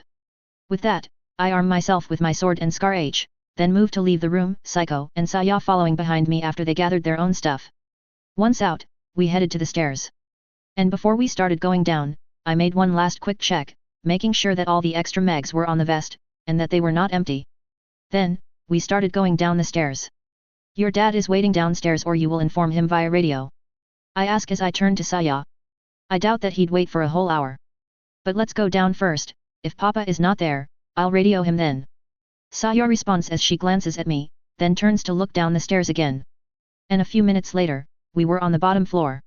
Among the people here, I could spot a few of Soichiro's men, none of them paying any attention towards us. In other words, they were not here for us. Don't see your mother, or father. I fold my arms as I look around. Papa, we're ready.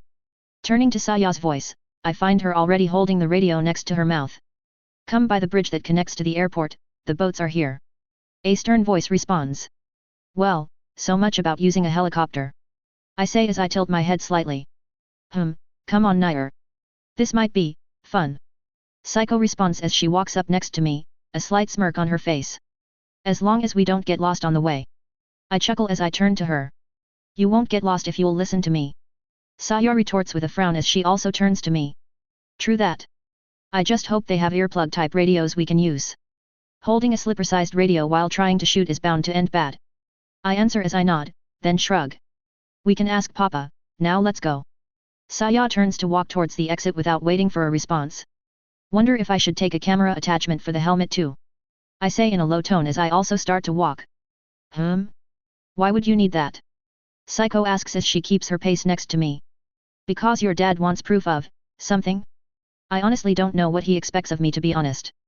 I answer as I turn towards our purple-haired samurai. Psycho blinks at me a few times, then starts giggling. Are you sure that is a good idea? She asks as she leans towards me.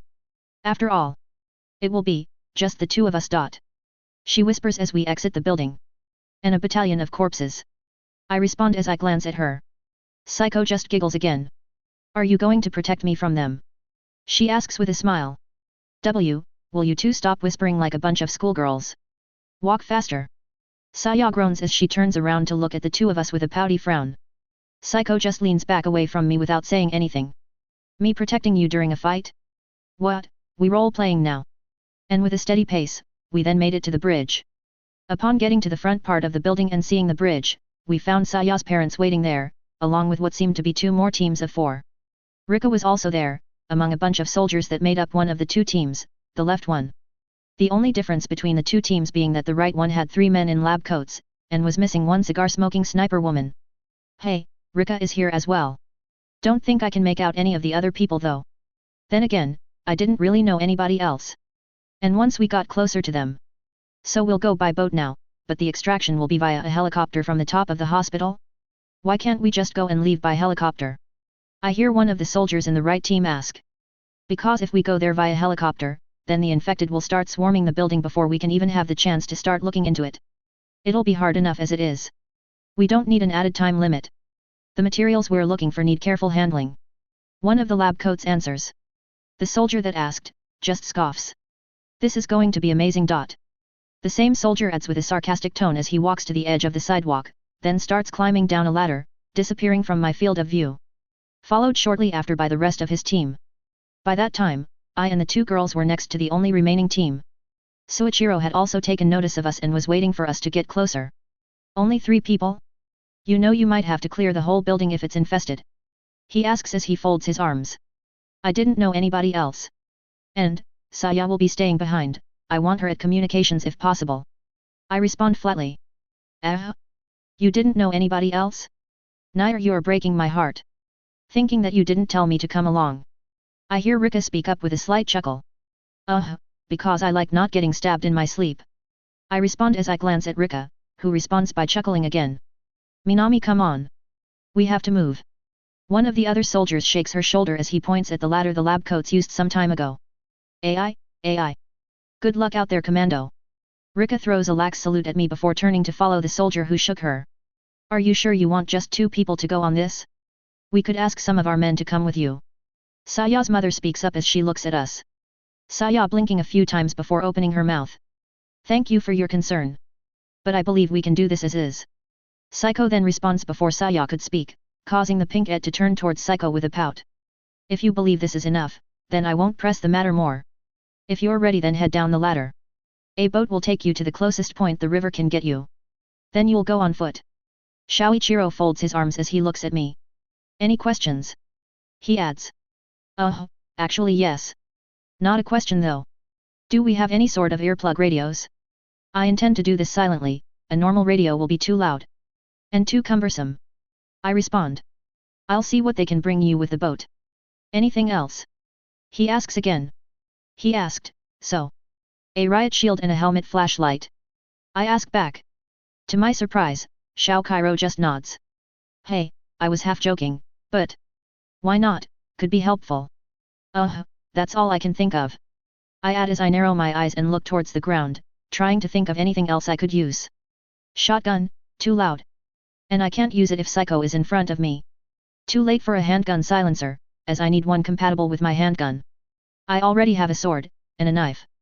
Asked for a flashlight and radio. And well, I got to think of the total weight too. I ain't no dragonborn to carry an actual armory in my magical subspace storage. Yeah, that'd be all. I add as I turn to look back towards Saya's dad. Head down the ladder then. Saya, you know where the comms are at. Shao Cairo responds. Saya just nods and starts heading towards the airport tower without saying anything. Well, here we go. I walk up to the edge of the road and look down. A ladder went down the wall, about 20 to 30 meters in height, until it reached a small, sea-level platform. With that, I and Psycho started going down the ladder. Can somebody play me some Metal Gear Solid music? Or, actually this ladder is too short. It doesn't deserve such fame. Scratch the music. After reaching the bottom, I walked to the side to let Psycho get down.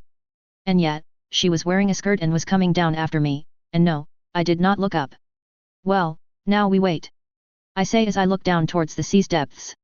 Though I could only see a deep blue color. Pretty deep considering it's next to the shore. The air down here is pretty strong, I keep getting sea droplets on my face. Psycho adds as she closes her eyes, then pulls her waving hair back, tying them in a ponytail. Sorry, but the mask is one thing I ain't giving. I respond as I raise my finger. Psycho just chuckles lightly. You don't need to, I don't mind the feeling. She responds as she keeps her eyes closed. Though, that could spell trouble for the gun. I take my glove off to feel where the wind was blowing from, then cover the scar under my jacket, tucking it from the opposite side of where the wind was blowing from. Is it that bad if seawater touches the gun? Psycho asks as she opens her eyes, then turns to me. As bad as it would be leaving the sword with sea droplets on the blade. While the scar can shoot if it gets water or sand in it, you don't want to just leave it as is, especially salt water. While most new guns are made of aluminum, which does not rust, it can still get corroded. The polymer parts might handle the seawater better, but the barrel is obviously not made out of polymer. I respond as I turn to her. I see, should I do something about this then? She asks as she turns her hip to show me the Beretta handgun that was strapped on it. It's in the holster, it should be fine. I respond. Psycho just nods back at me before turning to look towards the open sea again. And, a few seconds passed with Psycho staring at the sea in silence. I don't know if it's the wind blowing her hair, or that other than her, the only other thing I can see from this angle is the sea. But this, is quite the sight. I didn't get to stare at the scene for too long though. As soon after, a rigid inflatable boat drove up to us from the airport, a soldier I have never seen before in it. Cinema. The driver asks, I nod back. Get in, your equipment is on the back of the boat, next to the seats. He responds as he points his thumb behind him. And with that, both I and Psycho get on the boat. The driver then started, driving. He actually brought everything I asked, marked me impressed. I whistle as I pick up the riot shield that was laid against the back seat to my right. I would have asked for a power armor and a jetpack if I knew he'd actually bring them. I add nonchalantly as I pick 2 earbuds, 2 small wireless mics and a helmet flashlight that were on the seat. Then hand 1 earbud and mic to Psycho. Thank you. She smiles at me and takes the items before seating herself. The earbud has a small button on the top, you press this to speak? Gonna be a pain to press it under the balaclava and helmet. Oh well. And as I took a seat myself, I passed the earbud under the balaclava, before attaching it to my ear. Then attached the mic on the collar of my shirt. After that I pass my hand under the helmet and press on where the button should be it. Does this thing work? I ask. I can hear you from my own earplug. Psycho responds. Why wouldn't it work? Did you manage to break it already? I hear another voice respond. Moody Chundir has joined the chat. Just had to make sure, no need to bite. I respond, only getting a hum as an answer. And the flashlight, as my helmet does not have any rails, the flashlight itself has an elastic band I can use to strap it on the helm. Once you're out of the boat, find a sign with an address so I can pinpoint your location. I'll tell you the path you need to take then. Saya speaks up as I put the riot shield on my legs. AI. I respond. And then, silence. With not much to do, I turn to look towards the open sea to my left. I feel like I'm going to the dentist. A dead, brain-munching dentist. After a couple of minutes of driving on the open water, the driver drove the boat into the river that separated the central and rightmost landmass. The scenery changing too, 2 giant concrete walls. I reflexively looked up as we started going down the canal. I I see corpses leaning against the railings over our heads. I say as I keep looking up. Probably attracted by the noise of the boats that passed before us. The driver responds with a shrug. I nod and pass the shield over my right arm as I keep looking up. Last thing I need is a flying corpse landing on my head. Another boat is coming our way. Psycho then speaks up as she points ahead. And sure enough, a boat with no passengers passed by us shortly after, going in the opposite direction compared to us. How many teams did they send out? I ask as I turn to look behind me, towards the boat that was now picking distance from us. 6? 7? Not sure. The driver answers. Hey, wait. If we count the power station, that'd be 4 teams. 1 for the power station, 1 for the cinema, 1 for the hospital, and 1 for the gas station. What about the other 2, or 3 teams? You know what they were sent out for? I ask again. The driver just shrugs. Nope, don't really care to know either. My job is to drive people and return. Don't need to fill my head with information I don't need. He adds as he tilts his head, his eyes locked on the river ahead. Still, since we're speaking. If I can ask. How come you took such a younger person with you for this mission? The driver asks as he turns to me. I don't mean to be disrespectful, but you look like a high school student. He adds as he turns to Psycho. Younger? What? And didn't you just say you don't need useless information a few seconds ago? I was with her since day 1 of the outbreak, we'll have better coordination compared to teaming up with somebody I don't know. Also, she is not younger than me, we're the same age. I respond as I look up again. Hey, really? You seem a bit large for your age then. Because with all that armor you're wearing, it's all I can honestly make out. The driver arcs an eyebrow as he turns to look back ahead. I'm a foreigner. Probably why I look bigger than your average Japanese person of the same age. I say with a shrug. Could be because your voice is a bit muffled, but you don't sound like one. The driver responds with a chuckle. Well, Japanese are supposed to be what, the average height of Saya's? 160 or so. Psycho is really the black sheep in that aspect. And Saya's parents? I mean, Scary Dad himself is taller than me. Another couple of minutes then passed in silence, until... And here we are. See the ladder to the right? That's my stop. The driver raises his hand and points ahead, a single ladder a couple of meters away to our right. I nod and get up, Psycho doing the same. I see some corpses around the railing next to the ladder's top end. This is going to be a pain. I groan as I keep looking at the ladder. I could see 3 corpses, arms stretched towards the river, upper bodies bent over the railing aiming towards the river. You have a gun, use it. The driver turns to me as he stops the boat by the ladder. Too loud, I have another idea. I shook my head as I passed the shield handle over my arm, until it was to my elbow. Once we get on the ladder, leave. I add as I grab on the ladder. You don't have to tell me twice. The driver responds with a nod.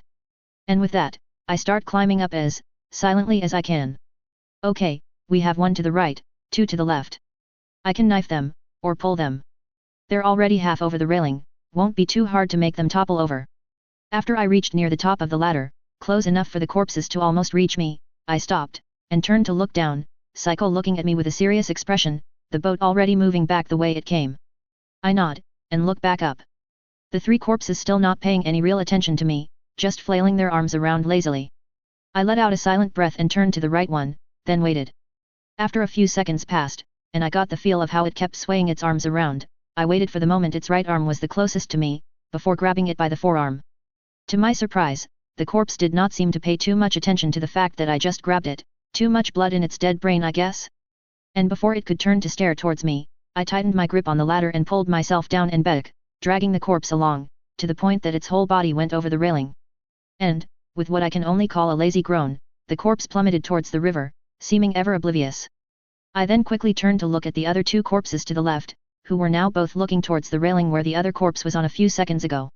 With a groan, and their bodies still half over the railing, they started to slowly grind themselves towards the now empty railing, and towards the small opening between the railings and the ladder. Shit, they'll fall on us like this.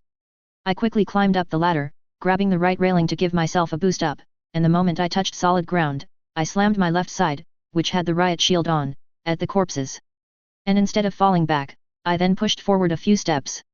And judging how they got off the railing, and the closest one grabbed on the riot shield as it started to groan loudly, I also got their attention as well. Psycho. I glanced behind me to see that Psycho had already climbed up, sword in hand. Without speaking, she walks up to my right. Brings the sword's hilt next to her face, and stabs the first corpse in the side of its skull. As she pulls the sword back, she takes another step to her right, taking a vertical slash at the second corpse, separating its neck, and part of its shoulder. She then takes a step back, and with a single sword twirl, she sheaths her blade with a smirk. I am not going to lie, I was looking forward to this. She adds as she turns to me, the smirk still on her face. Just, don't let too lose ah. Don't want to have to search for you in an infected town. I respond with a chuckle. Psycho just lets out a small giggle as well. I thought I already told you. I find it much more pleasurable when I can fight in coordination with you. She chimes as she walks up next me, slightly running her fingers on my arm, before turning to stop right behind me. Let's find a street sign.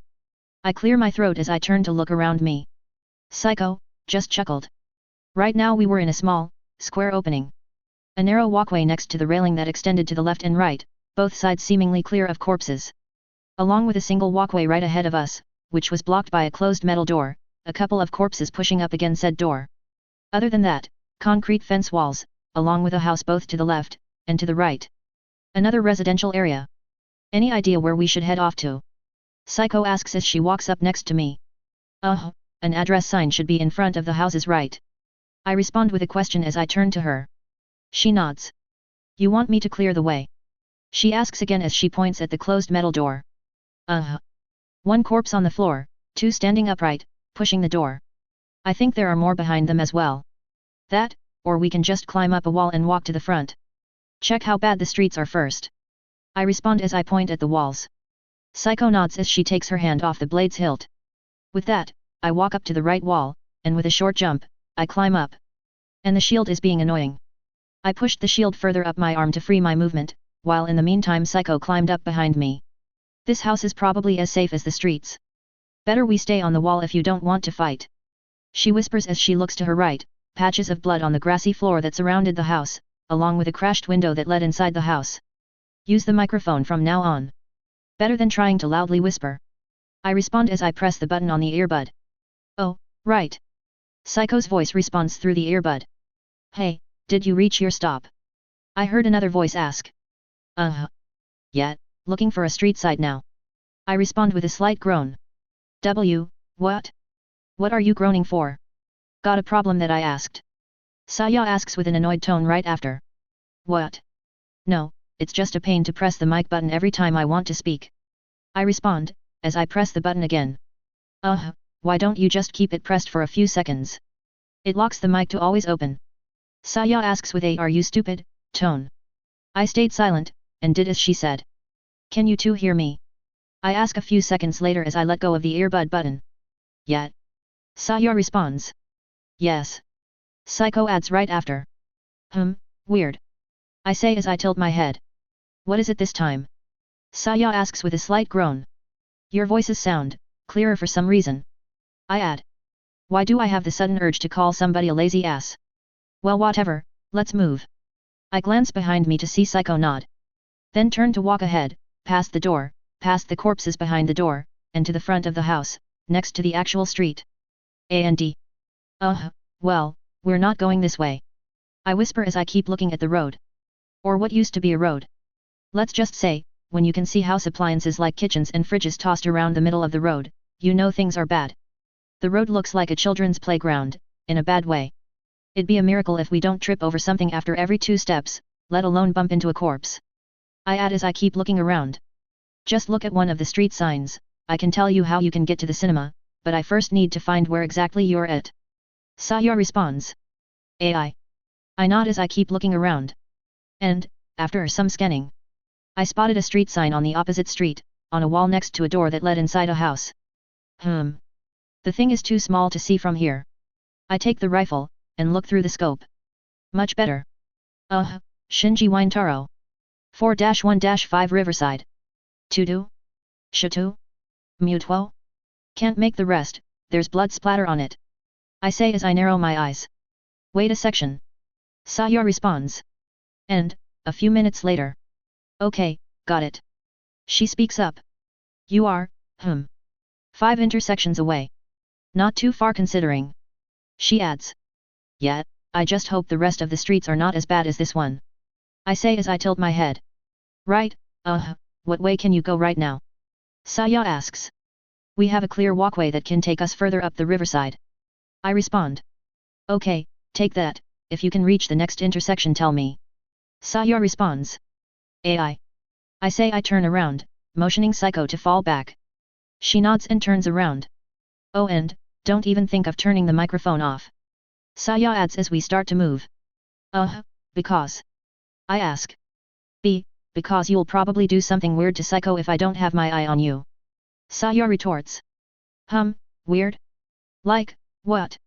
Psycho asks, a slight smirk on her face. Why, you know. Weird stuff. Saya stutters as her voice drops a few decibels. Psycho just keeps giggling silently as she drops down to the square opening we started at. After I also jumped down, we started going up the narrow alleyway. A couple of meters later, we came up another square opening, this one completely clear of corpses. Want to check this door? Psycho asks as she turns to look at another metal door to our right. No point, it leads to the same fucked up road. Let's keep going straight. I respond as I shake my head. Psycho just nods, and keeps moving ahead of me. Yet, we only managed to take a few steps ahead this time, before we saw a corpse popping up from the wall to our right, or, what probably is the next small opening between the houses. Wait, let me go first. I have the riot shield, easier to block if more of them charge from a blind spot. I say as I put my hand on Psycho's shoulder. My very own knight in shining armor. She responds with a giggle. Please, knights and rainbows are a Takashi thing. I'm closer to the hooded nut job that's silently stabbing everybody to death with an oversized sharp stick. I reply with a chuckle. PFFRT. Cough cough. Ach. Warn me when you're about to say stupid things you idiot. I nearly drenched the keyboard with water because of you. I hear a whiny voice retort. Actually, now that I think about it, I think I like that more than a knight. Psycho whispers as she leans towards me. Hey. Don't feed his stupidity. Saying stuff like that. Saya added with the same whiny voice, though the whine ended with a whisper. I shake my head, and pull the shield from my arm to my hand, then take the knife on the other hand for good measure, before silently walking towards the corpse, shield on the ready. The moment I got close to the corpse, and the next opening, I glanced to my right. One more corpse standing there. I nod, and I turn to look at the corpse next to me. Its back still turned to me. Well, here goes nothing. I take a deep breath, and with a strong slam, I bash the shield on the nearby corpse's back, sending it a few steps ahead, towards the railing that overlooked the river below. And with a quick step back, I then take another step forward, and stomp it right on the lower section of its back, sending it tumbling over the railing. With a quick glance behind me, I find the second corpse now shambling with a quick pace towards me, arms stretched. Not losing momentum, I quickly turned around, using the force of the turn to take a full swing on the corpse's side with the shield, sending it tumbling to my right, and right next to Psycho's feet, who then proceeded to casually stab the thing in the head. With no other corpses around, I turned to look towards the river. The corpse I sent flying, now nowhere to be seen. I think this shield is invoking a police brutality spirit in me. I say as I turn towards Psycho. Who just chuckled in response. Did you do something stupid again? I hear Saya ask. Define stupid. I ask as I motion Psycho with my head to move, getting a groan from Saya as a response.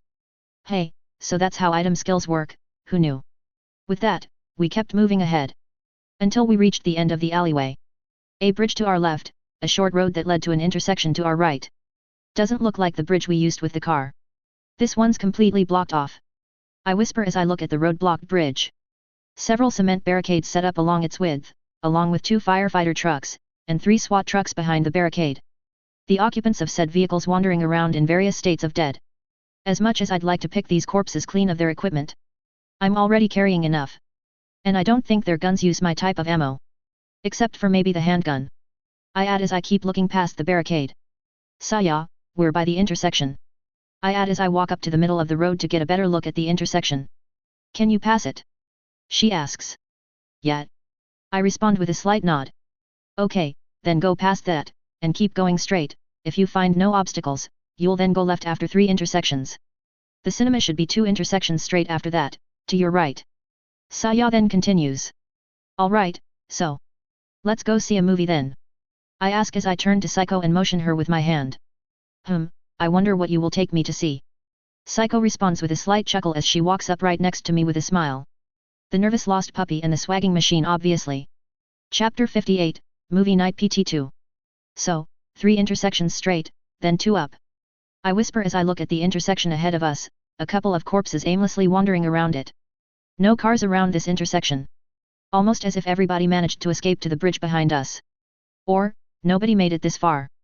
Have a plan? Psycho, who was right next to me, asks after a few seconds. The right side looks less populated, we can just blitz through. I see what? 4 corpses spread out around the right part of the intersection. I could just shoot them and be done with it, but that would make the corpses on the road ahead to start moving towards us. And as it's the road we need to take, I'd rather have the corpses there stand still while we pass. I turn to Psycho as I speak. And, just as I finish speaking, Psycho draws her sword, and licks her lips with a slight smirk. So then you will not mind? If I am the one to deal with this. And her smirk turns into a full-blown grin as she charges straight towards the nearest corpses to the right, not really waiting for any sort of response from me. I suppose this was a rhetorical question? Seeing that she didn't wait for my answer. I guess she really does not want to miss her chance to let loose. The moment Psycho closed in on the first corpse, she took a running swing at its neck, decapitating it in one clean sweep. Using the momentum of her first swing, she hunches her body forward and makes a small dash jump forward, closing into the next corpse. Which didn't even manage to turn around before its head was also rolling in the air. With her body still hunched forward, in a semi-crouched position, she leaped again, towards the third corpse. Landing her boots heel square flat in its face, an audible crack as the corpse hit the ground head first, while she used said head to spring herself back, landing a few meters back. After she quickly glanced around, spotting the fourth, and last corpse in our way, she casually turned around to walk towards it. With a smirk on her face, she took a couple of steps towards it, before making a horizontal swing with one hand, causing the blade in her hand to make yet another head fly. All that, while I was trying to reach her. Did I ever mention how it feels like I'm using cheat codes when Psycho is around? The smirk still on her face, she turns her head slightly towards me. I motion her with my hand to keep moving forward to the next street. She nods and turns to charge ahead. To the nearest lone sorry corpse that happened to be on the street ahead of us. I don't need to mention how the thing ended up becoming headless, before it could even realize who was next to it. At least she's not screaming that she's wet right now. The road ahead was thankfully clear enough, even without Psycho letting loose. So like that, we reached the next intersection. Or to be more precise, I chased Psycho to the next intersection, who stopped right before it. Straight, again? She asks as she turns to me. Her face visibly flushed as she took short, quick breaths. Yet 2 more intersections straight. Try no. She responds to me with a nod and starts running ahead again, before I could finish. And she blasted off, again. 10 minutes later.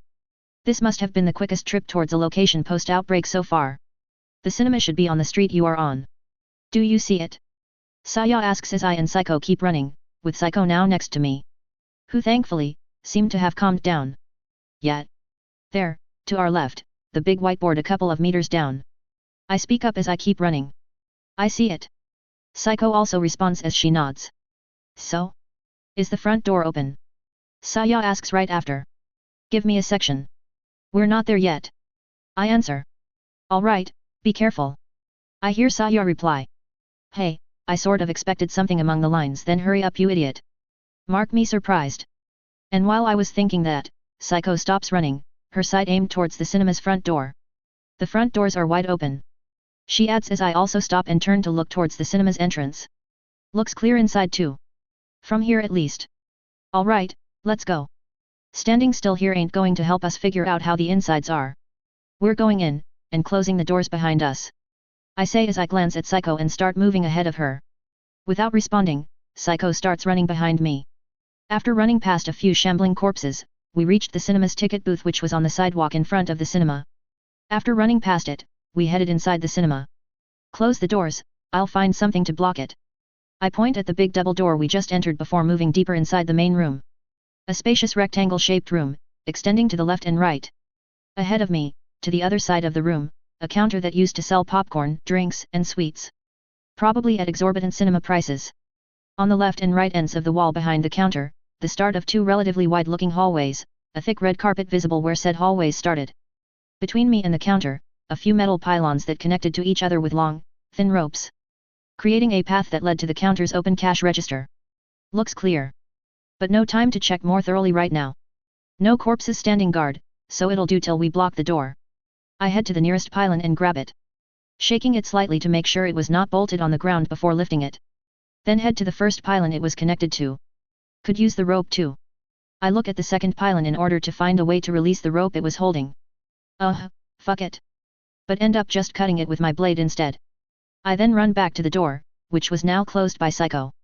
The central part of the doors looks to be some sort of glass. You think it will be able to hold the corpses off? Psycho asks as I start tying the rope through the door handles. Not if they charge at it en masse. But I only see one, maybe two corpses coming towards the door. Better if we don't risk it though. I nod as I turn to look around the room again. My sight stopping at what seemed to be a small lounge area on the right side of the room. Several tables with cozy-looking armchairs lined up around them, along with a few two-seater sofas. Let's push the sofas up against the door. I point to my right as I look at Psycho. She just nods, and we both run up to the lounge area. I'm going to assume that the cinema is abandoned with how you found the doors open. I hear Saya speak up. Yet, no corpses in the first room either, no idea what's deeper in though. I respond as I turn to look towards the hallway with the carpet floor that was now to my left, and stop dead in my tracks. Oh holy shit! Hello darkness my old friend. Nair? Is something wrong? Psycho asks after a few seconds of silence. Turning to her, I find her looking at me from behind one of the sofas, slightly bending over with her arms stretched, ready to push said sofa. Sorry.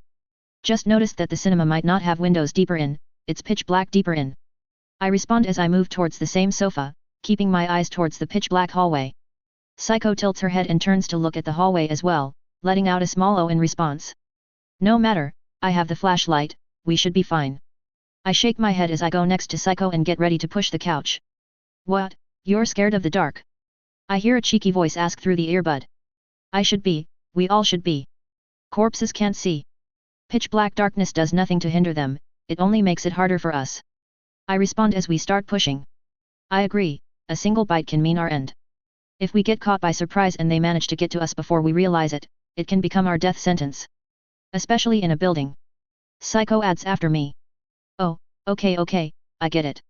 I was just joking, you don't have to hound me. Saya responds with a slight whine. And with that, we push the sofa in front of the door, then push a second one as well for good measure, and place two tables against it as well. Alright. Saya, the front entrance is blocked off, it's no longer a viable entry, or exit point. I say as we finish setting the barricade, then turn to look at the room once more with a slight sigh. Okay. I hear Saya respond. Also, for the map I mentioned before. Can you note some stuff down? I ask right after. Tell me. Saya replies flatly. The first room seems to be a wide rectangular, we have two hallways on the wall ahead of the entrance, to the left and right corners. I see two doors with bathroom signs on the left wall of the room, the right side has a small lounge. On the wall at the opposite side of the entrance there's also a long counter that sold snacks and crap. A door behind it as well. I respond as I start looking around the room. And after a minute or so. Anything else? Saya asks again. Let's see. I whisper as I look around the room again. There are a couple of potted plants around, the floor is also a relative mess with snack packages. I walk up to the counter, and lean behind it. Clear. And, the counter still has edible stuff, both on it, and on the glass display under it. The popcorn machine is empty, though there's a giant ass sack of what I suppose is filled corn kernels next to it. Everything else probably needs electricity to work, like the soda dispenser, and what I think is a small oven. Wait, why is there an oven here? Cooked marshmallows. The room seems clear of corpses, the counter still has packaged snacks and sweets you normally find in cinemas. Along with a small oven, soda dispenser, and popcorn machine, no idea if they will still function if you can supply them with electricity. And a sack of corn kernels. I suspect the door behind the counter has more supplies. And if that's the case, I then hope the soldiers like corn, because it's probably going to be on the menu for a long time. I chuckle as I lean away from the counter. Want us to check? I ask right after. If possible, I'd like to have all the information I can for when I go to Papa to show him what we found. Saya responds. Aight. I nod, and turn to Psycho, who nods back at me. With that, we move past the counter, and to the single closed door behind it. Big chance the insides are pitch black here. I say as I open the flashlight on my helmet, grabbing the door's handle in the process. And then, I slowly twist the door handle, before lightly pushing the door, making it silently slide open. And yep, pitch black all right. The only thing I could see, was that the room continued on for quite a bit. Metal, 3-layer shelves separating the room into narrow hallways. On the shelves, boxes, sacks, and equipment such as cleaning tools, repair tools, and what I suspect to be older appliances that the counter used, seeing that they had a thick coat of dust on them, or were cannibalized for parts. I turned to Psycho and motion her to be silent with my hand, then point to move inside. She nods with a serious expression before entering the room with me. Shield on the ready, I start scanning the insides as we move deeper in. I don't hear groaning, munching, or smell anything. I can't see any corpses or blood either. Looks like this place is clear. I'm going to slam my hand on a shelf to see if anything will react. Can you close the door behind us for a sec? Don't want the sound to echo throughout the whole building. I whisper. All right. Psycho replies. And as I said, the moment the room turned even darker, after Psycho closed the door and snuffed out the only light source other than my flashlight. I free my sword arm by holding the blade with the same hand that had the shield on, and slap my hand on a shelf next to me. But not very loudly, in order to avoid causing unnecessary noise. All right. Open the door and stay next to it. I speak up as I take a few steps back, until I was next to the purple-haired samurai, who did as I asked. We then waited for a few seconds, the seconds then turning to a minute. Don't see anything reacting, think we're good. I whisper as I turn to look behind me. Could really fucking help if we had actual lighting though. I add as I look back inside the dark room. Alright, I'll note it down as food storage. Saya asks right after. Yeah, I nod as I turn to Psycho, then motion her with my head to move back out. Closing the door behind us, we head back to the center of the main room. Where to next? Psycho asks. Let's check the bathrooms, just to make sure. I respond as I point at the 2 doors to our right side of the room. Psycho nods at me, and starts moving towards said doors. While heading over there myself, I glance at the hallway on the right corner of the room. As dark as the other one. Once I got next to the girls' bathroom door, which Psycho was aiming to open. She nodded, and swung the door open. And we both ended up, staring. Pervert alert. I whisper as I tilt my head slightly, looking at the lone, male corpse. Pants down to its knees. Its arms covered with some sort of makeshift armor made from magazines. And seeing how I didn't see any magazines around, he either got here post-outbreak, or looted every single magazine in the building. Such an unsightly view. Psycho narrows her eyes slightly as she casually enters the bathroom, heading straight towards the corpse, which was now turning to head towards us. What? Saya asks right after with a questioning tone. And well, I did say it was heading towards us. But, it ended up tripping on its own pants the moment it tried to move, ending up head first on the floor with a loud thud. Not losing the chance, Psycho walks up next to it and jams the tip of her blade on the back of its head. She must have been a bit too into it too, as she failed to see that the bathroom stall next to her, the one that the corpse was standing next to, was starting to slide open. Bloody hand marks on the inside part of the door becoming visible as the door silently slid open. Hey? Blood marks on the inside of the door? Oh shit. I quickly close into Psycho, who was still looking at the corpse on the floor, and grab her by the shoulder. The moment I tried to pull her back, a single female corpse jumped out of the stall, straight towards Psycho. And, other than the sound of fabric ripping, it thankfully charged right past her, slamming itself on the mirror that was right over the sinks, cracking it into pieces before slightly bending over as it slid its head inside the sink with a groan. Before it could stand back up completely, I quickly walk up behind it, and slam its head on the corner of the sink. Pulling the combat knife as I held it down, and stabbing it on the backside of its neck. The corpse turning limb shortly after. Well, that escalated quickly. I whisper as I look at the corpse, my sight stopping at its hand. A black ribbon in its grip. Hey? Weird thing to be holding, did she turn while dressing up? I peel the ribbon off its hand as I glance at the rest of the room, then turn to Psycho. Still, I get the feeling I seen th. Oh. Psycho was standing completely still, staring down at her own shirt. Or, to be more precise, staring at her own bra which was now in full view for the world, as her shirt decided it was time for it to stop doing its job. Giving me a pretty good view of what's normally underneath it. I think this is yours. I speak up as I turn to look at my left, only to end up looking at the now cracked mirror. And at Psycho, again. Psycho, seemingly snapping out of whatever trance she was in, tries to button up her shirt again, a slight blush appearing on her face. Most of the buttons got ripped off. She adds after a few seconds with a soft tone. Hey. Will you tell me what's going on already? Saya asks again with a slightly annoyed tone. A corpse just ripped Psycho's shirt. I respond casually. Wah. And why are you so calm about it, you pervert? Saya shouts back in my ear. Because I have seen her in way more provocative clothes? Because she has said way more provocative things in these provocative clothes? We're also in a hostile location. Are you hurt? I ask as I take off my shield, then start to take off my jacket. No, it just managed to get the ribbon and part of my shirt. Psycho responds as she keeps her shirt closed with one hand, averting to look straight at me as she speaks. Here, doubt it's your size though. Time I found to have no spare clothes in my bag. I reply as I extend my arm, my jacket on it. I am sorry. I lost my focus. Psycho lowers her head slightly, taking the jacket off my arm, her face still flushed as she turns her back to me. Don't even think of doing anything creepy to her, you hear?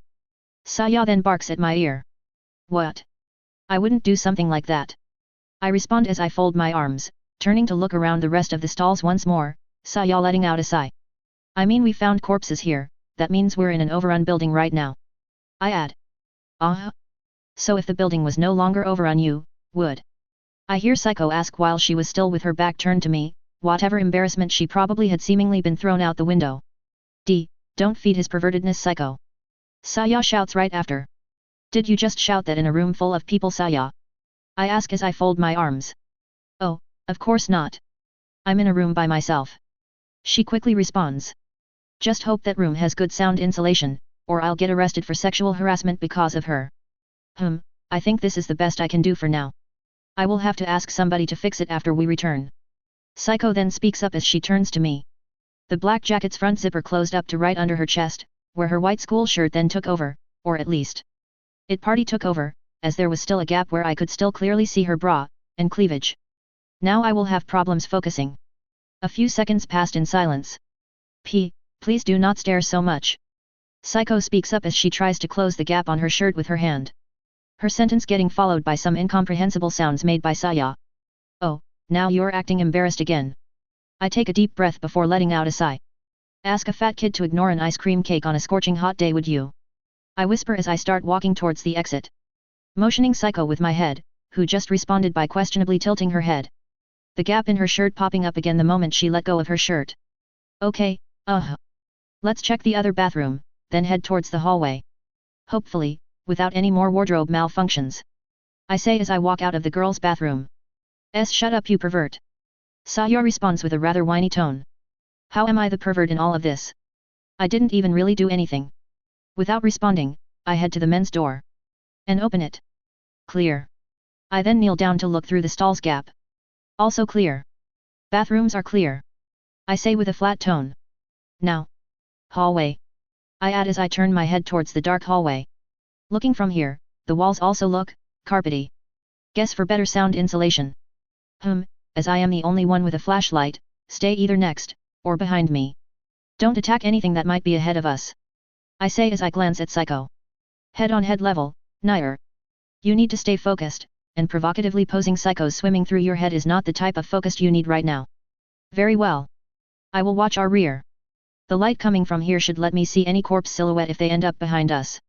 She responds with a nod. Okay then. Pitch black hallway time, what could possibly go wrong? I whisper as I start walking, getting a small chuckle as a response from Psycho. I stop at the edge of the dark hallway, letting the flashlight shine a dim light deeper inside. I don't see anything moving. But, the whole hallway has a deep red color because of the carpet, even the damn ceiling is like that. And freak factor aside, that also means I can't make out any blood on the floor, if there is any. I motion Psycho with my hand, and we start walking deeper into the hallway. Feels like I'm walking inside an organic cave. And, after walking a little deeper in, I think I see a door to our right. A cinema room if I had to take a guess. I speak up as I point at a closed, heavy-looking double door that was a few meters ahead and to our right. Should we check it? Psycho asks right after. Yeah, I want to see the size of the room inside. The hallway is not too deep, probably one maybe two more rooms. I also see no doors to our left from here, so there's a good chance that this hallway circles around to the other hallway we saw, and the doors in that hallway either lead to new rooms, or are connected to the same rooms as the doors here. I respond, and turn to Psycho. Flashing the light straight to her face and causing her to close her eyes with a slight wince as she covered her eyes. Crap, sorry. I quickly cover the flashlight as I lower my head slightly. My sight, going straight towards her, wardrobe malfunction. Purple. Gah. Focus, you retard. No. Don't focus. Unfocus. Boobs. Too late, I am now focused. Very well. Tell me if you need me to do something. Psycho responds as she nods, rubbing one of her eyes slightly with her wrist. With that, we headed to the door. Other than a long, horizontal bar, which was set at about waist height and extended at the full width of each door, there was nothing else to differentiate the doors from the walls next to them. Okay, let's see. I grab one handle, and push. The handle moving forward and making a light click sound. Alright, seems unlocked. I nod and push the door slightly, the heavy door slowly starting to open towards the inside. And groaning. A symphony of groaning, moaning, shuffling. Along with a really bad smell. Oh hell nope. I silently, and as quickly as I can, close the door, and silence returns to the hallway. Please tell me I'm the only one that heard and smelled that. I speak up as I turn slightly towards Psycho, keeping my face lowered so I don't end up blinding her, my hand still on the handle of the now closed door. I am afraid not. Sounded like a horde was in there. Psycho answers as she folds her arms, frowning slightly. Well. At least the insulation here is the real deal. You can't hear crap while the doors are closed. You could throw a damn party in there and nobody would hear a thing. I let my shoulders drop slightly as I turn to look at the door again. The problem now is, how do we deal with the current, occupants? I add as I groan slightly. Should we open the door enough to see inside first? Maybe there are actually fewer corpses inside than it seemed. Psycho asks as she walks up next to me, taking hold of the other handle. Yet. And I won't have to say, but dead silence while the doors are open. I respond, Psycho just nods back at me. And with the count of 3, we opened the doors again. This time enough to see inside. And as the hallway became noisy once again, the flashlight flooded part of the room with a dim light. Well, I sort of expected this. But holy freaking kitsune balls. Somebody please call Ilias and tell her that there's an army of zombie girls running amok here. The room was flooded with corpses, mostly female ones. The place was pretty big too, enough to house innately 100 people. The door we were at right now was at the back of the room, as we had a wall to our right, 2 doors on said wall, one next to us, one on the other side of the room. The room then continued with a slope to our left, that's where the seats were also at, making it clear that this was a movie projection room. I tap Psycho on the shoulder, and the moment she turns to me, I motion her to close the door. And, the moment the doors closed. Well, we're fucked. I speak. This situation is indeed, quite bad for us. Too many to take head on, especially in that room. Psycho adds right after. Let's check the other rooms. Maybe we'll think of something on the way. I shake my head and take a few steps back. Psycho just nods at me. Still, I have a question. I add as we start walking again. Psycho just lets out a questioning hum. What sort of sappy drama was playing in there before the outbreak? I didn't see a single guy among the corpses. I do not know. I never really watched movies. Psycho responds as she lowers her head slightly. Stay focused you idiot, or you will be the next thing they will be watching. Saya adds with a groan. Yay, I just hope the next room didn't play the same crap like this one. One horde of crazy fang girls is enough. I let out a small chuckle as I kept walking. Ha, like you would ever have a horde of fang girls. Saya snorts. Yeah, true. Who needs them anyway? I already have what I need. I respond as I glance slightly towards Psycho. Shut up you idiot. Saya retorts, her voice sounding a bit forced. Indeed, you should be careful of what you say Nair. I can't tell how I will really react if you keep telling me such things while we're. Psycho closed in on me, slowly wrapping her hand with mine. Alone in here. She adds with a whisper. Hwaha what are you saying? And you're not alone in there, you have corpses. Hordes of corpses. And Saya started shouting, loudly. Enough to actually make me lean my head away from the microphone in my ear. To no avail, as you know. It's in my ear. God this thing is loud, and it's not even on max volume. Psycho just giggled as she let go of my arm. Well at least somebody is having fun. By the time we were near the second door, we were also past the halfway point of the hallway. Okay, I see the second one. And judging from the distance, it must be the last one before the hallway ends. I speak up as I point ahead. Let's check it the same way. I add as I glance at Psycho. And with a nod, we move to the double door, me at the left one, Psycho at the right one. God I hope this one ain't a portal to a monster girl world. Hey, never believed I'd actually say that. And as we open the doors slightly, we get greeted by silence. That's a good sign, my nose is also not trying to rip itself off my face. Once the doors were open enough to check inside, I looked around the room. It's empty, completely empty. Same layout as the last one. I whisper as I keep looking around while staying by the door. Check the room? Maybe you can find some way to deal with the corpses in the other room if they are the same. Saya then speaks up. Yeah, good idea. I nod slightly, and enter the dark room. So, what are we looking for? I asked as I walked up to the center of the walkway that followed on after the door, Psycho following behind me after closing the door. Why are you asking me? You're the one who's there. Saya responded with a huff. Maybe I would have had an idea. Had you let me come with you? She adds with a smug tone. You never miss your chance, do you? And I wonder if you could have handled the pitch blackness here. I just shake my head slightly as I keep looking around. The room is full of steps and stairs.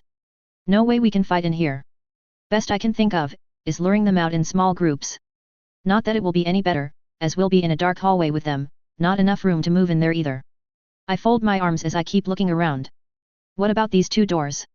Psycho asks as she looks at the door on the wall next to the entrance we used, then the door on the far end of the same wall. Big chance they lead to the projection room. Nothing we can really use up there, as there's no electricity. Nonetheless, let's check it.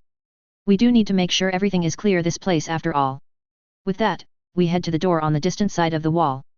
Same type of door as the ones we used to enter this room. I grab the handle, and push. Unlocked. Alright. Let's see. I open the door with a small nod, and get greeted by a narrow flight of stairs that went up. Which after a few meters, turned towards the right. And then, another door. Why all the doors? I tilt my head as I grab the handle of the door, and push it. The door opening with no real problem. At least they are unlocked. Before going inside I do a quick scan around the room, as it was also, pitch black. Empty. I nod and enter it, Psycho following behind me. Other than a bulky looking machine right next to the right wall, that I suspect was the projector, as there was a rectangular hole on the wall right in front of the machine. There was also another bulky machine on the opposite wall, this one looking like a computer of some sort, or more precisely, a server. And, one last set of machinery on 4 layers of metal shelves which were bolted on the wall straight ahead of us. Other than that, 2 plastic chairs next to the projector, and next to the server, a table with cards, a cigarette tray, cigarette packs, and some cash on it. Hey, wait, where are all the reels? Cinemas lied to me. There's no reel here. Only a projector which is a big fat cube that connects to what I think is a server. I frown as I fold my arms. Obviously. Cinemas have been digital for decades now. What? Are you still living in the 80s? Saya scoffs. 90s, the 80s didn't have commercial internet. No wait, make that the 2000s. The 90s didn't have Steam. I respond with a chuckle.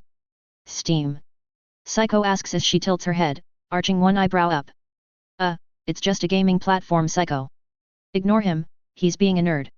Saya groans. But you do know what it is at. Nerd? Please. It's called a gamer. Not all nerds are that awesome. I chuckle as I look through the hole in front of the projector. Whatever. Nerd. Saya responds nonchalantly. The view from up here is pretty good. I can see the whole room. I move the projector out of the way, and look back out again, ignoring Saya's little retort. Then pull the rifle and try to aim through the gap. But I can't aim right under us. I pull the gun back, and look at the magazines on my vest. 30 bullets each. Should be enough to clear the whole room if I can somehow manage to get them to stay away from our side. I tap my helmet a few times as I keep thinking. If we had a working phone, or something small which makes constant noise and we can throw. I fold my arms as I tilt my head. You think the earbuds could do? Psycho asks as she pulls hers out of her ear. Well, they are loud, and not even at max output. But they're earbuds, they're not supposed to be that loud.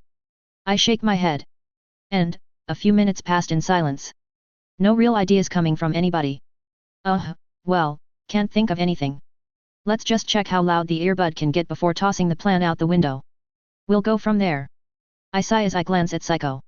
She nods, takes her earbud out, and hands it to me. Okay, let's see, the earbud is connected to the mic, and I think I saw some volume options on it. After looking at the mic for a few seconds, I found 2 small half-wheel bumps that could turn, one having the volume icon next to it, the other one had nothing. What does THI? I start turning the second wheel as I speak. Why are you shouting at my ear, you idiot? only to get cut off by a flipped-off Saya. Hey? I was not shouting. Does this increase the decibels of the mic to make it sound louder? I lower the wheel down again. How do I sound now? I ask. Now you sound fine. Saya responds. I turn the wheel up again, just not as much as before. Now? I ask again. Louder. Saya responds. Are you using the same microphones as us? I ask again. I think so, why? Saya asks. Check the wireless microphone, does it have two half wheels? I ask yet again. And a few seconds of silence later. Yet. Saya answers. Okay. Turn the one that is not volume to the max, I respond as I pull my own bud out of my ear. Like this. I hear Saya ask from the earbuds that I was now holding in my hand. Yet. Now, if I increase the volume. I turn the volume on my mic to the max. Try again. I add as I leave my earbud on the projector. What am I supposed to say? Saya asks, her voice still clearly audible from the earbud on the projector. Holy crap, I can actually still hear you from this far. This is pretty much a loudspeaker now. I don't know who the hell thought an earbud that could be this loud was a good idea, but it works for us. I fold my arms as I keep looking at the earbud. Well, it is loud, but I do not think it is loud enough to actually attract corpses after you have fired a shot. Psycho then speaks up as she comes up next to me. Yet. But, we have yet to hear how it'll sound if Saya starts yelling. I respond as I turn to Psycho, lowering the flashlight so it won't shine on her face. True.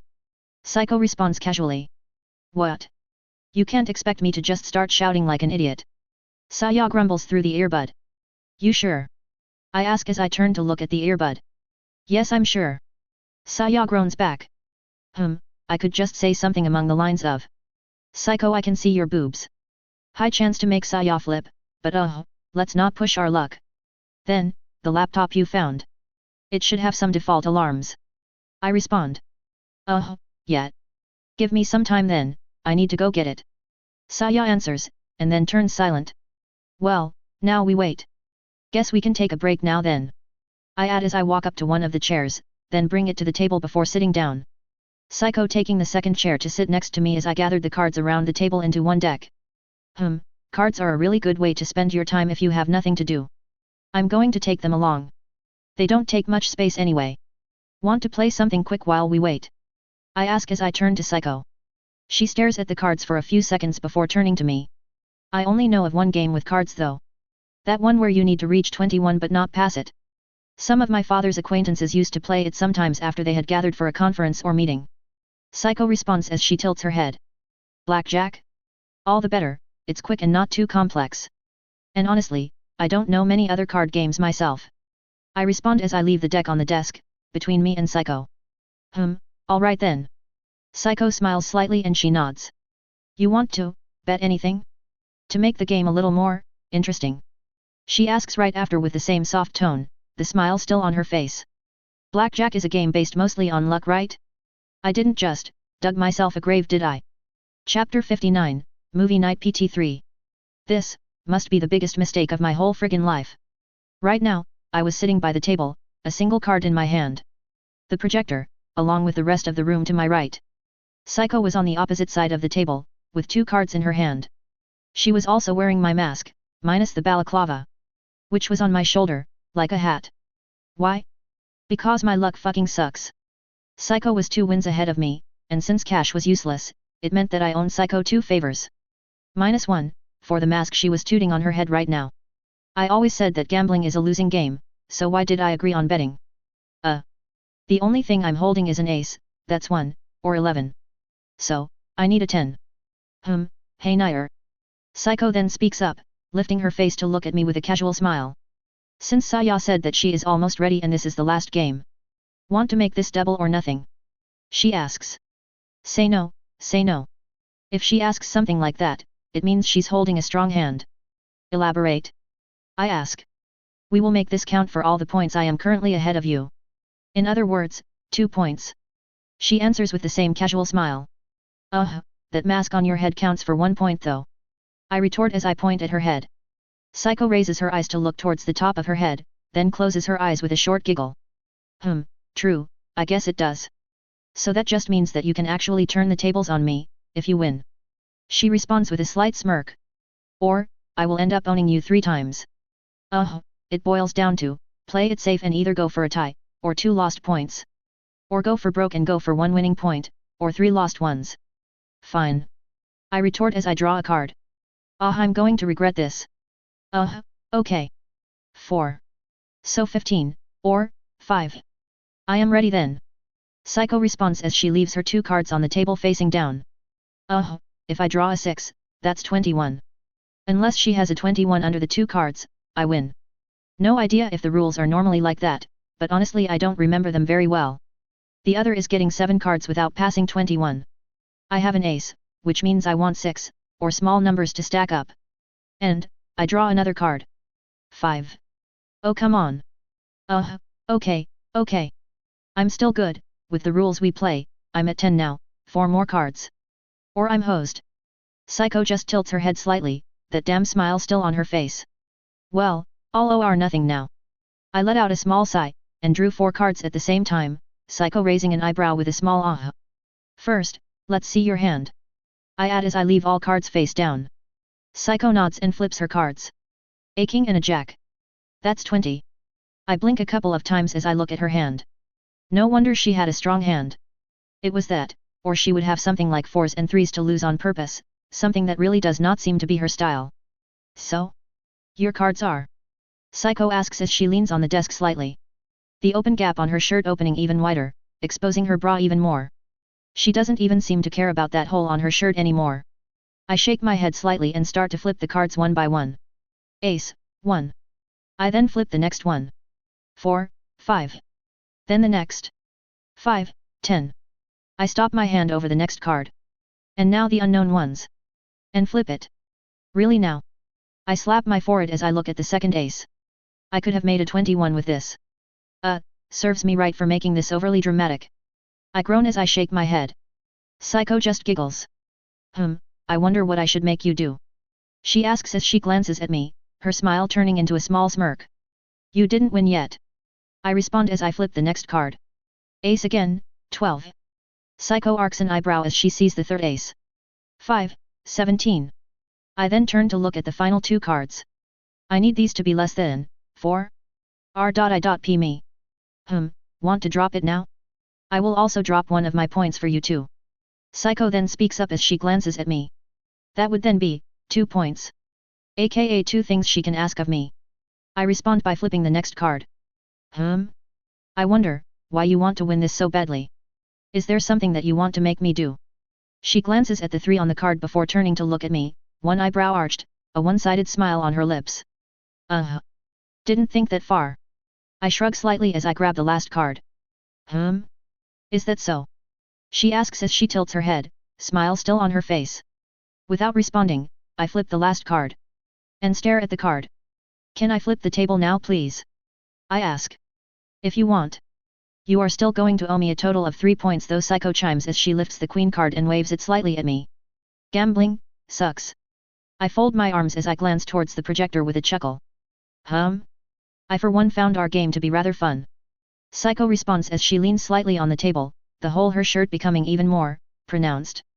I'd be weird if you didn't, especially after winning. I respond with a slight shrug as I turn to look at her.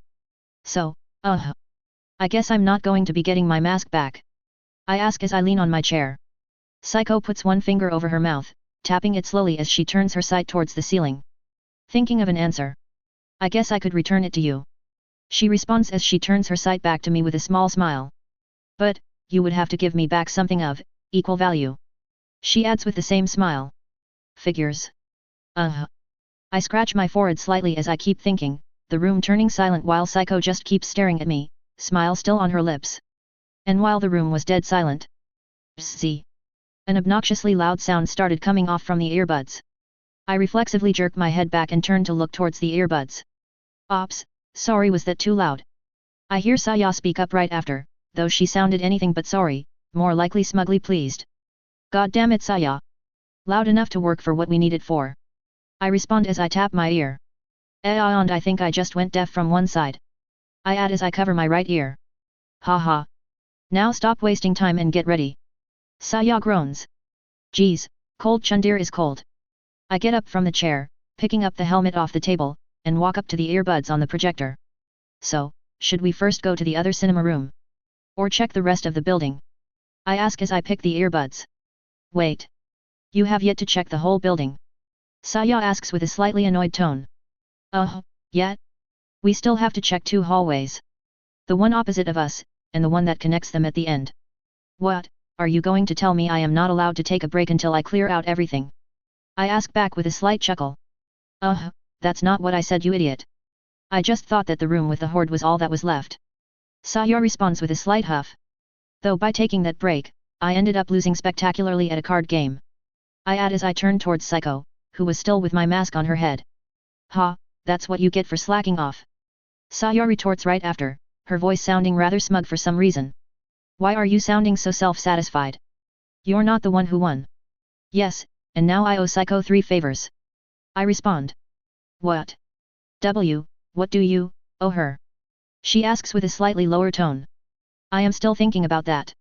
Psycho then speaks up. Well, you're not allowed to ask for anything that will be detrimental to me. I did not take part in your stupid game, so I should not have to pay for it. Saya responds with a slightly irritated tone. Of course.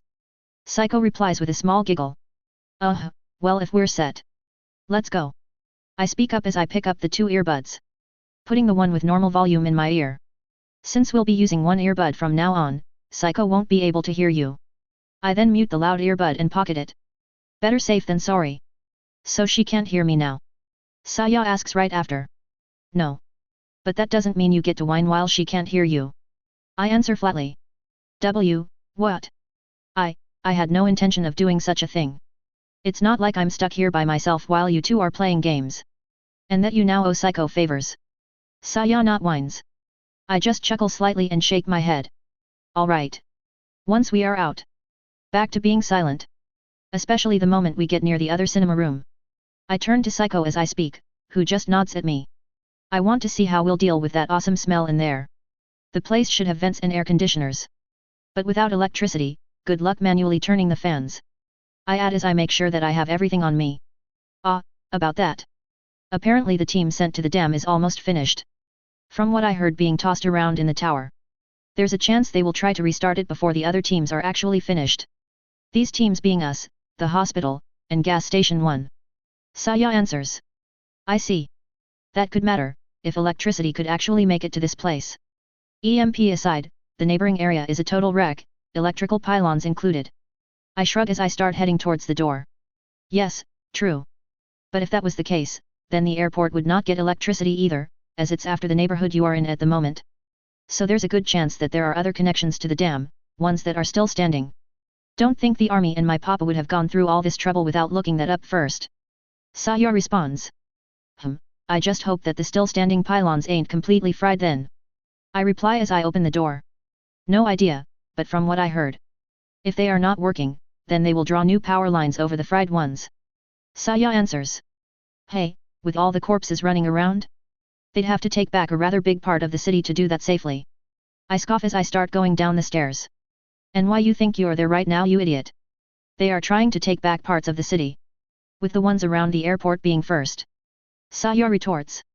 So that means, I'll have to do this again. I groan as I exit the staircase, ending up in the cinema room. That's... Saya stops talking, her voice sounding uncertain. Anyway. I turn to Psycho as I start talking. We'll use the same hallway. We can check the rest of the building after we are done. I pointed at the entrance we used to come into the room the first time around. Very well. But, I have to ask. You have a plan? Psycho asks as she nods. Simply put. We open the door. Throw the loud earbud. Saya makes a crap ton of noise. Using the opening, we then enter the door next to us, which leads to the projection room. Clear whatever might be there, and then snipe the corpses from there. I fold my arms as I start explaining. In other words. I won't really have to do anything. Psycho asks as she tilts her head. Well. Yet. My sight falls on the handgun attached to her hip as I begin to speak. No. Actually, you'll be taking shooting lessons. On live targets. I continue as I point at her handgun. Psycho glances at her handgun, before folding her arms. Are you sure? You never really showed me how to use it. She asks again as she lifts an eyebrow. No time like the present then. Unless the corpses figure out how to get up to us by opening doors that are located in a different direction from where the sound will be coming from, we won't have any problems. I nod slightly as I keep looking at Psycho. And actually, we better do start with your gun, I add, causing Psycho to frown questionably. The Scar H is a high-caliber weapon. Shooting it in a closed space, in total darkness. That mask on your head might be able to protect your eyes a bit. But the sound? I have the balaclava, and the helmet, so I have some protection. But you'd be surprised how debilitating it can be to shoot a gun under these circumstances. And, speaking of masks. I tap the side of my forehead as I keep looking at Psycho. Found something to trade it for?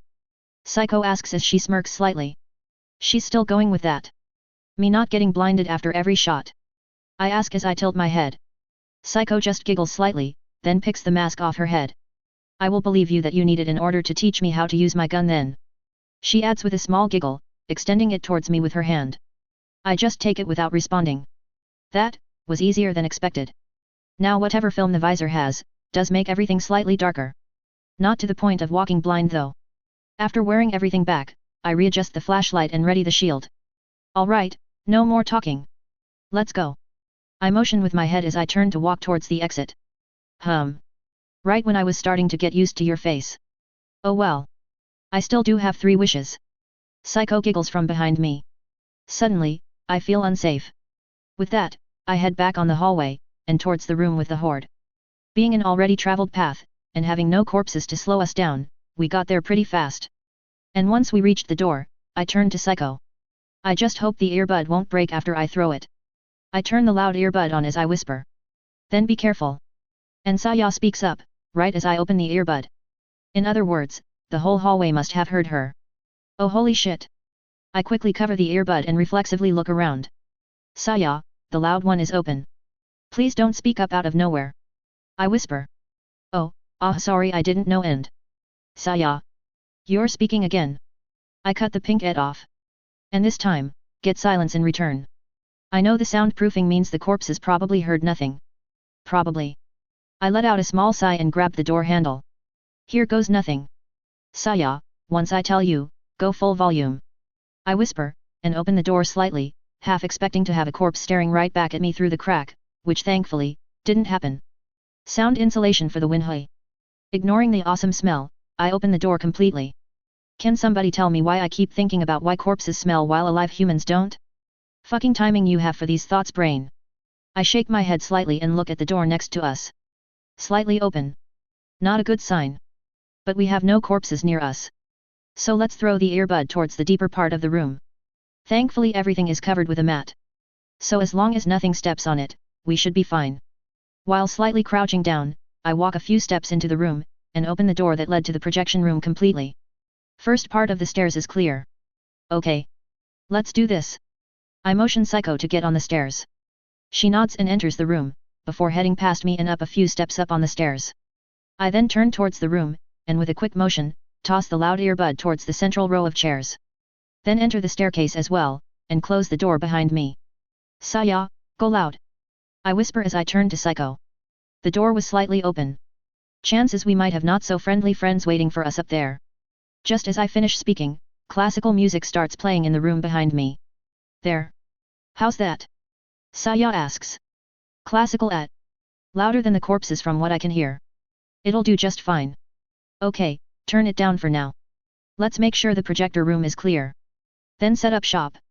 I motion Psycho to move towards the top of the staircase as I grab my handgun. We're about to turn this into a shooting gallery. Might as well start from now if it comes down to it. The staircase was just like the one before, turning to the left halfway up. Once I climbed said staircase, I found the top door also slightly ajar. I stopped by the door, and slightly pushed it, making it to silently open. Hey! The room was a mess. The projector was toppled on the ground. And the server was left haphazardly in the middle, as if somebody pushed it and left in a hurry. But more importantly, not a single corpse. Dead or otherwise. Did the employees manage to flee?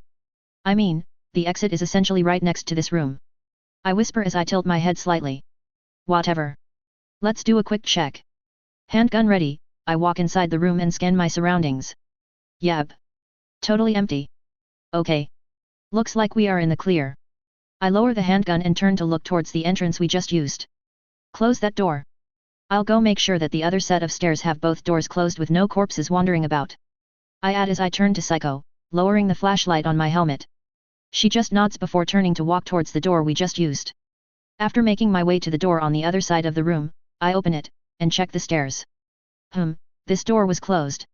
I then start going down the stairs, and the moment I take the mid-staircase turn, I stop dead in my tracks. A single corpse, dressed in what seemed to be a uniform, was on the bottom of the stairs, facing the door that led to the movie room. The door behind it might not be closed, shooting it can end badly if it ends up opening the door with its body while I'm this far. As I will probably have to move the body away before closing it. Saya did make noise, so most corpses should be at the far end of the room. But I don't want to risk it. I silently holster the handgun. Before slowly drawing the sword. I then ready the shield, and start moving down the stairs. Probably because of all the moans that echoed around, along with the muffling sound of the mat under my boots, I managed to reach it without getting its attention. I then lifted the sword next to my face with the blade pointing towards the corpse, stabilizing said blade by bringing my free hand under the blade's flat side. And with a swift motion, stab forward, the blade punching through the corpse's skull. And, a sudden increase in weight as the corpse started to turn limb. Let's see if the door is open now. As I push the blade back, I place my boot against its chest, and push. The door staying tightly shut all the while. Think we're good.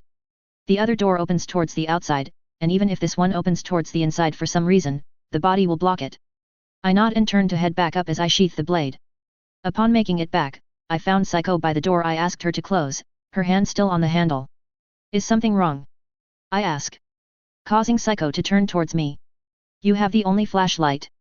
I could not see a thing after you left. So I waited. She responds as she lets go of the handle and starts walking up towards me, stopping next to the gap in the hole that the projector used to project from. Oh, right. Sorry. I sort of totally forgot that. I tap my helmet as I apologize. It is all right. Though, you should know not to leave a girl alone in the dark night. Psycho responds in a rather playful manner. Right. I just keep looking at her for a few seconds. There's a re-dead corpse on this staircase. We won't be using it to leave. Before continuing and closing the door behind me. Psycho just giggles back at me. Very well. So, I am ready for your lesson. Master. She then responds with a somewhat sly smile. I just stood by the door for a couple of seconds, staring at her, again. Pervert. Saya whispers with annoyed whine. This sounded wrong. In so many ways. I clear my throat as I start walking towards her. It did? You are going to teach me something. That essentially makes me your pupil. And you, my master. She adds as she tilts her head, slightly lifting both eyebrows as she does so. You're overthinking this. I respond as I stop next to her, turning to look through the gap. Pervert. Saya whines once again. What in this whole thing makes me a damn pervert, you pink tornado? Deciding not to feed the whining troll, I take my scar H off me, along with my handgun and shield. Then leave them on the toppled projector next to me. Okay. Let's see. Corpses seem to be gathered around the far part of the room, so the trick worked, for now at least. I nod and turn to Psycho. Can I see the handgun for a bit? I ask as I point at her thigh. Psycho nods, and hands me the handgun. Psycho? You do know this handgun has a flashlight attachment, right? I ask as I turn the flashlight on the handgun on. Oh. I never checked. Sorry, I did not know. She responds as she leans over to look at the gun in my hand. I throw a short glance at her as I chuckle, before looking back at the gun. A rare Psycho blooper at. It works too. Oh well, now we know. I shrug slightly as I pull the magazine out, then slam it back in. 15 rounds, and you have 2 more mags, right? I ask as I give her the gun back. Yes. She responds as she turns to show me her other thigh. Is she being this provoking on purpose? Alright, leave them on the projector, next to my stuff. And come on my side, so you have an easy reach for them. I point at the projector to my right, then take a step back. Psycho nods and walks up to where I was, then leaves the 2 magazines on the projector. I never got to shoot anything when you showed me my gun. Saya whines once again. Then you should listen in too, Saya. I respond. As if. If you'll show Psycho how to shoot by giving her a personal lesson. Then you'll have to show me the same way too. Saya retorts, I could honestly see her pout through the earbud. Don't chuckle if you don't want to have a tornado after you later. As you wish. I answer casually as I walk up next to Psycho. So. What do I do first? Moss. Have the gun's muzzle. The front, long part. Pointing away from anybody you don't want dead. I cut her off as I point at the corpses through the gap in the wall. Psycho just giggles before lifting the gun with one arm, said arm slightly bent. Keep your finger off the trigger. I add as I get closer to her, tapping her trigger finger. She nods and pulls her finger away. Now, turn off the safety. It's this little cylindrical switch over your thumb. I then point at the safety. Psycho nods once again, and turns the safety off. Okay, now, stretch your arm, grab the gun with both hands. Last thing you need is having a loaded gun slip from your hand after a shot. I bring my hand under her elbow and push it up slightly. Psycho sketches her arm before bringing her second hand on the handle. Now turn your upper body so the gun is not sideways to you, and spread your legs. Just I say that. I hear a PPPFFFTT coming off from the earbud. Wah! Saya shouts in my ear. Loud enough to actually hear it from the earbud that was down in the horde room. What wah? I ask as I put my hands on Psycho's shoulders, and slightly adjust my posture. What do you mean spread your legs you pervert? Saya shouts, her voice audible from the room below. Really now? Psycho then turns to look at me. A slight smirk on her face. Do you want me to spread my legs more? She adds with the smirk still on her face. Causing Saya to respond with some incomprehensible sounds. You're just doing this on purpose now. Psycho. Please don't tease our already overcharged comms operative. I respond as I fold my arms. I know that my QHF still works. I add as I lean slightly towards her. She just giggled in response. I apologize, I could not help myself. She answers. You're both stupid idiots. Saya shouts once again. And no. Do not spread your legs more. Just enough so you're able to balance yourself, also, have one foot slightly further back. I let out a sigh as I kept speaking. After Psycho did all I asked, I brought my finger over the gun's barrel. This gun has bioluminescent dots, so this should be easier to pull off. See the two small green dots on the back of the gun? Try to align them with the single green dot on the front, while keeping your wrist straight. One eye closed. I ran my finger along the gun's barrel before pulling it back. After a few seconds, Psycho nods. Now, find a target, pick the closet head you can make out, and aim at it. Actually, since you're not used at using a gun, aim at the neck for now. As the recoil can make you miss. I turn to look outside as I speak. And now? Psycho asks after a few seconds. Finger on the trigger. I respond as I turn to her. And as she puts her finger on the trigger. Can't really tell if you have your finger in the correct position right now because of the glove. Your finger, other than the knuckle, has two more joints. To make it simple, the joints of the trigger finger must not touch the trigger itself. I lean slightly towards the gun's trigger as I point at it. Psycho nods, and readjusts her finger. Now? She asks again. Let's see, posture, safety, handling, aiming. Squeeze the trigger. I respond as I turn to look towards the horde. And second later, a single, rather loud gunshot. Followed by a single corpse in the group downstairs jerking its upper body as if somebody just punched it in the shoulder. Turning to Psycho, I see her rubbing the eye she had open. That was louder, and brighter than I expected. Which one did I hit? Psycho asks as she slightly lowers the gun, turning to look at me while rubbing one of her eyes. The one with the curly long hair, red shirt. Missing half an arm. And, here. I take off my mask and give it to her as I keep speaking. Then turn to look outside, the corpses now slowly turning to march towards us. That was two corpses further away from the one I was aiming. Psycho frowns slightly as she looks outside, then wears my mask. So this is how you see the world? Interesting. She then adds as turns to look around her. I chuckled through my nose before turning to look at her. We could take some more shots. But I want to check how the earbud works after a gunshot. Saya, can you put something on? I ask. Yet. Saya responds with a slightly annoyed tone. And classical music starts playing once more. Causing the corpses to stop, and turn around. Alright. Seems to work fine. So, rinse and repeat. Also, since we do not have infinite ammo, aim at spots where corpses are grouped together. That way you might still take one of them down even if you miss. I glance at Psycho as I lean on the gap's edge with one hand, then turn to look back out. Psycho nods, and aims again. And after a few seconds, she pulls the trigger again. This time a corpse from a tightly packed group actually disappearing from sight. This time Psycho did not speak, she just kept aiming. Before firing again. And again. She seems to be getting the hang of this pretty quick. I guess being diligent from all her sword training helps. And with that, Psycho kept firing. Until... Nair? The gun looks weird now. She speaks up as she keeps staring at the gun slide, which was now stuck back, signaling that the magazine was empty. You run out of bullets. Push the small extruding circle next to your thumb while having one hand under the gun. Oh, and Saya. We need some noise. I respond as I point at the magazine ejector. Psycho nods and does as I asked. While yet again, some classical music started to play. Now lower your hand, the magazine should come out, leave it next to the full ones, and replace it. I add as I point at the toppled projector.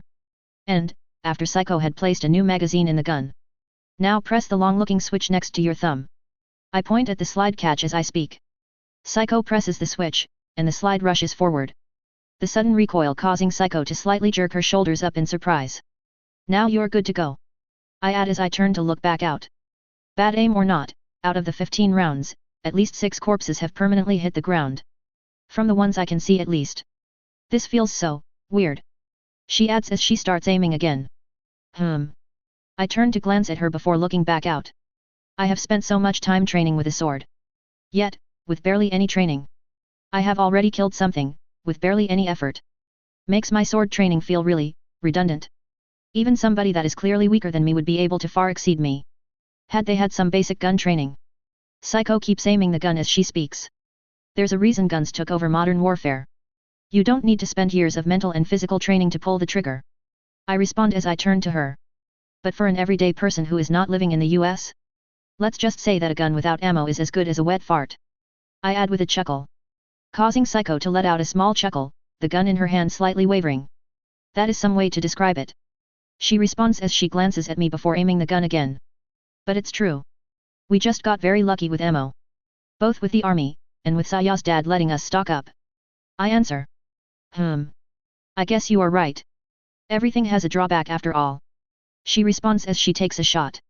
If we are to speak about drawbacks. The noise is also one big problem. I add. Indeed, firing this is rather loud. She nods. And the bigger guns are insanely louder. I glance at the Scar H as I speak. Are you going to show me how to use the big one too? She asks as she starts aiming again. We'll see. Finish your ammo on this one first. I respond. You won't really have much of a choice, I think. The bullets for this gun are clearly not enough to kill them all. She adds as she takes another shot. True, and the other handgun that I got only got 2 mags of 9 bullets. Even if you land every shot, it won't be enough. I look back out as Psycho takes another shoot. We then stayed silent for some time, while Psycho kept shooting. She must have taken down what, 10, 12? And if this place could hold, let's say, 100 people. I have 4 20-round mags for the Scar H and 2 9-round mags for the P220. Will it be enough if Psycho uses them? The Scar does have better penetrative power, and as the room tilts downwards it should be possible to hit more than one head if they are all clustered together. I have an idea. Psycho then speaks up as she lowers the gun slightly. I will use one of the 3 favors you owe me. She adds as she turns to me, her expression not visible from under the mask. Should I be scared? You will let me use all the guns we have. She continues as she glances at the guns on the projector. And depending on how well I do, you will reward me. She adds as she turns to me. What? This isn't a game for you to ask of such things, Psycho. Saya whines my ear. She can't hear you, Saya. I respond as I reflexively turn towards her voice. Obviously finding nothing but wall next to me. But more importantly, I don't even know if the ammo we got is enough to clear them all without taking 2 or 3 down with each shot. I continue as I glance out. Plus, we still have parts we have yet to check. I'd rather not look around with an empty gun. Oh, and Saya. Music please. I add. That is true. A change then. You will be the one shooting. If you manage to clear them all, you win. She answers as she leaves the handgun, and mask on the projector, before turning to me. But if you don't? That would mean that I will have to take over. So, if I clear them after you have failed to do so, I will be my win. In other words, a reward. She adds as she makes a slight grin. Since when did she become so competitive? Whatever. The whole thing aside, going down there to clear the horde with melee? That's friggin' insane. Fine. I respond flatly. And intriguing as that sounds. Sadly for you, no matter how much you grin at me, I don't intend to lose on purpose. If you lose again, I'm going to bury you alive. Saya then adds through the earbud. Noted. No pressure. I answer with a slight chuckle. I can use all the guns, right? I ask as I point at the projector. Psycho nods, and moves back, letting me take her place.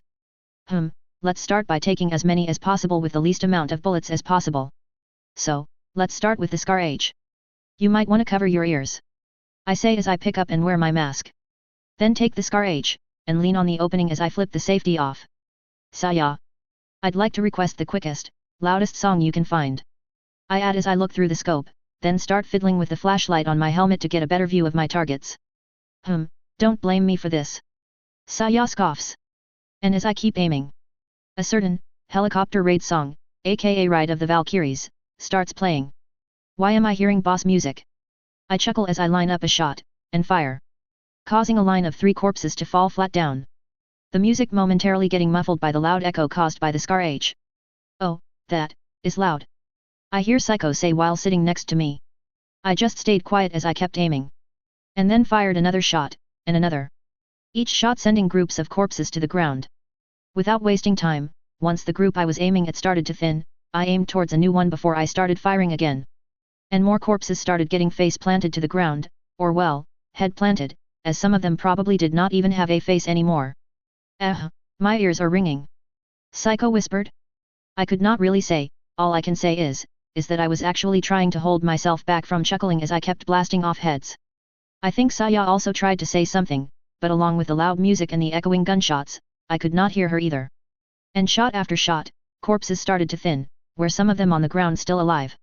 No idea, I was too focused on the standing ones. Until with a click, the gun stopped firing, signaling an empty mag. Without looking away from the scope I take the mag off, letting it drop next to me before tapping around the projector next to me until I found the next mag. Shoving the mag in the gun, I start to almost rhythmically fire again. Changing group after group of targets, until that I was actually starting to run out of grouped up targets. So, I started to take down any corpse I could just see standing. And one by one, the remaining corpses also started to hit the ground, to the point that by the time the second mag was out, I was actually shooting corpses that were already on the ground. As I mechanically started to change to the third mag, I scanned the room, once, twice. Where did all the corpses go? I ask as I blink a couple of times, lifting my head off the scope. Turning my head to Psycho, I find her sitting on a chair, next to me, plugging both her ears shut with her hands. Psycho, upon seeing that I turned to her, stopped covering her ears. Welcome back. Done already? She asks with a joking giggle. I would normally say that you were not being fair, not telling me you could clear the whole horde just like that. She speaks up as she glances through the gap, the song still playing. But, getting the chance to look at you while you were this focused, I will take it as a fair trade-off. She adds with a small smile. So you won? Or you're going to ignore me again? Saya asks with a slightly annoyed tone. When did you ask that for me to ignore you? I honestly did not hear a thing. I ask as I flip the safety on the Scar. And, well, do corpses that are hidden under other corpses count? I can't see any standing ones. I add as I glance outside. It's impossible to spot them from here. And walking over to that floor of bodies to check, is just ridiculous. I continue. True. It is your win then. But as you said, how will we check for any live ones? Psycho asks right after. What if you don't? I can tell Papa that we cleared a room full of them, but couldn't confirm that they are all dead because they are all huddled together and we lacked the equipment to safely check. So he can send people equipped correctly to deal with that. Saya then speaks up. Not a bad idea, let's do that. That also means we'll have to leave the earbud behind though. I nod slightly as I take the Beretta, flip the safety, and hand it back to Psycho. From what you just said, I take it we will start looking at the rest of the building now. Psycho asks again. Yeah, we still got 2 hallways to check. I nod again as I start picking my own stuff. So I lost in the end. Now I have only 2 favors left to ask of you. I think I will have to think a bit more, carefully from now on. Psycho giggles as I finish placing my stuff back to their corresponding place. I'm never playing frigging cards again. Not with bets at least. Chapter 60, Movie Night PT4. This flashlight is rather strenuous to hold. Psycho mumbles as passes the small handgun flashlight from one hand to the other. Well, it was made to be attached to a gun so. I glanced at the purple-haired samurai as we kept walking down the hallway. I know. But I still feel a bit uncomfortable holding a gun. I am a bit nervous that I might pull the trigger by accident. So I do not want to hold it just for the flashlight. Psycho responds. With the safety on and the finger off the trigger? Well, you do you I guess. Also, as you can guess, I am more used to using a blade. Holding a gun would mean I would first have to put it away, before I can draw my sword. Or I can drop the gun to the floor. She then asks as she turns to look at me. Yay! Don't do that. While your handgun isn't exactly old in terms of model, and new handguns have some safety measures in case you drop them from waist height, it's still a bet you'd rather not take. I shrug slightly as I keep walking, the hallway slowly becoming brighter as we were closing into its end. Since we, or more correctly I fired the ever-living crap out of that horde. We decided to check the front of the cinema, just in case the noise had caused more corpses to gather outside. If the front is already overrun, what is your plan? Psycho asks as she covers her eyes slightly because of the increasing brightness. For starters, go to the empty cinema room, the non-smelly one. We can think of what to do there without worrying about being noisy. There's no way this place has only one entrance. And we still need to check the final hallway. I respond as we close into the end of the hallway. The moment we walked into the main room, I looked at the door, which was still closed. The problem was that there seemed to be an increase in corpses visible through the door's central broken glass frame, numerous hands waving about through the broken part of the door. Well, the doors are still closed. I blink a couple of times as I look at the ricketing barricade. Should we reinforce it? Psycho whispers. Yeah. Grab some of the ropes that connect the short pylons in front of the foodstuff counter. I'll see if I can bring some stuff to add to the barricade from the lounge area. I nod and start heading towards the lounge area. We could use a table to block the broken glass part of the door. And more couches are obviously good. I nod to myself and start pushing another couch towards the barricade. Is the door going to hold? Saya asks through the earbud. The door looks rather sturdy, and the barricade did not get any worse for wear. If it breaks, then ask your father to send in people. For now, we're good. I respond as I finish pushing the couch. The corpse is getting a bit more agitated from the sound of the grinding couch. What do I do with the rope? Psycho then asks as she runs up to me. We can tie the door handles a second time, and pass a second pylon through the handles. Though, all these hands might be a problem. Hey, wait. I run back to the lounge, and grab a table. While walking back over to the barricade with it, I look towards the ceiling. Nothing to tie it to. But, I should be able to use it to manually to block the hands while you work on the door. I stop next to Psycho as I keep speaking, then turn to face the door. Let's see. I then hold the table like a lance, with the flat, wooden side, aiming towards the door. And then start moving forward, until a couple of hands actually grabbed the edges of the table. But that's all they actually did, as they did not try to pull, or push. Which, ended with a couple of cracked fingers, seeing as I essentially plugged the hole with the table. I then turn to Psycho, and nod. She nods back and gets over the second couch, then starts tying the rope around the handles, before passing a second pylon through them. Let's not mention that her behind was now at head high to me. Once she was done, she got off the couch, tapped my shoulder and took a few steps back. I then let the table drop, digging it between the first couch and the door. Okay, let's go, we made enough noise here. I nod slightly as I back off, then point towards the hallway we used. Psycho nods back and starts moving towards it, with me following behind her. And so, we entered the dark hallway once again. Keeping a steady pace as we moved past the door with the used-to-be horde. I do not see any doors to our right. You think there is going to be anything else here? Psycho asks as she slows down to move a bit closer to me. I find it hard to believe that this place has no other rooms. If I had to take a guess, the hallway that connects these two hallways might have a door. Don't buildings need to have emergency exits or something? I ask. Yes. Or at least I'm pretty sure that having only one exit could get the owner fined, if the location is a workplace that is. What if there's only one exit and there's an emergency, and some workers are on the other side of the building that does not have an exit? Saya then speaks up. Well, let's see if we're going to sue whoever owned this place then. I respond with a chuckle. Though, one exit also means only one entry point for the corpses. I add as I keep walking. We are going to find out soon enough. I can see the end of this hallway. Psycho then speaks up as she keeps looking straight at the hallway ahead of us. I really wish this place had some friggin' working lights. No matter how long I spend in these hallways, I still get creeped out. No way I'm actually saying that though. Got to keep some of my dignity. By the way, did you watch any movies before the outbreak? Psycho then speaks up. Well Hey. You're on a mission. Act like it. Saya then gloriously cuts me off. I turned to glance at Psycho, who was also looking at me with a slight smile. And then I shrugged slightly. With that, we kept going, until we reached the end of the hallway. Taking the turn, we found the next, and final hallway to be empty. And rather short too, as it was the length of a single cinema room. Hey Nair, look! Psycho almost instantly points her flashlight towards the center of the hallway, on the wall to our right. Where a single, sideways positioned pole was sticking out, the same type the doors that led into the cinema rooms had. Guess we're not done yet after all. We got one more door, middle of the hallway that connects the other two hallways. I speak up as we start to move again. So it just circles around the second cinema room? Saya asks. Yep. I respond flatly. Reaching the door, we find it to indeed be the same type of door the other rooms used yet again. And with a slight push, the door clicks, and starts to open. The first thing I saw was light.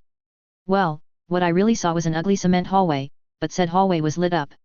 Not because it had working lights. But because straight ahead of us, at the end of that hallway, was an open door that seemed to lead outside. A second exit. Back exit. Open one too. Fleeing staff left it. Or people that entered this place post-outbreak. Would be really weird if it's the latter though, seeing as the door is left wide open. Nair? I do not see anything hostile. Psycho then speaks up. And I realize that I was actually still brandishing the shield, towards nothing. Light blinded me. I respond with an obviously flat lie as I let out a dry cough. Psycho just giggles in response. Well, that was lame. So? What's there? Saya asks. Hallway, I see one big double door on the wall to our left, a staircase a few meters after that door, and yet another door after that staircase. The right wall has nothing. The end of the hallway leads to a back exit. The back exit is open. The place looks empty though. And, something tells me it was an employee section only. I speak up as I slowly enter the cement hallway, the sound of my footsteps becoming more audible now that there was no mat on the floor. Hey? Why? Saya asks back. It's really ugly to look at, the cement walls are cracked, and they look rough. I respond as I run my hand on the wall, causing small parts of the coating that covered the wall to peel off. Upon getting closer to the double doors, we find that they were of the sliding type, and they were slightly open, creating a small gap. Room behind these doors is pitch black. And the flashlight can't shine through well enough. Psycho, keep an eye on the double door. I'm going to close the back exit. I whisper as I tap her shoulder. She nods and draws her blade, then turns to stare at the door. Well, she took that a bit too literally. I then moved towards the door. Stopping to check the staircase that was between the exit and the room Psycho was now guarding. Stairs are empty. Then to the door next to the staircase. An elevator. Doors are closed. And finally, to the exit. The door that led outside, as mentioned, was open. Towards the outside. I can't see any shadows on the ground next to the exit. Getting next to the door, I check the right side before walking slightly out, the door still behind me. I see corpses in the alleyway all right. But they don't seem to be moving. Was the sound insulation that good? I then glance behind the door, to see even more corpses. And then, I closed the door. We have corpses on the alleyway behind the cinema. I speak up as I start walking in the now dark hallway. Want to take care of them? Psycho then asks as she glances at me. No, we'll just clear the building. Don't think they'll pay us extra if we clear the outside. Plus the back door looks sturdy, don't think corpses will be able to knock it down even if they tried. I respond as I shake my head. Psycho nods at me. Getting paid, hey? Saya snorts with a slightly sarcastic tone.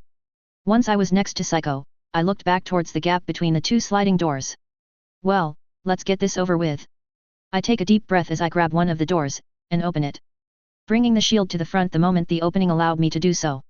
Throwing a quick glance to make sure nothing was behind the doors, or near them, I then took a few steps inside, Psycho following next to me. Another storage. This one is rather sizable too. Though every shelf here is with its back to a wall, essentially leaving the center of the room empty.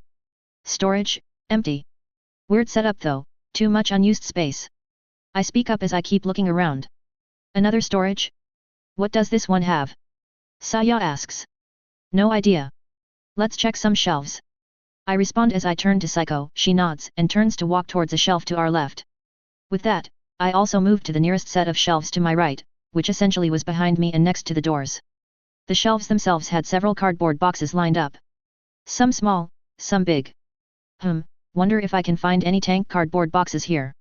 We have two people here, so one can drive, the other can shoot. I mean, they are big boss approved so. I shake my head slightly as I let out a chuckle, and open the first box in front of me. Fuses, way, too many fuses. I say as I pick one of the said fuses from the box. This box over here has electronic parts too, I do not know what they are used for though. Psycho then responds from the other side of the room. Next box. Light bulbs. I tilt my head as I rummage around the second box. And this box here has parts which look like to be from the machines we saw in the projector rooms. Psycho then speaks up again. So this is a storage with spare electronics for the cinema. I ask as I back off. That could be helpful. I am pretty sure they will need stuff like that once the dam starts functioning and the airport gets electricity. If they are not fried, that is. Saya then responds with a pleased tone. In other words, nothing we can take right now. It'd be dead weight for us. I fold my arms before turning to Psycho. Let's check the stairs. I added as I waited for Psycho to stop looking around the warehouse. What about the door next to it? Psycho asks as she turns to walk towards me. Elevator, doors are closed. Doubt they will open. And if the elevator is not on the top floor with the doors open, no reason to check it either. I respond. Oh, but do note that down Saya, just in case they send some total tools here and they decide to ignore the elevator because it was not in the summary. I add as I turn to exit the room. Already did. Saya replies flatly. With that, we exited the storage, and went straight to the stairs. The walls seem to be in better condition here. Psycho glances at the walls around the stairs as we start going up. Yet, the stairs seem to have some sort of coating too. They feel much smoother. I nod as we keep going up. After reaching the top of the stairs, which took a turn to the right mid-flight, we end up in another hallway. This one, being brightly lit up. Next to us and to our right, a door. The same type as the one that was next to the stairs below, aka, the elevator. Elevator door is closed. On the opposite side of that door, and down the hallway, an expensive-looking wooden door. The hallway also had several windows on the right wall, them being the reason the hallway was not dark. Other than the corpses in the cinema room and bathroom, this place seems completely empty. Hey. I tilt my head as I start heading towards the wooden door. You should be glad about that. Or is a horde not enough for you? Saya replies. Not going to deny that. After reaching the door, I try the knob. And the door starts to open with no resistance. And as the door opens, both me and Psycho ended up staring straight towards the center of the room. A single corpse, or, a single body. Hanging from the ceiling fan, swaying gently as its legs dangled a few feet off the ground. He looks well dressed. Psycho then speaks up. Owner of this place. I ask. What did you find? Saya asks right after. Body, hanging from a ceiling fan. Could have been the owner. Smells like he has been here some time. I respond, Saya saying only an O as a response. In any case, check the room. Psycho asks right after. Yet. I nod slightly and walk into the room with Psycho. Other than Mr. Owner and the fan, the room was vastly different than the hallways that led here, as it was covered with treated, polished wood. A single desk was behind the body, and a tall glass cupboard behind the desk. A set of windows to the right which let in enough sun in to let us have a clear view of the whole room. Next to the windows was some sort of bust statue of somebody I honestly did not know. And on the opposite side of the window, where Psycho was now, a big bookcase. Let's make sure that the body ain't going to try to go horror movie scare jump trope on us. I walk up the body, and poke it with a shield. No reaction. He doesn't seem to be infected. Then again, corpses do not have any telltale signs that they are, well, zombies. I tilt my head as I glance at the desk behind him, then head up to it. On it were a few papers, a mug which was still half full of coffee, an expensive-looking pen, and a set of keys. All haphazardly laid on the table. Wonder what the keys are for. I whisper as I pick up the set of 4 keys. One of them is definitely for a car, the other 3, I got no idea. His house? And this place? There is a lot of liquor here. Psycho then speaks up, and upon lifting my head, I found that she was now in front of the cupboard behind the table, peeking inside said cupboard while slightly bending over. Why are you wearing a skirt that stops doing its function the moment you slightly bend over again? Great, now we can make Molotov cocktails. All that is left is a lot of Riva, an Ushinksa, and the ability to sneeze fire. I respond as I turn to look back at the keys. Why do we need all that? Saya asks right after. To become Russians, obviously. I answer flatly. Are the windows there closed? Saya asks right back. Yet. I reply after glancing at the windows on the wall to my right. Then open them. I think the stagnant air in there is permanently damaging your brain. Saya added with a slight sigh. Why, I'm not surprised. Yay. So, Psycho, did you find anything? I ask as I turn to look at the still bending over girl. Not really. She responds as she finally stands back up. Did you? She asks back as she turns to look at me. Keys. If they belong to the owner, maybe they can lock the back and front doors. I respond as I lift my hand, letting the keys dangle under my fingers. I see, should we go try them? She asks right after. Yeah, and Saya. We looked over the whole building. I think we're done here. I reply as I leave the room, Psycho following behind me. You sure? I don't need to tell you that I'll be showing this to my papa. And I won't be going to him a second time with an well, we found this too. Saya responds as I and Psycho move down the hallway. Afraid to annoy angry boss man, huh? Well, I don't blame you. If I find something else, I'll tell it to whoever will be sent here.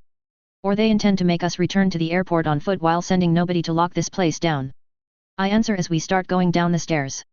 Yeah, they will probably send more people to actually secure the place. You will probably leave with whatever they arrived in. As Saya speaks, I start to hear shuffling through the earbud. Well then, I will take what we have to my papa, I'll tell you if something changes. She adds right after. Alright, we'll check the doors, then wait. I reply as I finish going down the stairs, then turn towards the closed back door. So, let's check these out. Though even if these keys lock the doors, we'll probably have to unlock the back door later. And, it's weird but it seems that this place has no way to go to the roof. I add as I look at the keys. Maybe the elevator went that far up. Psycho asks right after. With no actual stairs? Weird building layout. I stop by the door as I keep speaking. And one by one, I check the keys. Other than the obvious car one. Not that it took too long to find the correct key, since there were only 3 other keys to check. There, found it. I nod slightly as the third key slid in the keyhole and turned effortlessly. So the keys are for this building after all. Psycho adds as she folds her arms. Yeah, so let's go lock the front door. It's not that I don't trust our barricade. I answer as I turn around. But I don't trust our barricade. I add as I start walking. Psycho following behind me. And after that? She asks as we enter the matted hallways. We wait, I guess. I answer.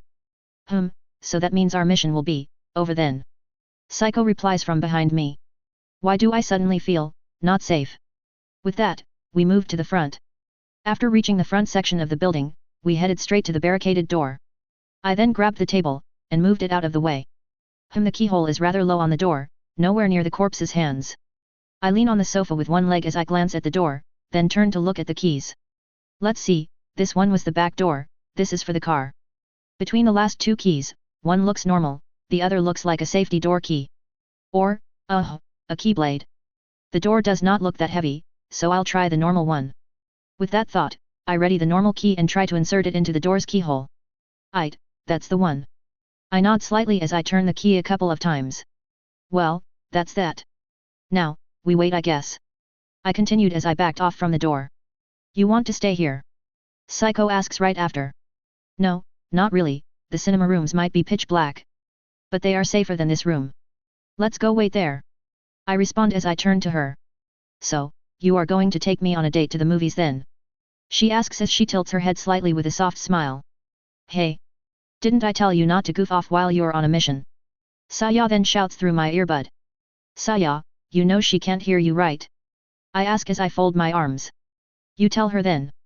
Saya replies with a huff. That, we are on a mission. I ask back. Yes you idiot. Saya replies. But didn't we just finish our mission? I ask again. Wah. No you didn't, you are not finished until you actually return here. Saya responds, this time in a much lower tone. Let's go. Psycho then speaks up, seemingly ignoring whatever Saya was fussing over. Don't ignore me. And Saya shouts once again. She can't hear you Saya. I respond as I drop my shoulders slightly. I guess, I cannot ask, to be just the 2 of us as my next favor, can I? Psycho responds as she folds her arms, tilting her head slightly. Absolutely not. Saya shouts, this time several decibels louder. I said that you can't ask for anything that will be to my detriment. I didn't play your stupid game. Saya continues, her sentence sounding oddly dejected. Like a kid that got left out. Let's get going, before we attract even more corpses on the front. Though it could be a bit too late for that. What with all the shouting? I respond as I glance at the door, then motion Psycho to move with my head. It's not my fault you were being stupid. Saya whines right after. Wait, you mean to tell me that you don't mind if I get ripped to shreds if I'm being stupid? Saya, that's cold. I respond as I glance behind me towards the barricade. That's not what I said. Stop being stupid already. Saya shouts back. Nair, I do not mean to impose, but you should know. When you take a girl on a date, you need to pay more attention to her. Psycho adds right after. Oh god. I quickly pull my earbud off and %% and %%. An incomprehensibly loud, shriek, shout, whine. I honestly could not tell what it was, only that our dear Saya had fizzled through whatever little fuse she had left. P.S. Okay, story aside. Some info, for the people that care. As the ones that have been reading this story for quite some time by now have probably realized. The gap between each chapter release has increased from 1 to 2 weeks, to 1 month, or more. The reason being is that for a couple of months now, I have been trying to kickstart my 3D meshing/texturing venture on Patreon. Plus, trying to stream. Essentially, I'm working on too many things at the same time. So the time I normally spent writing, pretty much goes everywhere else right now. While I got no intention to drop this, I don't know when I'll be able to start posting more packed content again, or if quality will drop. So yet. For the ones wondering, now you know. As for the why, I mean, come on, who likes rotting away in their day job? An update. This story will go on a halt for now as I'm working on an original story. It's here if any of you are wondering what it is.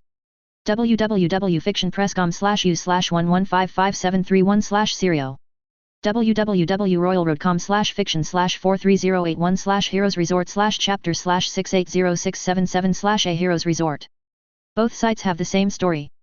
Just change, with Chapter 61, Stock Up. It's not that I'm complaining. I was sitting on one of the comfortable cinema seats in the room that I and Psycho took a break in before, staring towards the blackness ahead of me. While Psycho was with her head on my leg, having turned the next couple of seats next to me into a makeshift bed after lifting their arm guards. But why is this room so damn dark? Here I am, with Psycho sleeping on my leg, yet I can't friggin' see. I brought my hand to Psycho's head, and lightly ruffled her hair. To which she responded by giving out a soft moan while tightened her arms around my leg. Still, I didn't expect her to be this tired. I mean sure, she was running around like a hyperactive squirrel. And swinging that sword around like a helicopter blade. I lower my sight towards Psycho's head, the non-existent lighting making it pretty much impossible to actually see her. At least she ain't drooling on me, yet. I'm also rather surprised that Saya actually stayed quiet after she went ballistic. Though something tells me that I'm going to spend some time running from a certain pink tornado after I return to the airport. With a slight sigh I lift my head, and with my free hand, open the flashlight on my helmet. Before all that though, we need to wait for the team that will take over.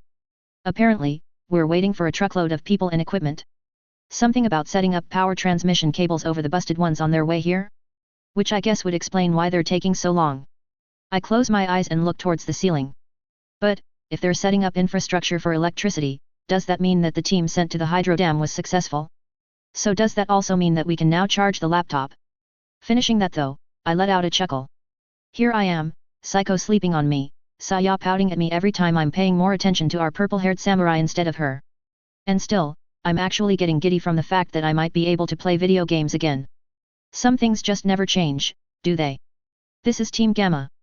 We will be arriving at the cinema at 5. Cinema team, you copy? Over. And the earbud in my ear goes alive. Yet, note up that the front is probably overrun though. Over. I replied.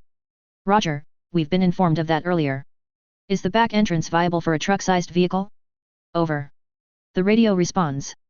I don't think so. From the little that I saw of the back alley, the best that could fit is a small-sized car. Over, I answer. Understood, then we'll go on with the initial plan. Over, the radio responds once again. Which is? I ask back. Excessive firepower. Over, the radio answers flatly. Just try not to blow up the cinema as well. I answer as I fold my arms. No need to worry, we brought barricades. Over, the radio responds just as flatly. Really now? And, after a few minutes of silence. Welp, guess it's time to wake the warrior princess. With that thought, I bring my hand to where Psycho's shoulder should be, and lightly shake her.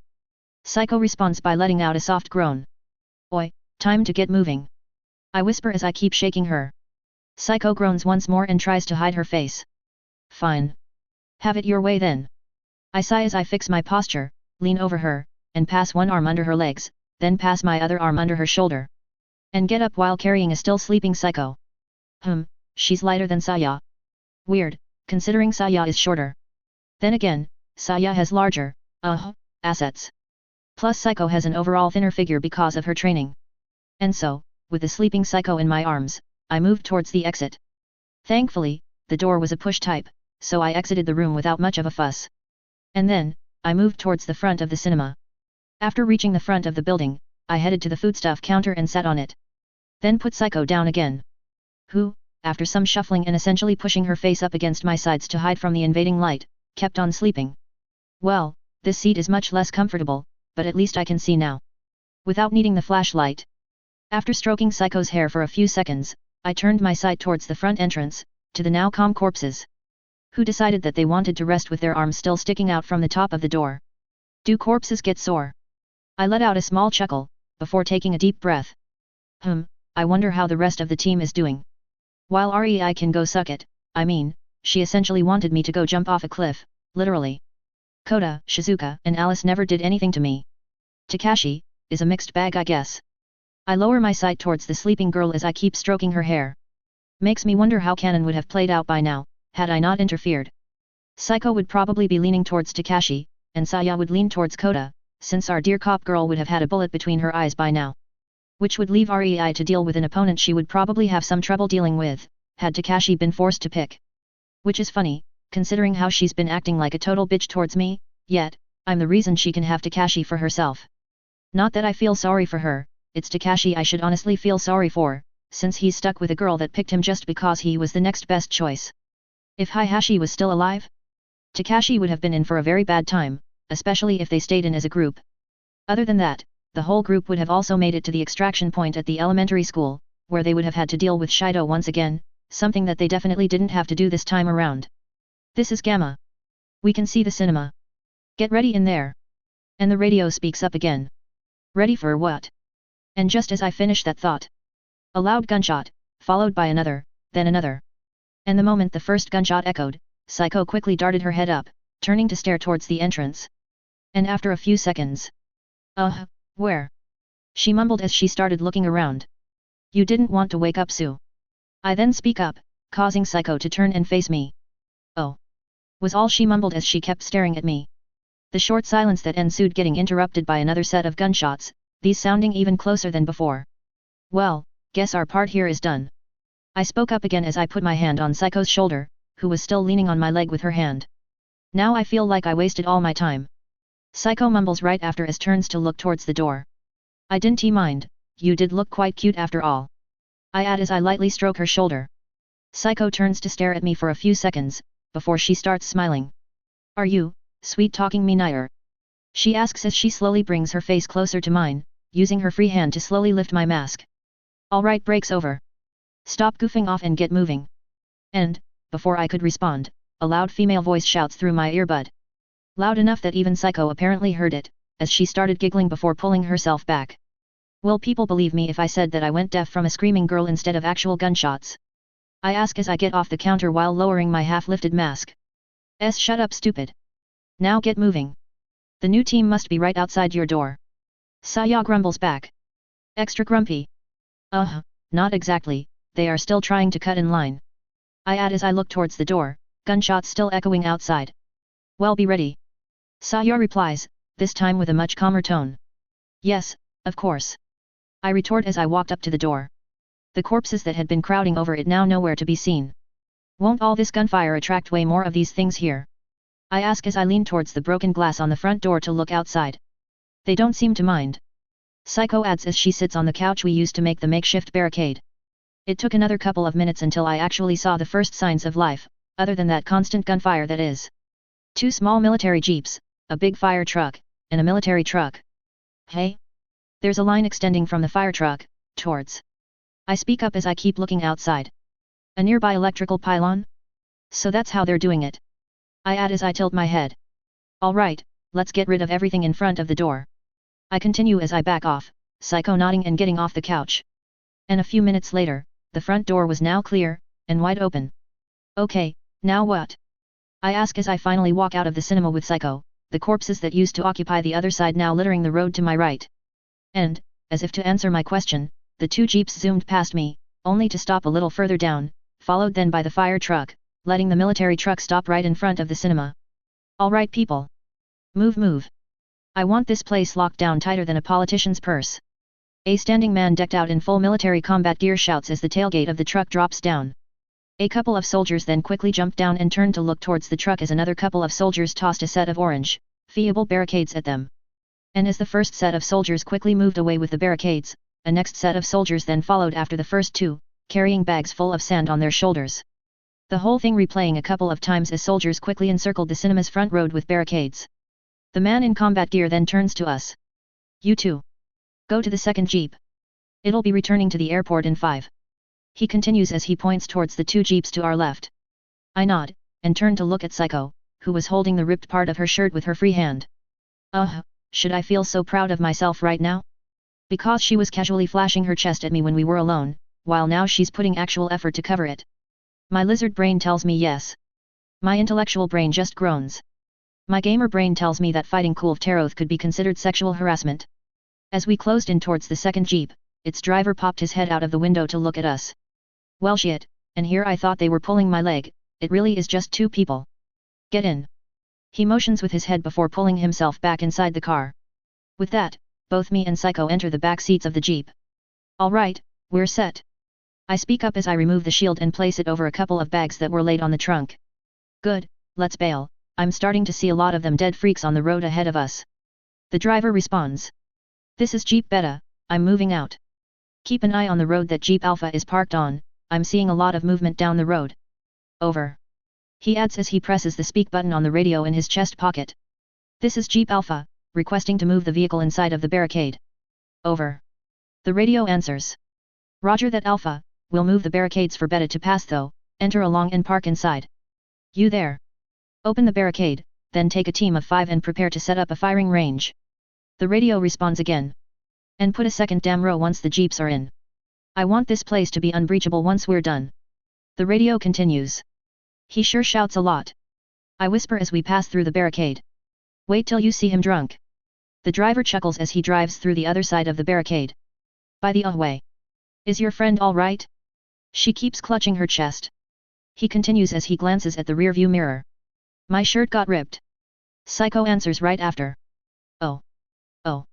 He exclaims as he then glances at me. You just couldn't hold yourself, hey? He chuckles. I just sigh and shake my head as he finishes speaking. And like that, the jeep drove down the road, with the occasional bump from the unmoving corpses that littered the road.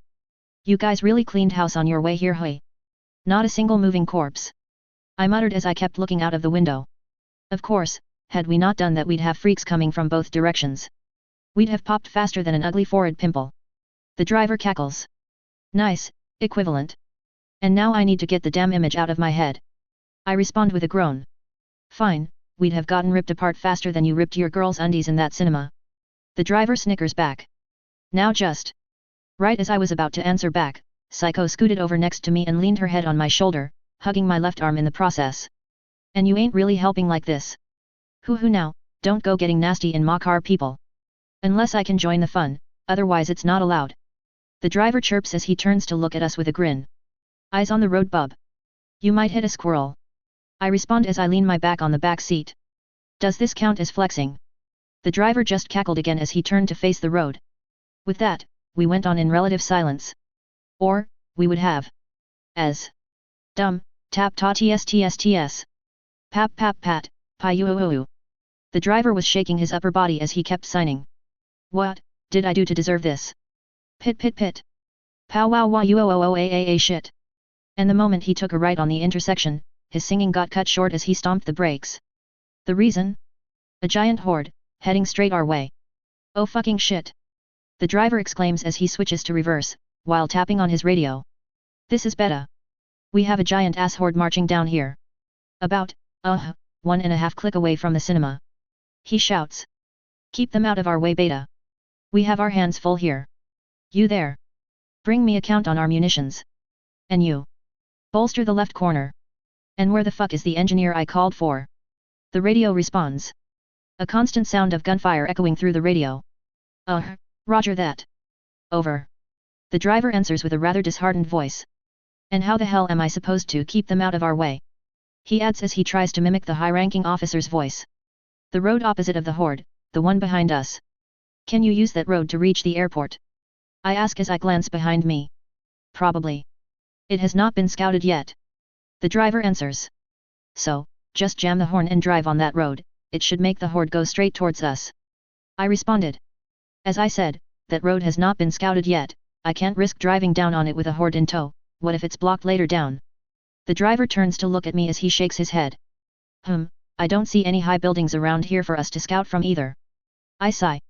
Did you bring any explosives with you? Psycho asks right after. Nope. I respond flatly. I then turn to look behind me again, then to my left, at the road that was ahead of the cinema. Okay, I got an idea. Drive to the left and wait. I speak up as I turn to exit the car. Okay. The driver answers as he frowns slightly. Just as I turn to close the door, I find Psycho was already exiting the car as well. I should not even bother to ask you to wait, should I? I ask as she completely exits the jeep. Glad to see that we understand each other. She answers with a small smile. All right, drive up the road and wait, we'll be back shortly. Oh, and shut the engine off. I lean into the car as I speak, before leaning back out and closing the door, not really waiting for an answer. The driver moves his mouth as if to say something, and then moves to turn the car towards the road that was now ahead of me. So, what is the plan, Nair? Psycho asks as she places her hand on her blade's hilt. Easy really, we go to the road to our left, I open fire, and then we run back to the jeep. And honk the horn a couple of times as we move away. I respond as I turn to run towards the road to our left. Psycho nods, and starts running after me. After running a few meters in, I turn around to face the horde. While Psycho drew her blade and dashed towards the nearest corpse, which was honestly still several meters away from us, but, I guess she just couldn't bypass the chance to teach it how to use division on itself. Alright. I let out a short breath, lift my rifle, aim, and pull the trigger a couple of times. Okay, that shall be enough. Psycho. Come on. I shouted as I started to run towards the center of the intersection again. Okay, to the car now. Without stopping, I turned to my left. Psycho following in tow right next to me. And, the moment I reached the jeep, I opened the door and took a step back, then pointed inside as I looked towards Psycho, who nodded and entered the jeep. And now, hey.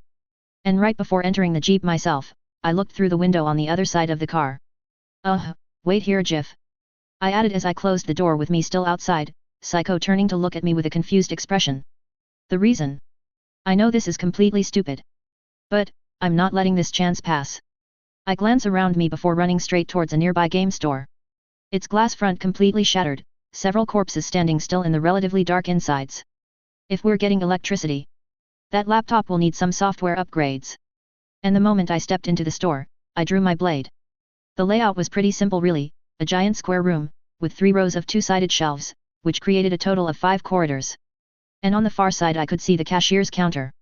Now the corridors themselves were littered with DVDs and DVD cases, some open, some closed, some ripped in half. And of course, customers. Okay, the second corridor has only 2 of them, I take them down, fill my bag with whatever's worth it, and bail. And right as I take a step forward, the left one is mine. A female voice whispers to my left. Glancing towards it, I find Psycho standing right next to me, blade drawn. What? No snarky remark that I'm a nerd. I chuckle as I dash forward. All Psycho did, was giggle. The moment I reached the corpse to the right, which was leaning against the shelf with its hand, I bring down my blade in a vertical slash, severing the thing's arm from the elbow. The corpse, now 1 arm short, begins to turn to face me. Only to end up with a blade jammed in its forehead. And as its legs buckle, I knock it back with a quick stomp to the chest. I then throw a quick glance to my left, to find Psycho sheathing her blade. The second corpse unmoving on the floor in front of her. I take off my bag, open it, and quickly start tossing any game that caught my eye into it. Thank God for retail releases. After a couple of seconds of looting, I closed my bag and turned to look at Psycho, who was looking at the back cover of a DVD case. Let's go, before the driver decides to bail on us. I whisper as I tap Psycho's shoulder, she responds by glancing at me and nodding. And with that over, I began to run back out. Only to stop right by the exit, my eyes locking with a set of PC controllers.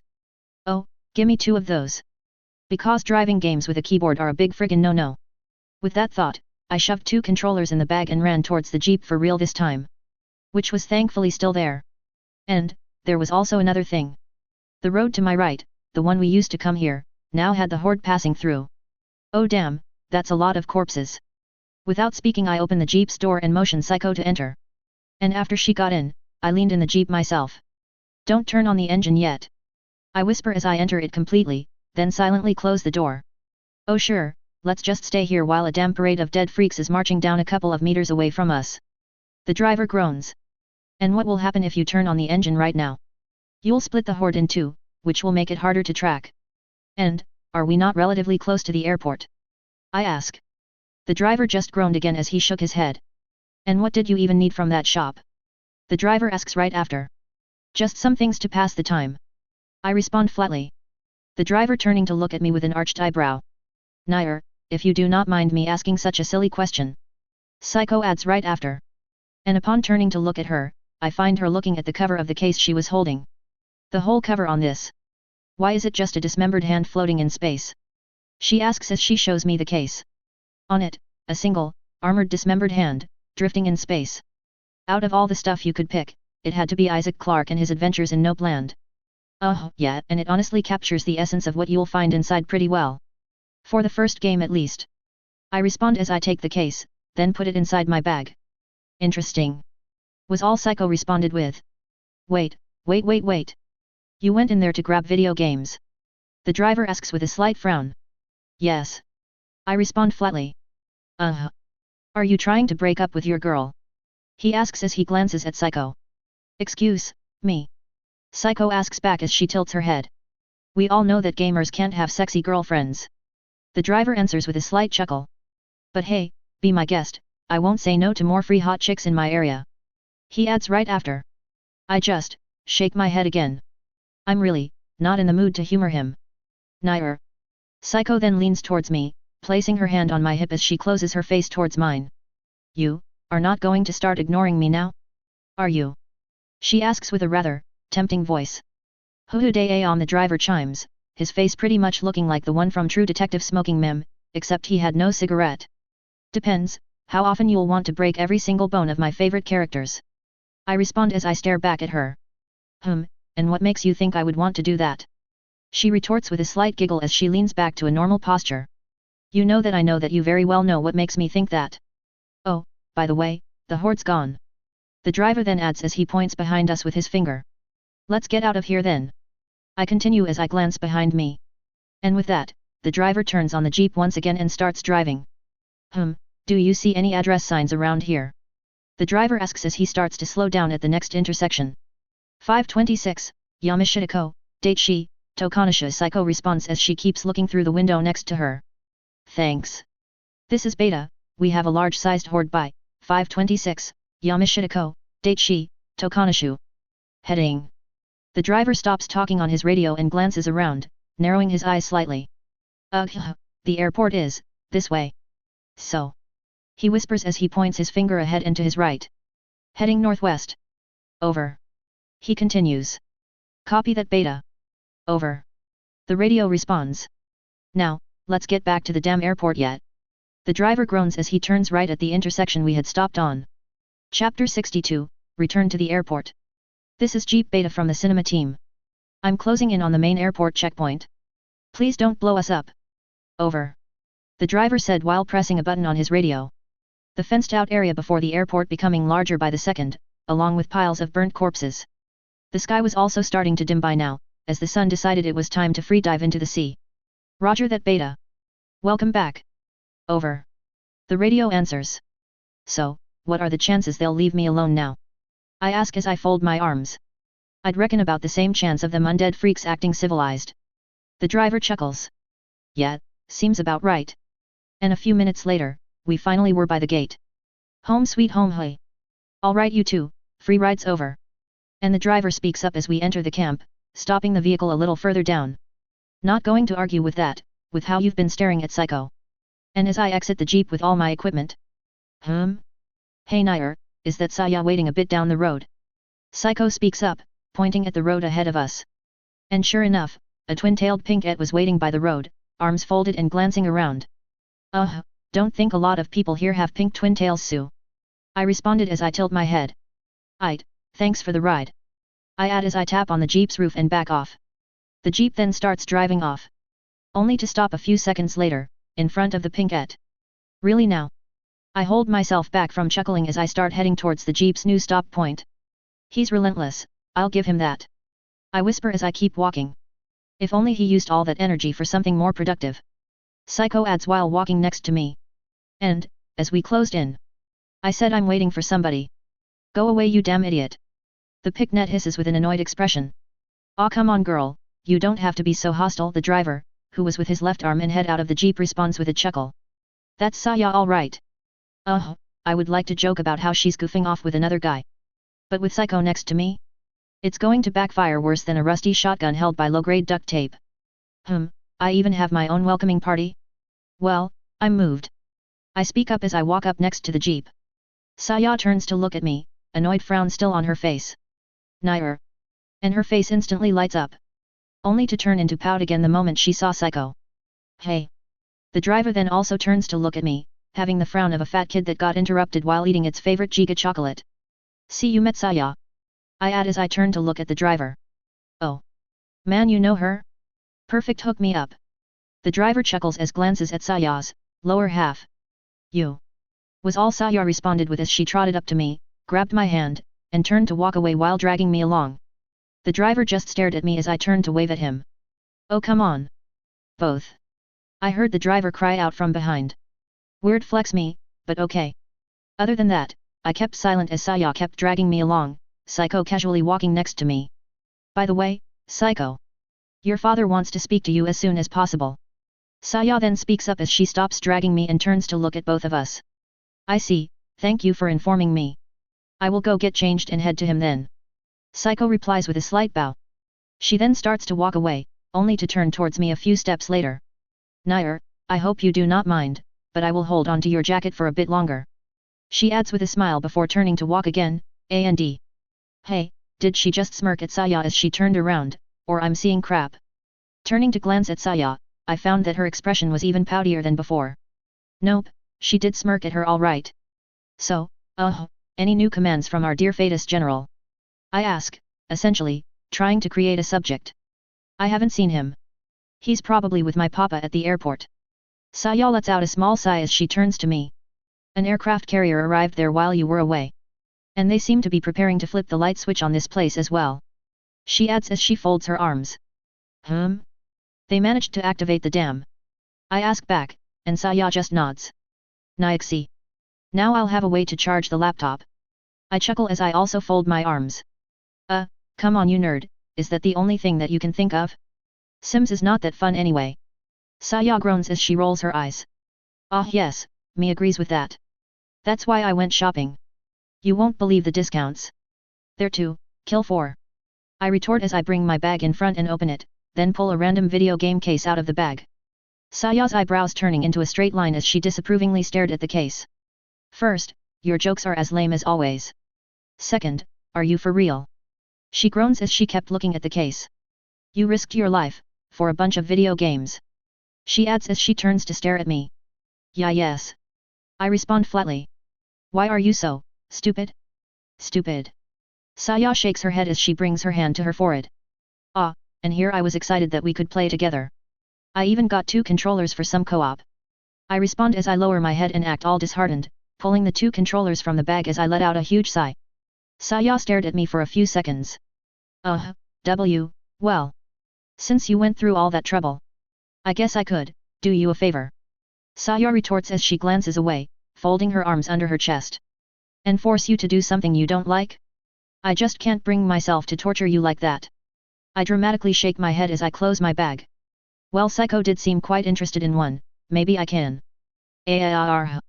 Fine, stop. Jay, just shut up. I do want to play with you. Okay, you dumb idiot.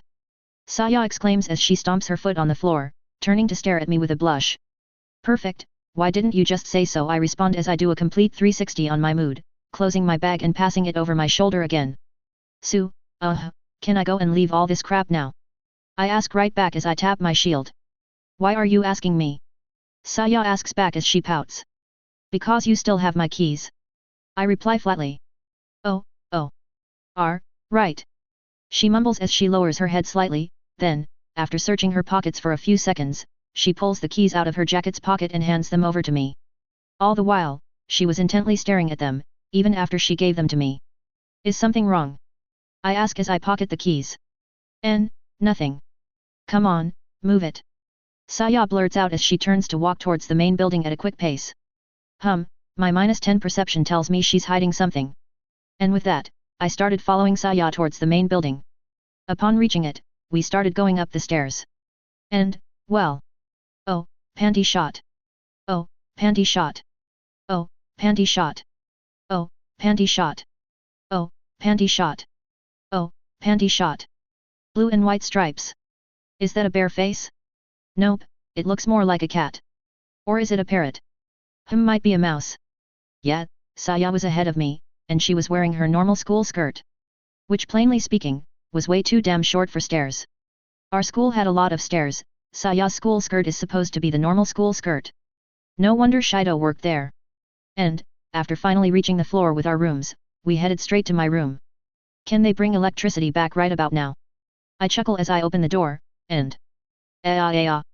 Saya essentially slaps me out of the way and enters the room by herself, slamming the door shut behind her. What just happened? After a couple of seconds of blankly blinking at my door. The door to Psycho's room opens up, said purple-haired samurai walking out, dressed in a white kimono. With a quick glance around, she then turned to look at me. While I was still standing next to my door, arm extended with my keys still in hand. Did something happen Nair? Psycho asks as she tilts her head. I think Saya is leveling her screaming ghost lady skills. I responded as I kept staring at the door. Shut up. It's just shut up. It's nothing. Don't come inside yet. Saya shouts through the closed door. I turn to look at Psycho as I shrug, who just brought her hand to her mouth as she giggled. Going to see your father? I ask as I keep looking at Psycho. Yes. She responds as she turns to close her door. Won't hold you then. I add as I nod. The last thing I need is Captain Silverfang on my ass. You can wait in my room if you want. She adds as she stops closing the door. Now, I don't think the refurbishing will take that long. I responded with a slight shrug. Shut up. The angry Pinkette shouted again. With a last chuckle, Sakwo closes her door, bows at me, and turns to leave. Shame, I didn't even manage to get a glimpse of what made Saya freak out. I could open the door. But I don't want to deal with the aftershock of such an action right now. As long as I don't find some faceless bald dude's underwear under my bed. I shake my head as I groan. Then again, I'm not one to speak. With that thought, I fold my arms, and walk to the wall opposite of my door, then lean my back against it, and start waiting for Saya to finish whatever she was doing in there. A few minutes later. Yawn. She sure is taking her time. What the hell did she do there? And just as I finished that thought, the door opened. Saya behind the door, looking like she just tackled an angry bear. Should I ask? No. Saya grumbles back loudly. Okay. I respond with a slight shrug as I walk up to the door, and then enter the room. Which looked completely normal. Hey, nothing is, wait a minute. The laptop Saya had with her from her room was on my desk. And my bed looked a bit used. As if somebody was rolling around on the blankets, and then tried to straighten it, but didn't know how to do so correctly. Say like, a rich kid that probably never bothered to do her bed before. Let's leave her to think that she got away with it. Since she tried so hard. I then walk up to the wardrobe next to the bed and open it. Inside it were several sets of black clothes, along with the stuff I looted from the S.A.T van on our initial trip from the Overrun extraction outpost to here. I then take off my earbud, mic, shield, scar H, helmet, and vest. And place them next to all the stuff I looted. I'll need more space if I keep stocking up on crap like that. Can I increase the storage size of this thing? Maybe an upgrade or two. Wooden planks and stone axes anybody? What are you staring at? Saya asks as she folds her arms. The non-existent space in my wardrobe. I responded. Then stop gathering useless stuff. Saya retorts. How is any of this useless? I ask back with a chuckle as I close the wardrobe. Do you really need a second set of arm and leg guards? And 3 more belts? 9 different sized ammo pouches? 3 combat knives, handcuffs. Saya keeps her arms folded as she keeps speaking with a slight frown.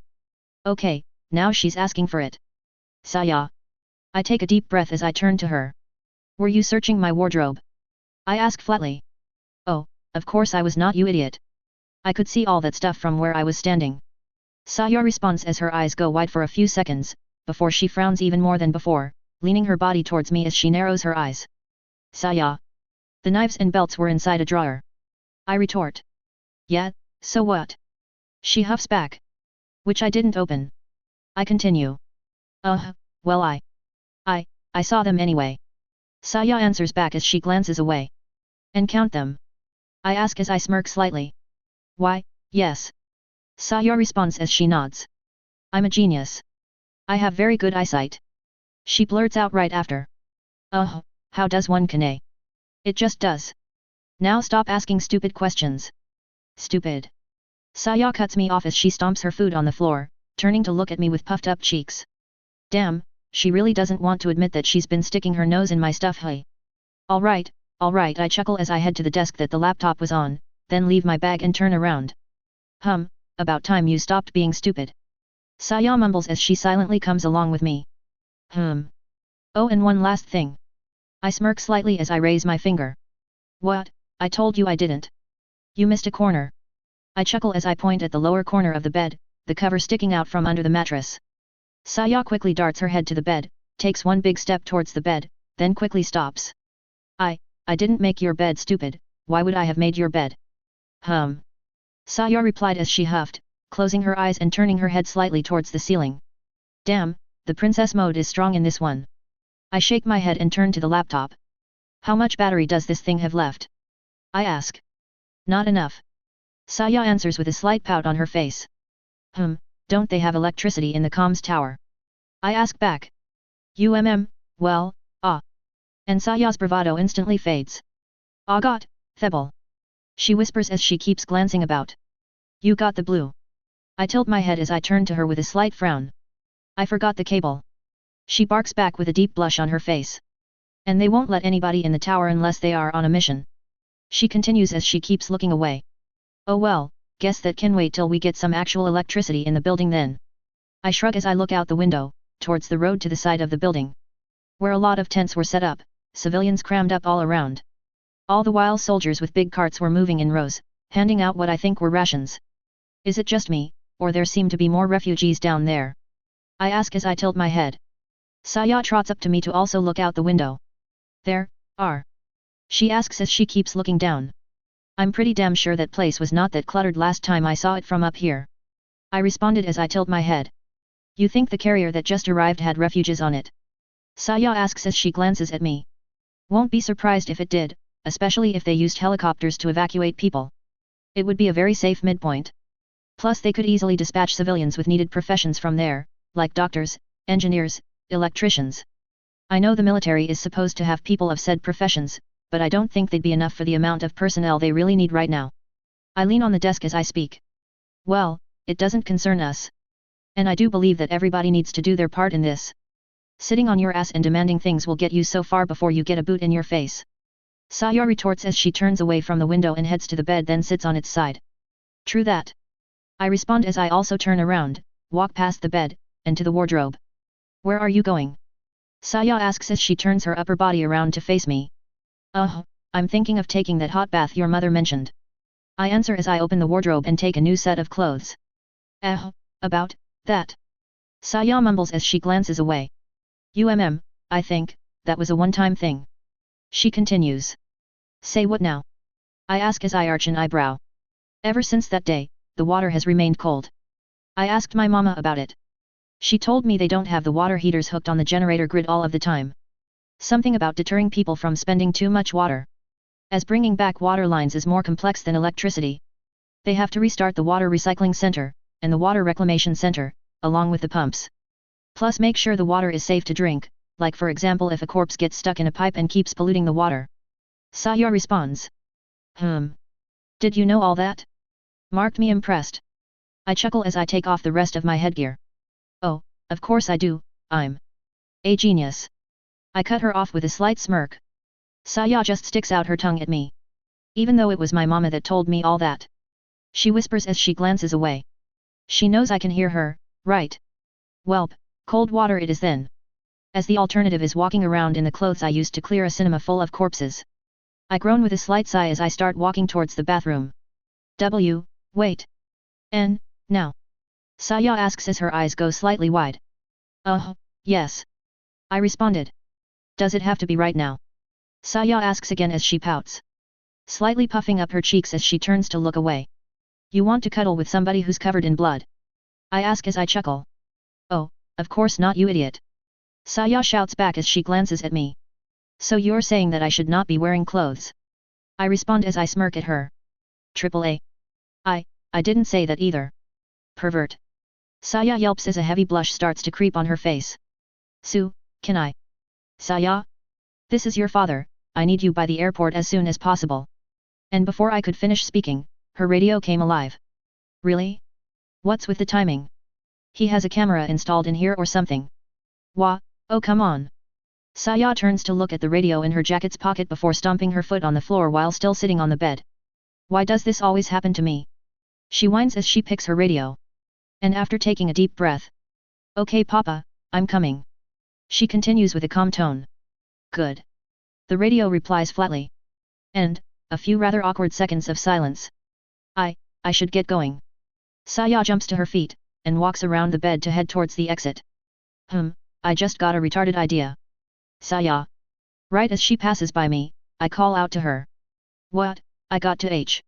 Yet as she turned around and before she could finish her sentence, I put my hand under her chin to align her face to mine, then locked lips with her. Saya stood completely still, like a deer staring at headlights. Even after I backed off from her, she didn't move. Okay, like a deer at headlights might be the wrong equivalent. As she just stood there with her eyes closed. Her head leaning forward.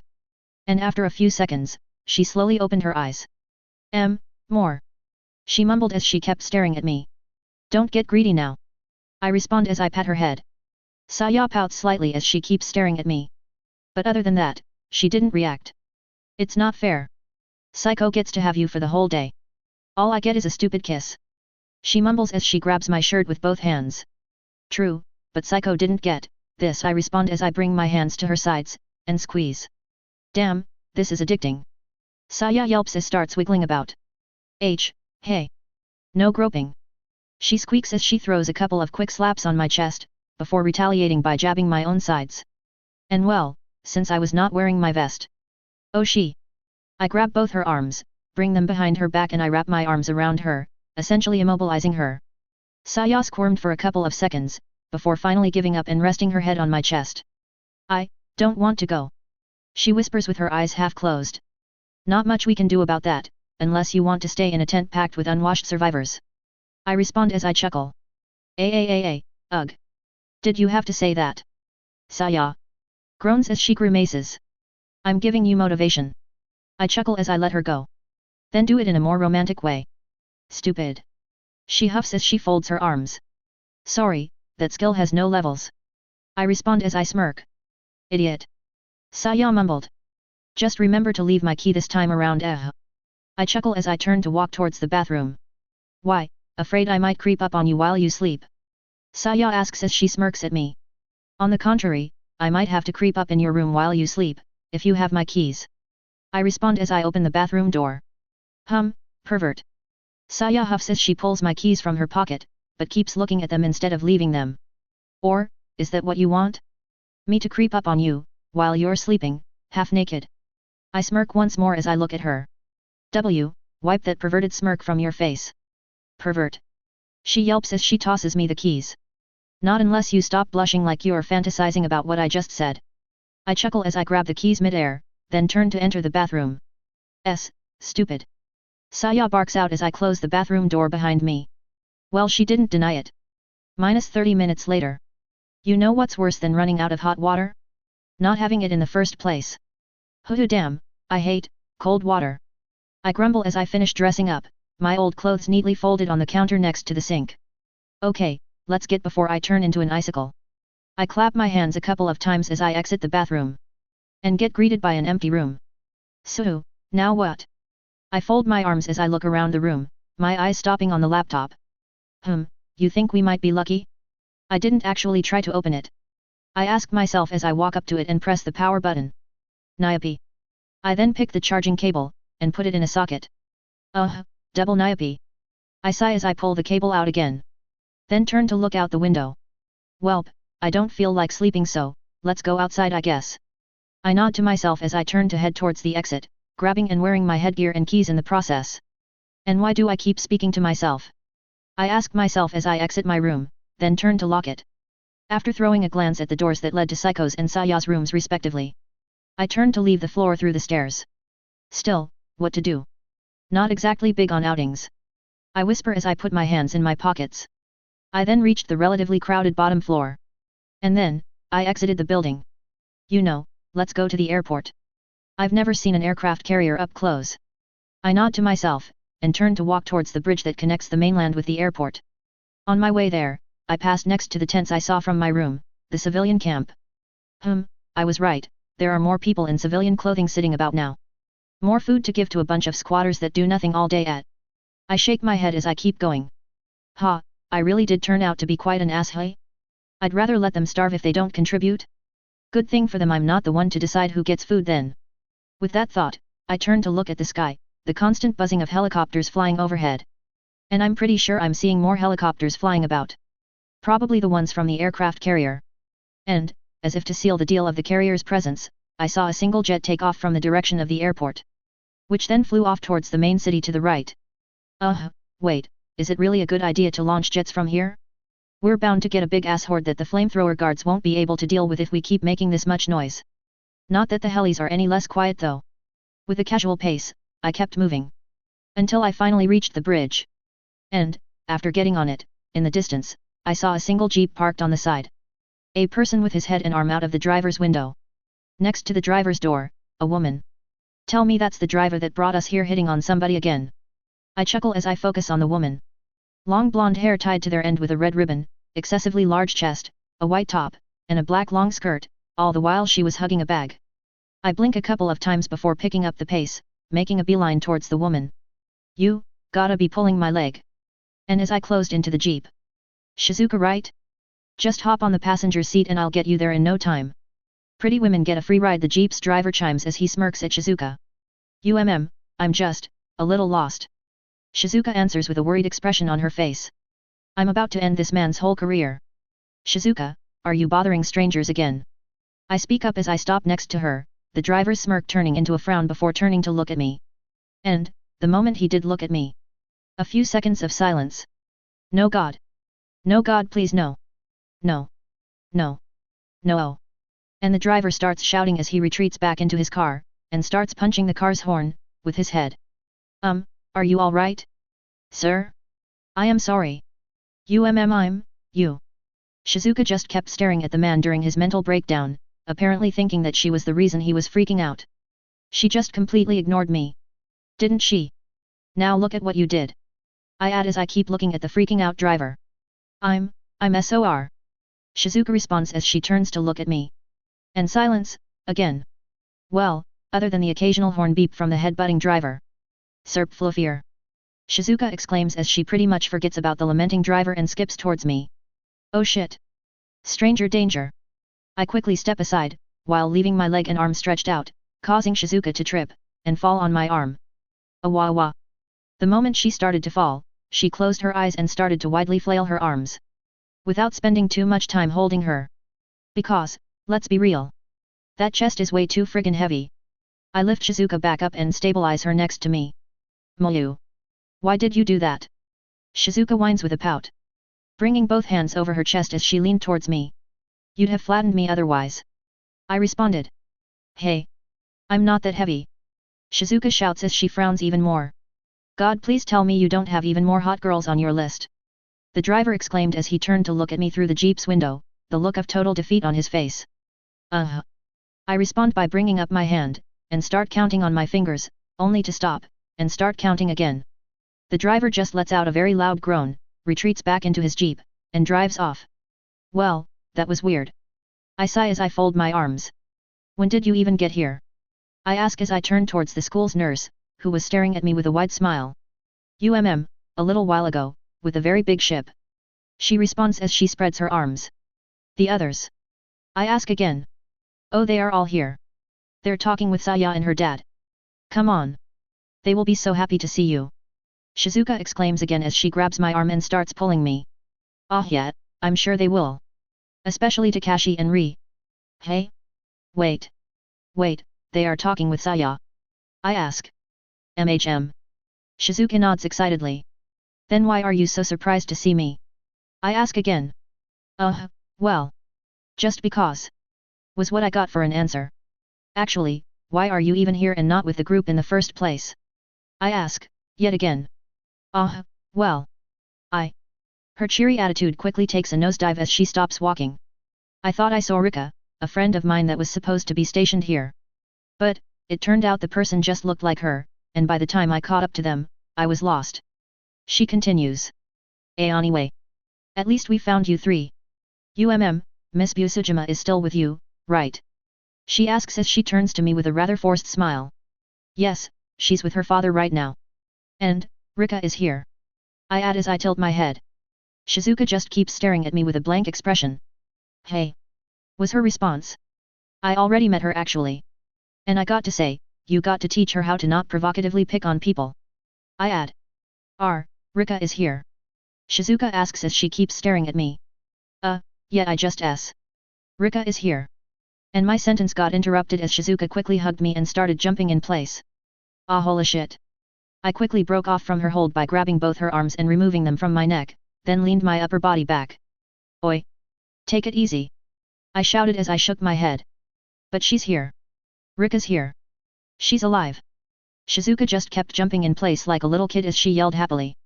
Yes, so let's calm down and exit the building in an orderly fashion. I responded. Shizuka, much to my surprise, stops jumping and tilts her head with a confused expression. But, we're not in a building. She responds. So she was listening. Color me impressed. Yes, but we really need to get going. I add. Oh right. Come on. Shizuka exclaims as she starts dragging me again. Didn't she just tell me that she was lost? Where the hell is she dragging me off to?